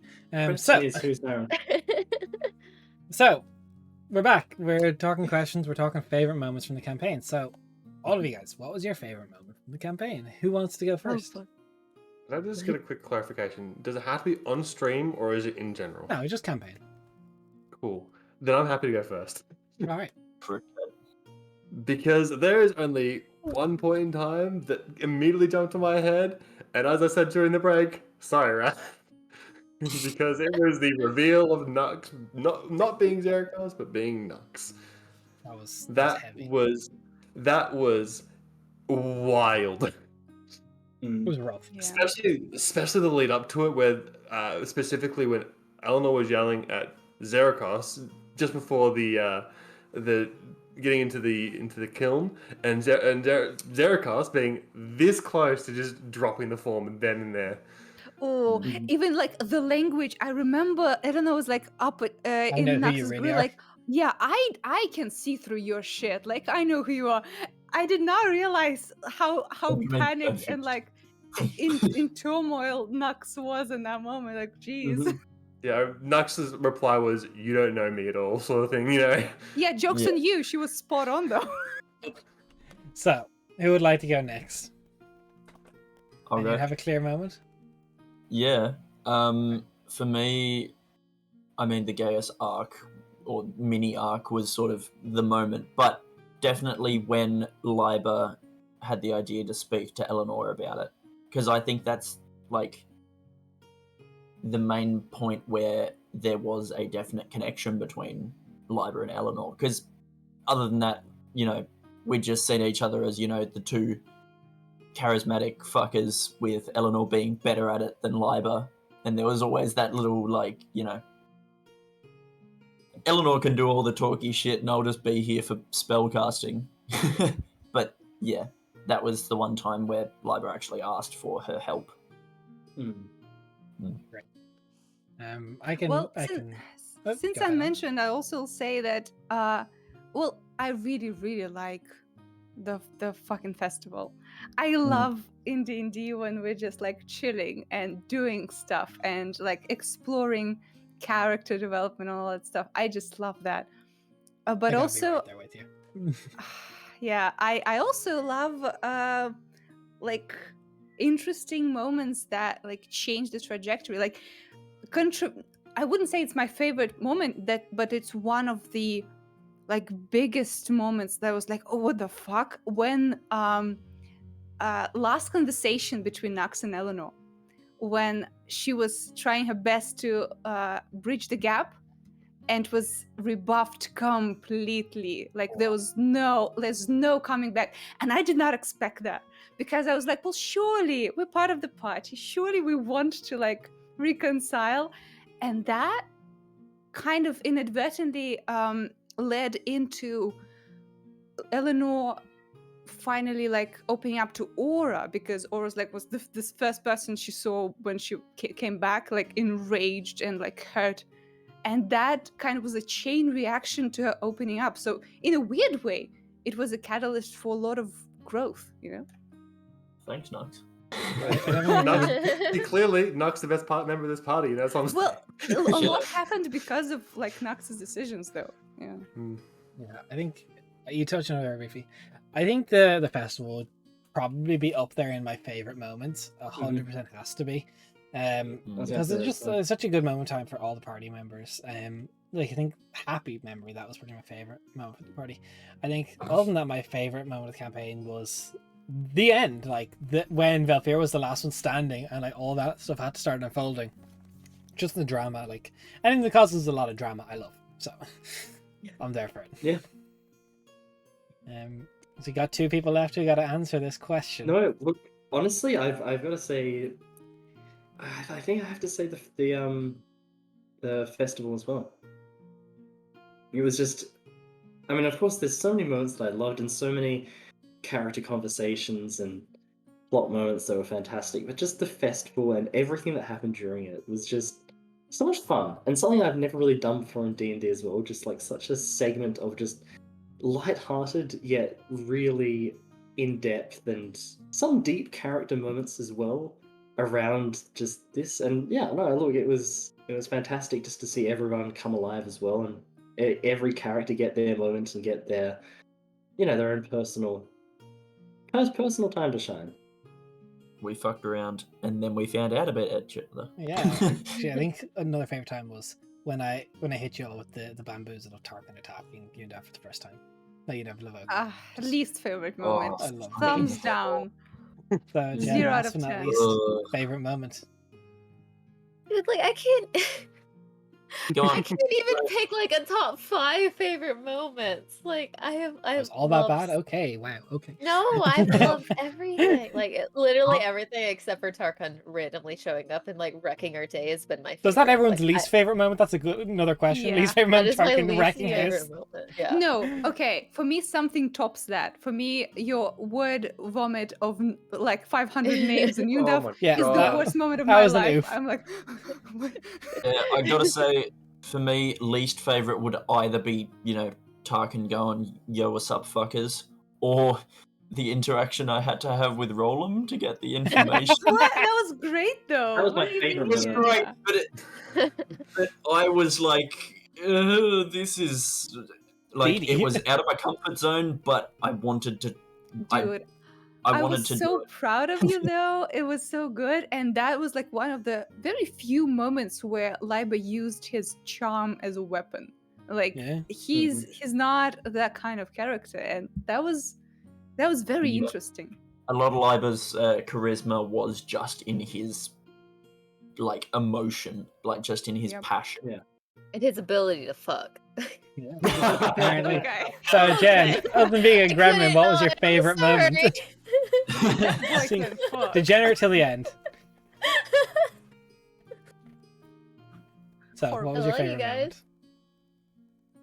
Oh no, there's so many good ones. Like Jen, just pull up the transcript of the entire campaign. Just start reading. Just choose a random one, like Okay, whatever like- pops in. like okay, so like I loved the festival, but also like I loved getting to like actually meet Lynn, but also I really loved like the whole thing with Carl and like you actually get to see your daughter for the first time, and I loved like going to figure out like that, hey, like you're not just a book, you're like the tome, and then I loved it when like we got to do the fucking the trial with in the tower, and then I loved like actually like getting to like hang out with Nux, like he was like a big brother, and like I Okay, just loved Jen, everything so much. Can I ask you a question? Yes. Did you love or did you hate the moment where Lynn was like down to forfeit a kid to bring you back? I wasn't like down or against that. That like it like I Okay. don't know, like for that it was more like I was so curious. I Mhm. wanted to know like how this very prideful man who is like almost like rebuffed Aura like in the past, like because of like her like being like it really wasn't that bad. I mean, my mom was the bitch in the situation, not the queen. Like seeing like I wanted to see like how he was going to deal with shit. Like I was mostly like curious, like in a weird like way, more than like excited or hating it. I Yeah. don't think there's moments for everyone that was phenomenal. And we've seen this on the Dreaded GM, we've seen it on Dead LC Gamer, we've seen it on Roll for Damage and Courser's Cove. They go around and ask everyone's favorite moment for every character. Like throughout the campaign, it's a difficult one to pick now. But we're gonna blatantly rob that concept here. And Yes, I love that. I it's think great. we should roll it. So we'll start top to bottom as we've been doing an awful lot of time tonight. So we'll start with Valphira. And Yes. so I would say personally, my favorite Valphira moment was becoming a squire was such a pivotal moment, like that kind of like that moment. The only thing that would probably top that for me is when she finally saved Xericos. I think those are probably the top two moments, with a small minor moment of when she had that bottle of wine and we don't know what happened because we faded to black with Eleanor. Okay. What? Hey, that's my moment. actually Let me music have it. starts playing, Let isn't me it? have it. You wait, Des, you really think that anything would be like off screen? That's next season. Everything is uncensored and That's when we start everything streaming on. It'll be That fine. is I mean, prime content. Yeah, What are we're you talking not- about? Better be. We're not So, trying to Stuff we do wanna that hear. shit. It better be. Cade, what was your favorite Valphira moment? Look, my Rainy? personal favorite Valkyria, my personal favorite Valkyria moment works off of your one with Zerikos. I loved Valkyria interacting with Zerikos. I absolutely loved that so much. It was so much fun. It was such a Yeah. nice, sweet little thing to see Valkyria interact with this character. I'm like, it's just wholesome, you know. Yeah. Good banter. So, AJ, what was your favorite Valkyria moment? I don't know. Wow. There's no like the Zerikos stuff was awesome and beautiful and mushy as fuck. But I still think any time that Vel interacted with any of the knights, just because it seemed that she stepped up and put on the this is my job now sort of outfit. That was always so good to see, especially how she didn't take command during the trials, but we all looked to her during the trials as just yeah, what the fuck's happening? Yeah. Jen, what was your favorite Vel moment? Like, of course, like I want to meet Valinor like forever and ever. But but no, I actually I don't know, as far as individual moments go, her and Zerikos they're reuniting, especially after having found his mask that was left behind. It was just so touching and it was I don't know, it made me really happy. Yeah. And Daria, what was your favorite moment of your boot? Yeah. I mean, The to wine, be you know? honest, no, to be honest, I liked the mystery that surrounded Vel for a lot of the campaign. When we met Ekris, and they had this little conversation, and we know virtually nothing about Vel at this point. And I was like, what is going on here? What? And compliments to Raf, he held on to a lot, as much as a simple concept Vel is, he held on to a lot, held a lot close to his chest and made us think about what could be the reasons for everything, you know? Yeah. So I liked that. I like that Vel is very much her own person and doesn't vomit everything out. It was great. I loved also Look at me. the moments of sibling banter between Yeah. Zerikos and Vel. When he was Zerikos just straight up shit talking the name Valkyria Vanguard. Yeah. Cade, yeah? Which he's wrong, by the way. Name slaps. Great name. I just wanted Cade. to bring up as well. I'm going to call it the seeds of what Valphira is going to become. The original fight against the wolves, where Valphira was the one to rally all the troops. Yeah. that was badass. So That was very good. Also, just the big sister vibes, Yeah. the whole Yeah. time. I'm just I love her so much. what is everybody's? I'll start. Braska or Nook's moment. I think it's just so standout. Braska choosing to stay dead. The being at peace with death. It's so beautiful. But if I picked a Nook's one, it was running after Fina in a heartbeat. Aw. They're just such great moments. I think they're about formed outstanding and just that. The autonomy of you to be nope, I'm dead. Fuck you, DM. Fuck your story. I'm dead. Fuck you. And I loved it. Raph, what was your favorite Nooks or Braska moment? I mean, it's hard to sort of divide the two. I will say, I'll give one for each of them. I think for Nux, one of my favorite moments for a character that I and in character had such an enmity with.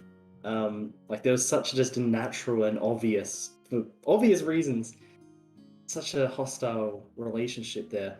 I did out of character love to see Nux grew to be themselves around Fina, and then that whole, just a very inspiring and wholesome relationship there, and just all of that I thought was very, very well done from both Des and Cade. Braska, I mean, look, he was there for a shorter period of time, but then the moments that stick out for me are just some of Braska's dumber shit that he would pull out, which was absolutely hilarious. And for that, I would have to say, Braska inventing his game and Oh, thrusting it stupid. upon people to play with, and especially on the ship, just that whole moment there was just so beautiful. And just Braska's smile, just watching people enjoy and just watching his game was just beautiful to see. AJ, what was your favorite Braska or Nux moment? I'm gonna give 2 again because I'm as unoriginal as they come. So my favorite Nux moment was technically a Zerikos moment. When Right. we were, you remember I think I know when what we you're were talking both about. on watch, Yeah. and you were telling me about nature and shit, and it was just like we were on camping buddies, just looking up at the stars and shit. That was awesome. That was good fun. Yeah, explaining the Um, Firebird as well. Yeah, the Firebird. Yeah. That was so good. And then favorite Braska. Apart from the board game, the fucking boot. the Yep. first boot. boots. The first boot, not the second boot. Remember the boots. First one. They Yeah. were both great. Jen, what was your favorite Braska and Nux moments? So my favorite Braska moment was in the fucking pastry tree of wonder, and just like Braska like wrangling like a fucking like tyrant Aura. That I loved it. I thought it was great. It just being like, oh, like it reminded me of like a person with like a toddler leash. And I just thought it was just funny and endearing. And for Nux, it was I don't know, just like I have like more of like just like a vibe in general, like emotion than like a specific moment.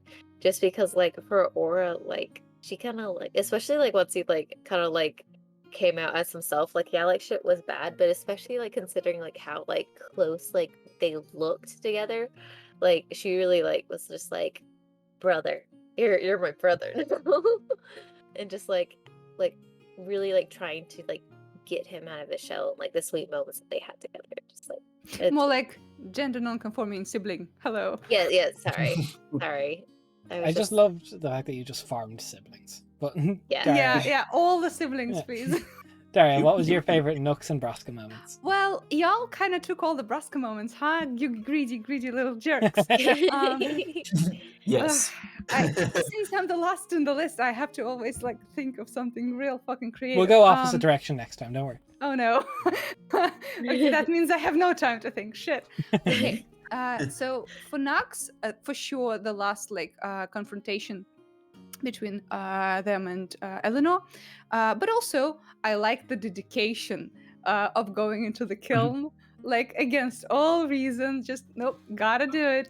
That was ballsy for sure. And for Braska, I don't know. I really like moments of like quiet kindness that Braska had, like just staying with Libra's body in church, like partly because Braska mentioned that he doesn't like big cities, but also like it's nice to think that someone was there to like keep Libra company. You know, that's nice. Yeah, it was great. Together All again. right, so next on the list. Speaking of Libra, Yep. our favorite Libra moments. This is just the entire collaborative story I got to make with you was so phenomenal. I'm trying to pin down a specific moment. I'm gonna just be so selfish and rob 2 big ones. The 2 times I got everyone else take off their headsets. The geese arc with you, like Yep. how well you just, like, because it's very difficult to do like just a 1-to-1 back and forth for a little bit, and you just were great. You hit all the marks, and it was phenomenal to do it with. And I think you played that really well, and your approach to it was so smart about how you're like. Say what you want about AJ. He's not stupid all the time. You can figure something out eventually. We never say that about AJ. Remember We the say counterspell. He's Yeah. creative. Yeah, that's No, what you we say. handled it really well. And Darius, since you complained about going last, what's your favorite Libra moment? Okay, yeah. So you did not steal this one, so I can use it.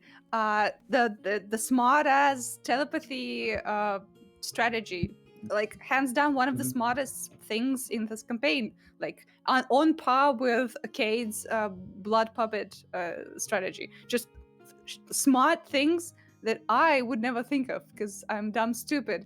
You know. set that high.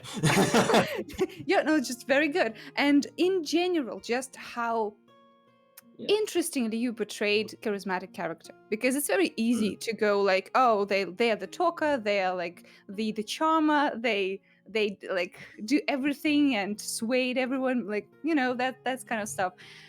But you played it in, he's so honest, he's so like emotionally raw that it just like unwillingly you are pulled in his direction because of that. I think that's a very smart way to do it. I think this is very good. Yeah. Oh, thanks. Jen, what is your favorite library moment? So I don't. My favorite library moment is like one of those like really big, like awesome, like fancy ones where like he was doing like super great.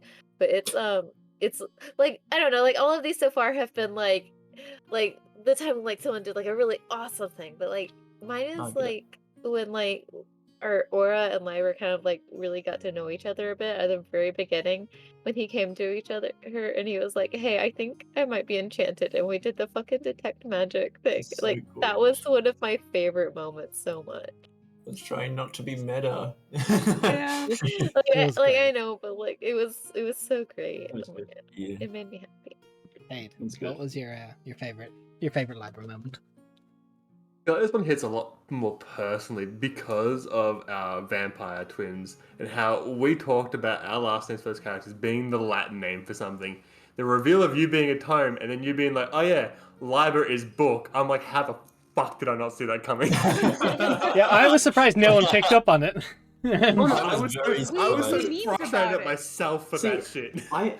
I picked up on it from the very start when AJ revealed quite a bit of his backstory to me. I don't know. We memed about it in Um, chat, like library, ha ha ha. Like Yeah. we memed, but we didn't think that that was exactly what it was. Where do you think the word liberate comes from? Knowledge. All right, Raph, No, what's your favorite? I like that reveal from Yeah. AJ and from the character. It was great. Yeah. It's all in the names. Look, for me, I mean, Liber's story, and it was really one I felt was about discovery, where it's about him like discovering the new world or discovering who he was and what his purpose used to be and what it could be. And that's why I just love the moments where Liber really just got to grips with, you know, revealing that he was the tome, or the fantastic moments where he went into the ocean and he had that whole connection to the other shut piece of the trident, just that whole ritual there. Just those moments, those specific moments where Liber got to discover and really got to bring about just that knowledge about who he was. I thought it was fantastic. The And I love frequent to do that. attacks. You can forget. Also playing off of that, just Liber going around and people being like, I don't know what I am. Am I a you? Like when he went to Nux, he's like, am I a changeling? How do you change? And I was just like, you can just do it. Trial and error. Trial and Yeah. error. A good scientist. Yeah. The way So you fucking our- described the changeling shit was so Oh yeah, that's gross. another Yeah. note. The fact that bits just Yeah. slide off you. I hate it. Yeah, I those lo- rearranging. Fuck no. I love my body horror, as you could tell by Braska also being very body horror heavy. Yep. Yeah. So our favorite aura moments, I can kick this off so easily.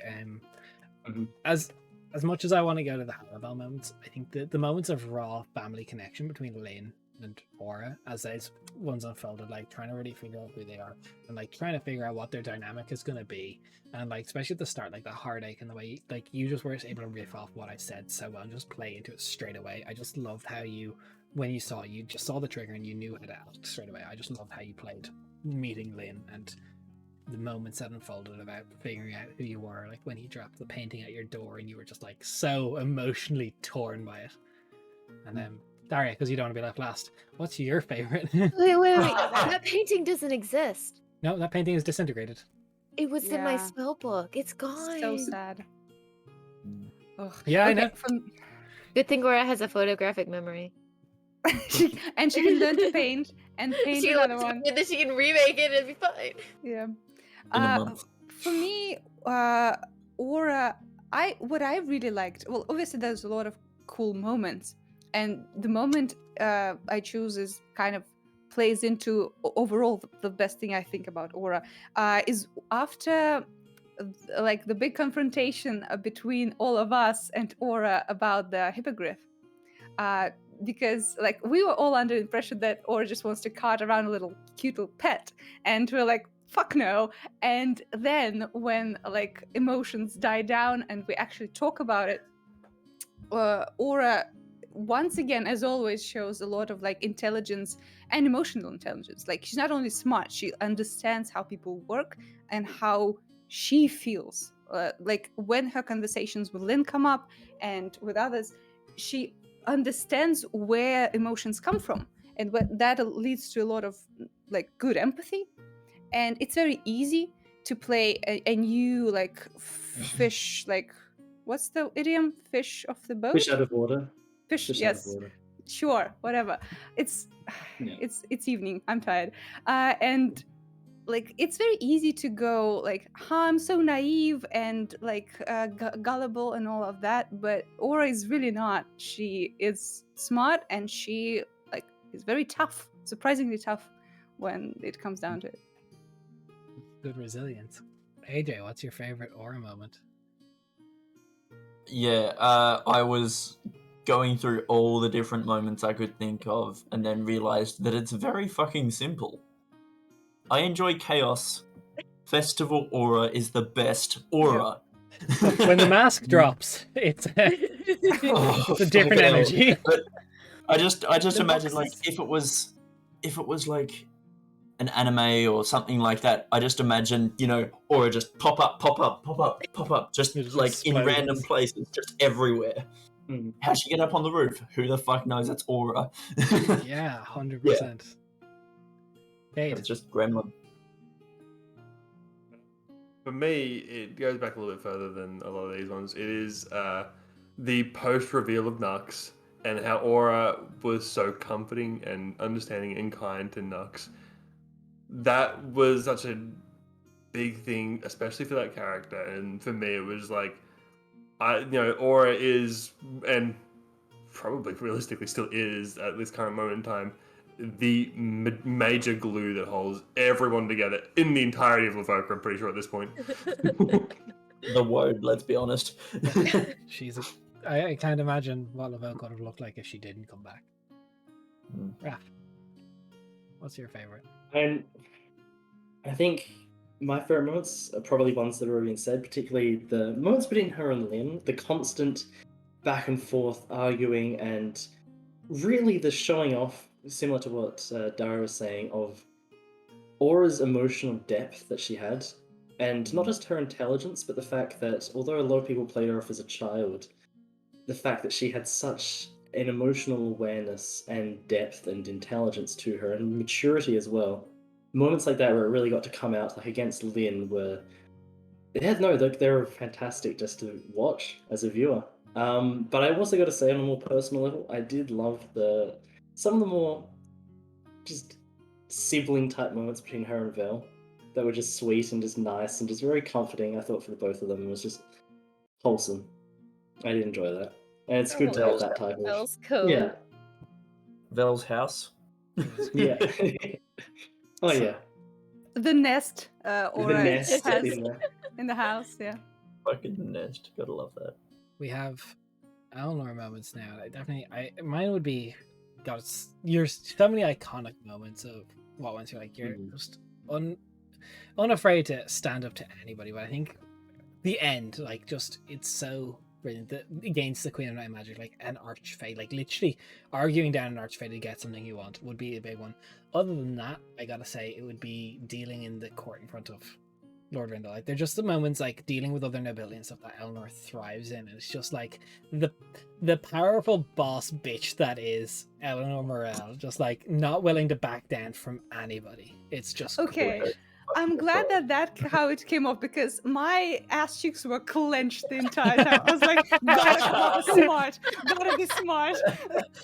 Like I put everything in it. Fuck. I'm definitely gonna clip that, and anytime someone subscribes, it's just gonna be my ass cheeks were clenched. The Listen, I'm soundbite. fine with it. I'm fine with it. So back to reverse order now. This time, Raph, what is your Ow. favorite Eleanor moment? Because I can't talk Eleanor without talking Velinor. I swear to God.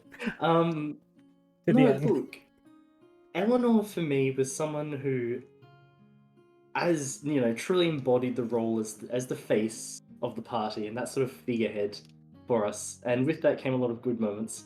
I love to see Eleanor come into her own as the governess of Lavoca and really embodying, and you know, it's like it was given to her. She didn't ask for it.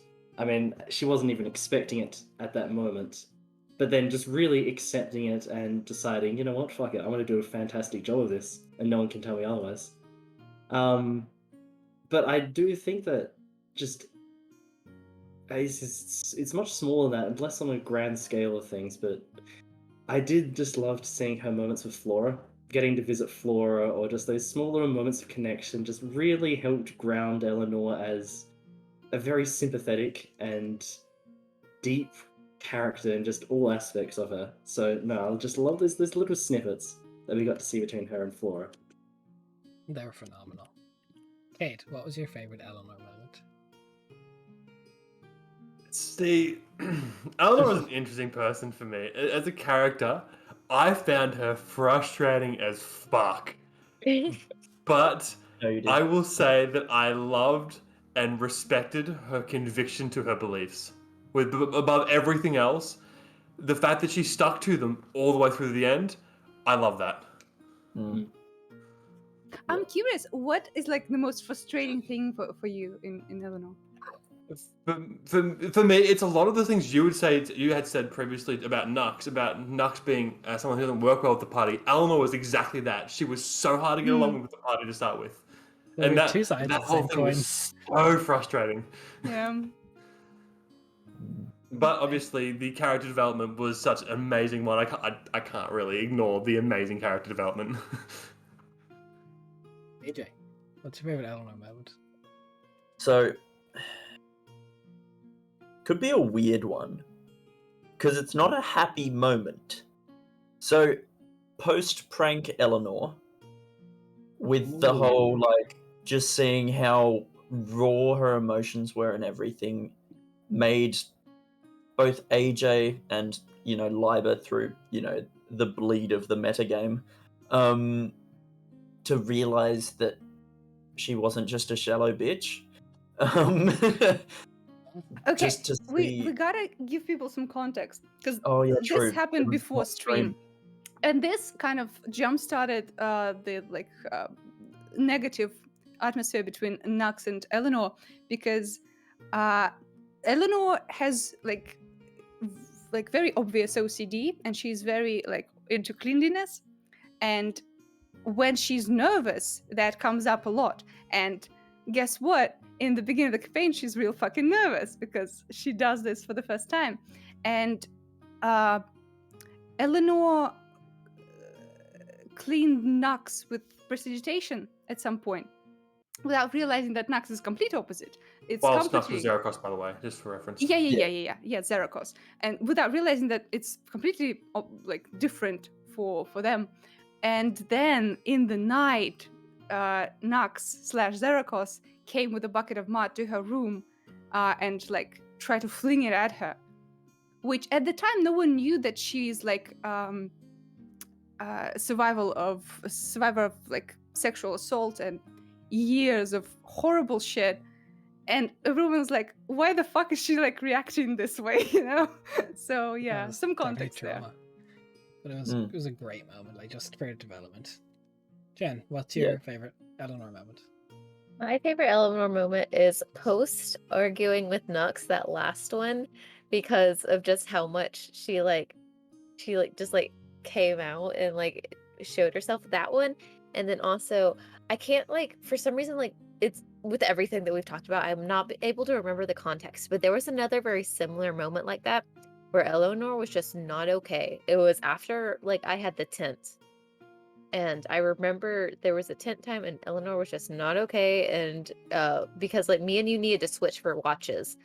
You had a what? Am I thinking? Is it the same instance? It's the yeah, same. That's okay. when it happened. I had split it into two different things because in in one of them, my brain thought that it had happened in a different location, so I was splitting the same instance. But just I like think the other moment you're confusing it with is connected to Flora. I think. yeah, I know it's connected to Flora. I think it was like the first time you got to meet her or something, because she was just drawing? very The drawing. drawing. Yes. yes, Yeah. thank you. That's Fucking what it was. drawing by God. The whole Gosh. conversation about consent as well. Yes, Yes. yes.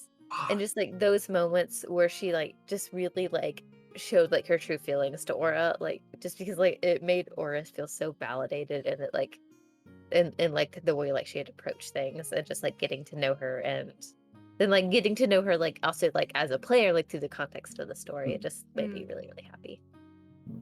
I liked it. I suppose I gotta include myself in this, and I don't know if it would. Raph, here I think with seniority we can go this way. What was your favorite Des moments throughout? the Oh, campaign? favorite Desmond. Oh, Like nothing, that's just a trash tough tier one. DMing. Let's skip it. Yeah, trash tier DMing. Let's end the Yeah. stream. No. I don't like this shit. Don't talk about me. I'm done. Favorite moment in terms of what? In terms of like story or NPCs Just like or whatever, like moments like of my role playing or NPCs or things that I crafted or made that like your favorite Look. moments of what I brought to the table. I did. One thing I particularly loved is the fact of how well you built Lavoka as a place to care about, and as a place that we all grew to love NPCs, even if it was just a few, or like the actual place itself, and just the investment that you managed just to craft there for us was quite something, and was really well done. Like, it's not easily done to actually emotionally have your players invest in a place and actually want to look after it and care for it and see that it grows and thrives. So I think that was quite amazing, and also just shout out to some of the NPCs we met there, like Drash. I mean, hats off to Drash, one of the best NPCs I've met for a long time. But yeah, no, absolutely, and also just the whole weaving in of the, from the low level Hollow Man and that initial mystery around that, leading into the cult, and managing to just work in the whole Zerikos mystery into that as well, and not just leaving it to the side as its own separate side stories, but really building it in there, and yeah, just the channeling through of that central plot line, and gradually building it up, and not revealing, anything too big too early. Thank you. Cade. See, a part of mine is playing off of Raf's thing. It specifically is, as we've talked about before, the festival. The festival is such an amazing thing that you made. Every single thing in that was so incredibly well done. And it was, as Raf was saying, the reason I started caring about Lavoka. Because you fucking did some bullshit and made me like characters. Oh no, DM pulls out a secret girlfriend. DM pulls out a secret girlfriend. The secret girlfriend makes me feel happy, and then shows me around, and all the other NPCs start being cool, and I'm like, "Fuck you, you fucking Yeah. asshole." God damn it. Oh, I can't say That fucking picnic, Cade. Yeah, look, just all of it was just the entire festival point in time was just perfect. Look, if my DMing style is not completely defined as I have no issue flirting with my friends, I don't know what it is. We appreciate it. AJ. I mean, I've got to make an honourable mention to Zanwin and the beautiful use of Gaius, because fuck you. But also, I think,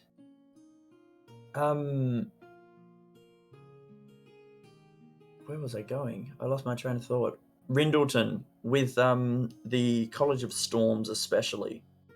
That, I'd been stressing for several weeks about whether, the College of Storms was going to be like, oh, it's the book that escaped, get them! And capture me and stuff, and I was ready to throw down. But yeah, it was surprising. And yeah, you surprised me. Jen. Of course, I want to immediately jump to the festival, but since it's already been mentioned, I'll say my other equally as favorite. But the way that you took what I gave you from Lauren and brought it to life was amazing and wonderful, and I loved seeing it so much. Like you really did like breathe life into like this character that like I didn't give you a whole lot like about them and who they were except for like a few sentences, and then most of what I had was like what happened to them. So I loved how you dealt with it and changed it. Yeah. Della. Yeah, well, I already mentioned that I really like one-time characters that just like breathe life into everything, because it's very easy to concentrate on characters that are like important to the story and move the plot forward, and that is like a very very dangerous path if you really want your players to actually care, right? Because like I remembered that dude that got rejected by Vel and cried. Like I remember him, and I care about his existence, you know, enough to like bring him back like into conversation, like a lot of sessions in, you know. But another thing I really like, and that's not a moment, that's just an observation. You're very good at understanding what players, like each player wants, and you try to give it to them. Like for example, you knew like Cade was in a tough place, and you knew like they needed some emotional security, some warmth. You gave Finna. I did not know that Eleanor, like my thing for Eleanor was like motherhood, like she's really about her kids, and I did not know that she needed a way to show off her skill and like a place to grow as a leader. But you gave it, and then like she grew as a character so much through it. Yeah. And you knew that like Vel needed a purpose, needed someone to say, yes, you're worth it. Yes, you're, maybe it's Maybelline, maybe you're born with it, you know, that kind of stuff. And Maybe it's you also Vel. gave that, you know, it's a very like, it's a talent. Like that shows that you care, and it shows that you pay attention to what people want, you know. That's cool. Yeah. Yeah. Also, I'll just love to give a massive shout out for Des for not only DMing, but for doing this for a stream and organizing the whole technical side of the stream Yes. as well. And basically DMing, coming up with all this stuff whilst managing the stream and all the social media stuff to go along with it, and creating both sides of it. So big Yeah. shout out for doing that as well. Five brains on that incredible. person. Yeah. Yeah. Look, honestly, this is great. Can we shout out the editor in chief real quick? Yo, can I shout out my editor in chief? No, honestly, real just moments here to Raph. Like from like, I know you shout out and I say I did everything, but like Raph has been very, very patient with me, like sending just like pages of Google Docs and like literally just like pictures of my notebooks, being like, "Hey, can this get on the World Anvil?" And like he's been honestly a godsend for helping like translate all of our stuff from Google Docs to the World Anvil. And as someone who's been with me so long, Raph, we've been together 3 years with this shit. You're a pleasure to have a table, and you've been so helpful. All of you are so great to play with. But I definitely just that extra mile you go and help out with, Raph. I appreciate you a lot. Thanks, man. And So much. I suppose unless chat has any questions they want answered, I'll give a quick second, type them out, send them out there right now. But a little bit of information. So next week, the 15th, 12 p.m. GMT. Can one of the Aussies shout out what time it starts for them? Because I know 11 o'clock. 10:30. Yeah, 10:30 11 if you ACDT time. It's Oh, basically 10:30, like 11. it's 11 o'clock on the East Coast, East. 10:30 in the center, and then on the West Coast it's like 10 o'clock. Our time zones are fucked, Yeah, whatever. y'all. And Yeah. That sounds like Resident some- Murican, what time do we start for you? 7 a.m. bitches. Yeah, we're early, we're midday, we're evening, we're everything. We'll be starting a 10-week Viking campaign. Okay, you're not asking me what time we're Oh yeah, well, sorry. starting? For our That's 10% viewership in Russia, what's our... Yeah, which is me. yeah, Fine. it's just you. So if it's the same as today, then it's 3 p.m. So yeah, we're across a bunch of time zones. Wrangling these nerds is not easy, but we make it work. So we're starting a 10-week sort of mini campaign called the Raiders of Osgrin, and then we'll be going into our next big campaign, which we'll start sending out some information about slowly but surely. But we're gonna focus on this Raiders.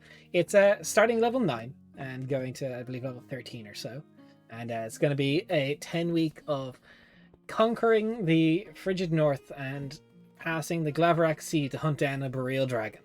It's gonna be fun. So we're going to give it a couple seconds for chat to put anything, if you want. I don't mind. Otherwise, we're going to go ahead and raid out because we're already a little bit over what we normally go. But I can't believe I thought this was going to be a quick stream. But it's been great. Yeah, you Dude, really, I love how you're like, really it's gonna be an said. hour. I was Yeah, like, you yo, said quick an hour. adventure, 20 minutes, in and out, we're done. Uh-huh. Yes, Meanwhile, you're like, we meanwhile, love it's this longer game. than a session. It's Yeah. I didn't think you Yeah, guys for- would have so much to talk about. I thought you were going to be like, it's good, let's go. And I was like, all right. Dude, No, that's because you sell yourself short way too much. yeah. As you Yes. came prepared with literally like 700 pages worth of questions, I swear to God. Well, I didn't know if any of you nerds had any. You bet we didn't. Yeah, head is empty as until we brasses, did. am I right? But no, that's been great. This campaign has been a joy to do, and streaming has been a joy. Everyone who's followed and like support us along the way, I really appreciate. I hope you've enjoyed watching Quenthos unfold, as we're very new in the history and it's only going to get further.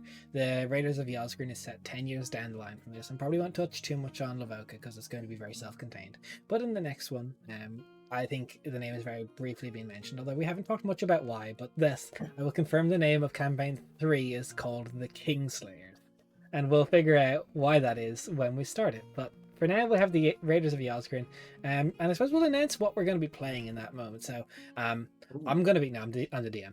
Always am, always going to be. No way. What? What? So, Daria, what are you going to be playing in the Raiders game? In the Raiders, I will be playing a human rune knight, so a fighter. He's a. Well, I'm not gonna say too much, but He's something. he's something. Please work. Jen, it's going to be so weird not calling you guys Eleanor or Val. Like, Yeah. it's so different in between campaigns. But Jen, what are you going to be playing next campaign? In the Viking game? No way. No way. I'm gonna drop like this. I'm a something of monk of something. Woof. Are you preparation right there. serious? That's You haven't got preparation. even a race figured out. I've been so focused on the Kingslayers campaign. Which, honestly, I'm going to give it a pass on this one because it took her long enough to make a goddamn backstory for that fucking thing. Look, fair enough. Kingslayers, you guys will figure out. The viewers will figure out. There's an awful lot of stuff that's coming with Kingslayers. We've got a lot of both in-game stuff and IRL things for the players that need to be figured out. So we got to work with that. But can confirm, Jen is probably playing a monk. We don't know. No, I'm definitely playing a monk. I prob- feel like Des prepares for the Q&A stream more than you prepare for the whole campaign, which is oof. It depends on which campaign you're talking about. Sure. So, AJ, please tell us you have a race class combo prepared for the Viking game. As I had this prepared like a year or two ago. Because Kobold Press is the best, I'm playing a Ravenfolk Doomcroaker Wizard. Sounds cool. Kate, It's what not. are you going to be playing for us in the Viking game? Because Well, I someone who started loves out something combat, you're different. obviously playing something optimized. Absolutely optimized. Definitely not playing a dex-based barbarian. Not again. Oh, join the club. Their shit. But I'll be playing another thing from Kobold Press. It is the Beer Domain Cleric. I'll be playing a Goliath whose lineage traces down from the Frost Giants. Ooh. Drunko. Ooh, gonna go kick your grandpa in the shins. 'cause Yeah, we're gonna punch Pretty that dude in the much. dick. Kobold Press, please sponsor us. Raph, what are you playing? I will be playing an old grizzled Goliath druid, Circle of the Land druid, to be precise. All right. So, Very nice. yes, we'll be starting that next week. It will be 10 weeks, and soon we will have a few announcements for our next big campaign. But till then, we're going to have to do a bit of Viking games because you have to eat your broccoli before your dessert, and that's where we're going to end that. No. Thank you so much to everyone who No. watched. You stole my analogy. I did. I'm want a to do it. thief. I'm a thief and a How fraud. dare you? Thank you, everyone who watched. Thank you. Honestly, this is much better reception to the campaign wrap up than I thought it would be. I thought it would be a little bit more low key, but thank you, everyone who watched. I'm so happy so many people tuned in to see it, and thank you for the viewing experience. Hope we see you when we're playing some Vikings with some awful Nordic accents. Bye. Oh, yeah. No. Thanks for the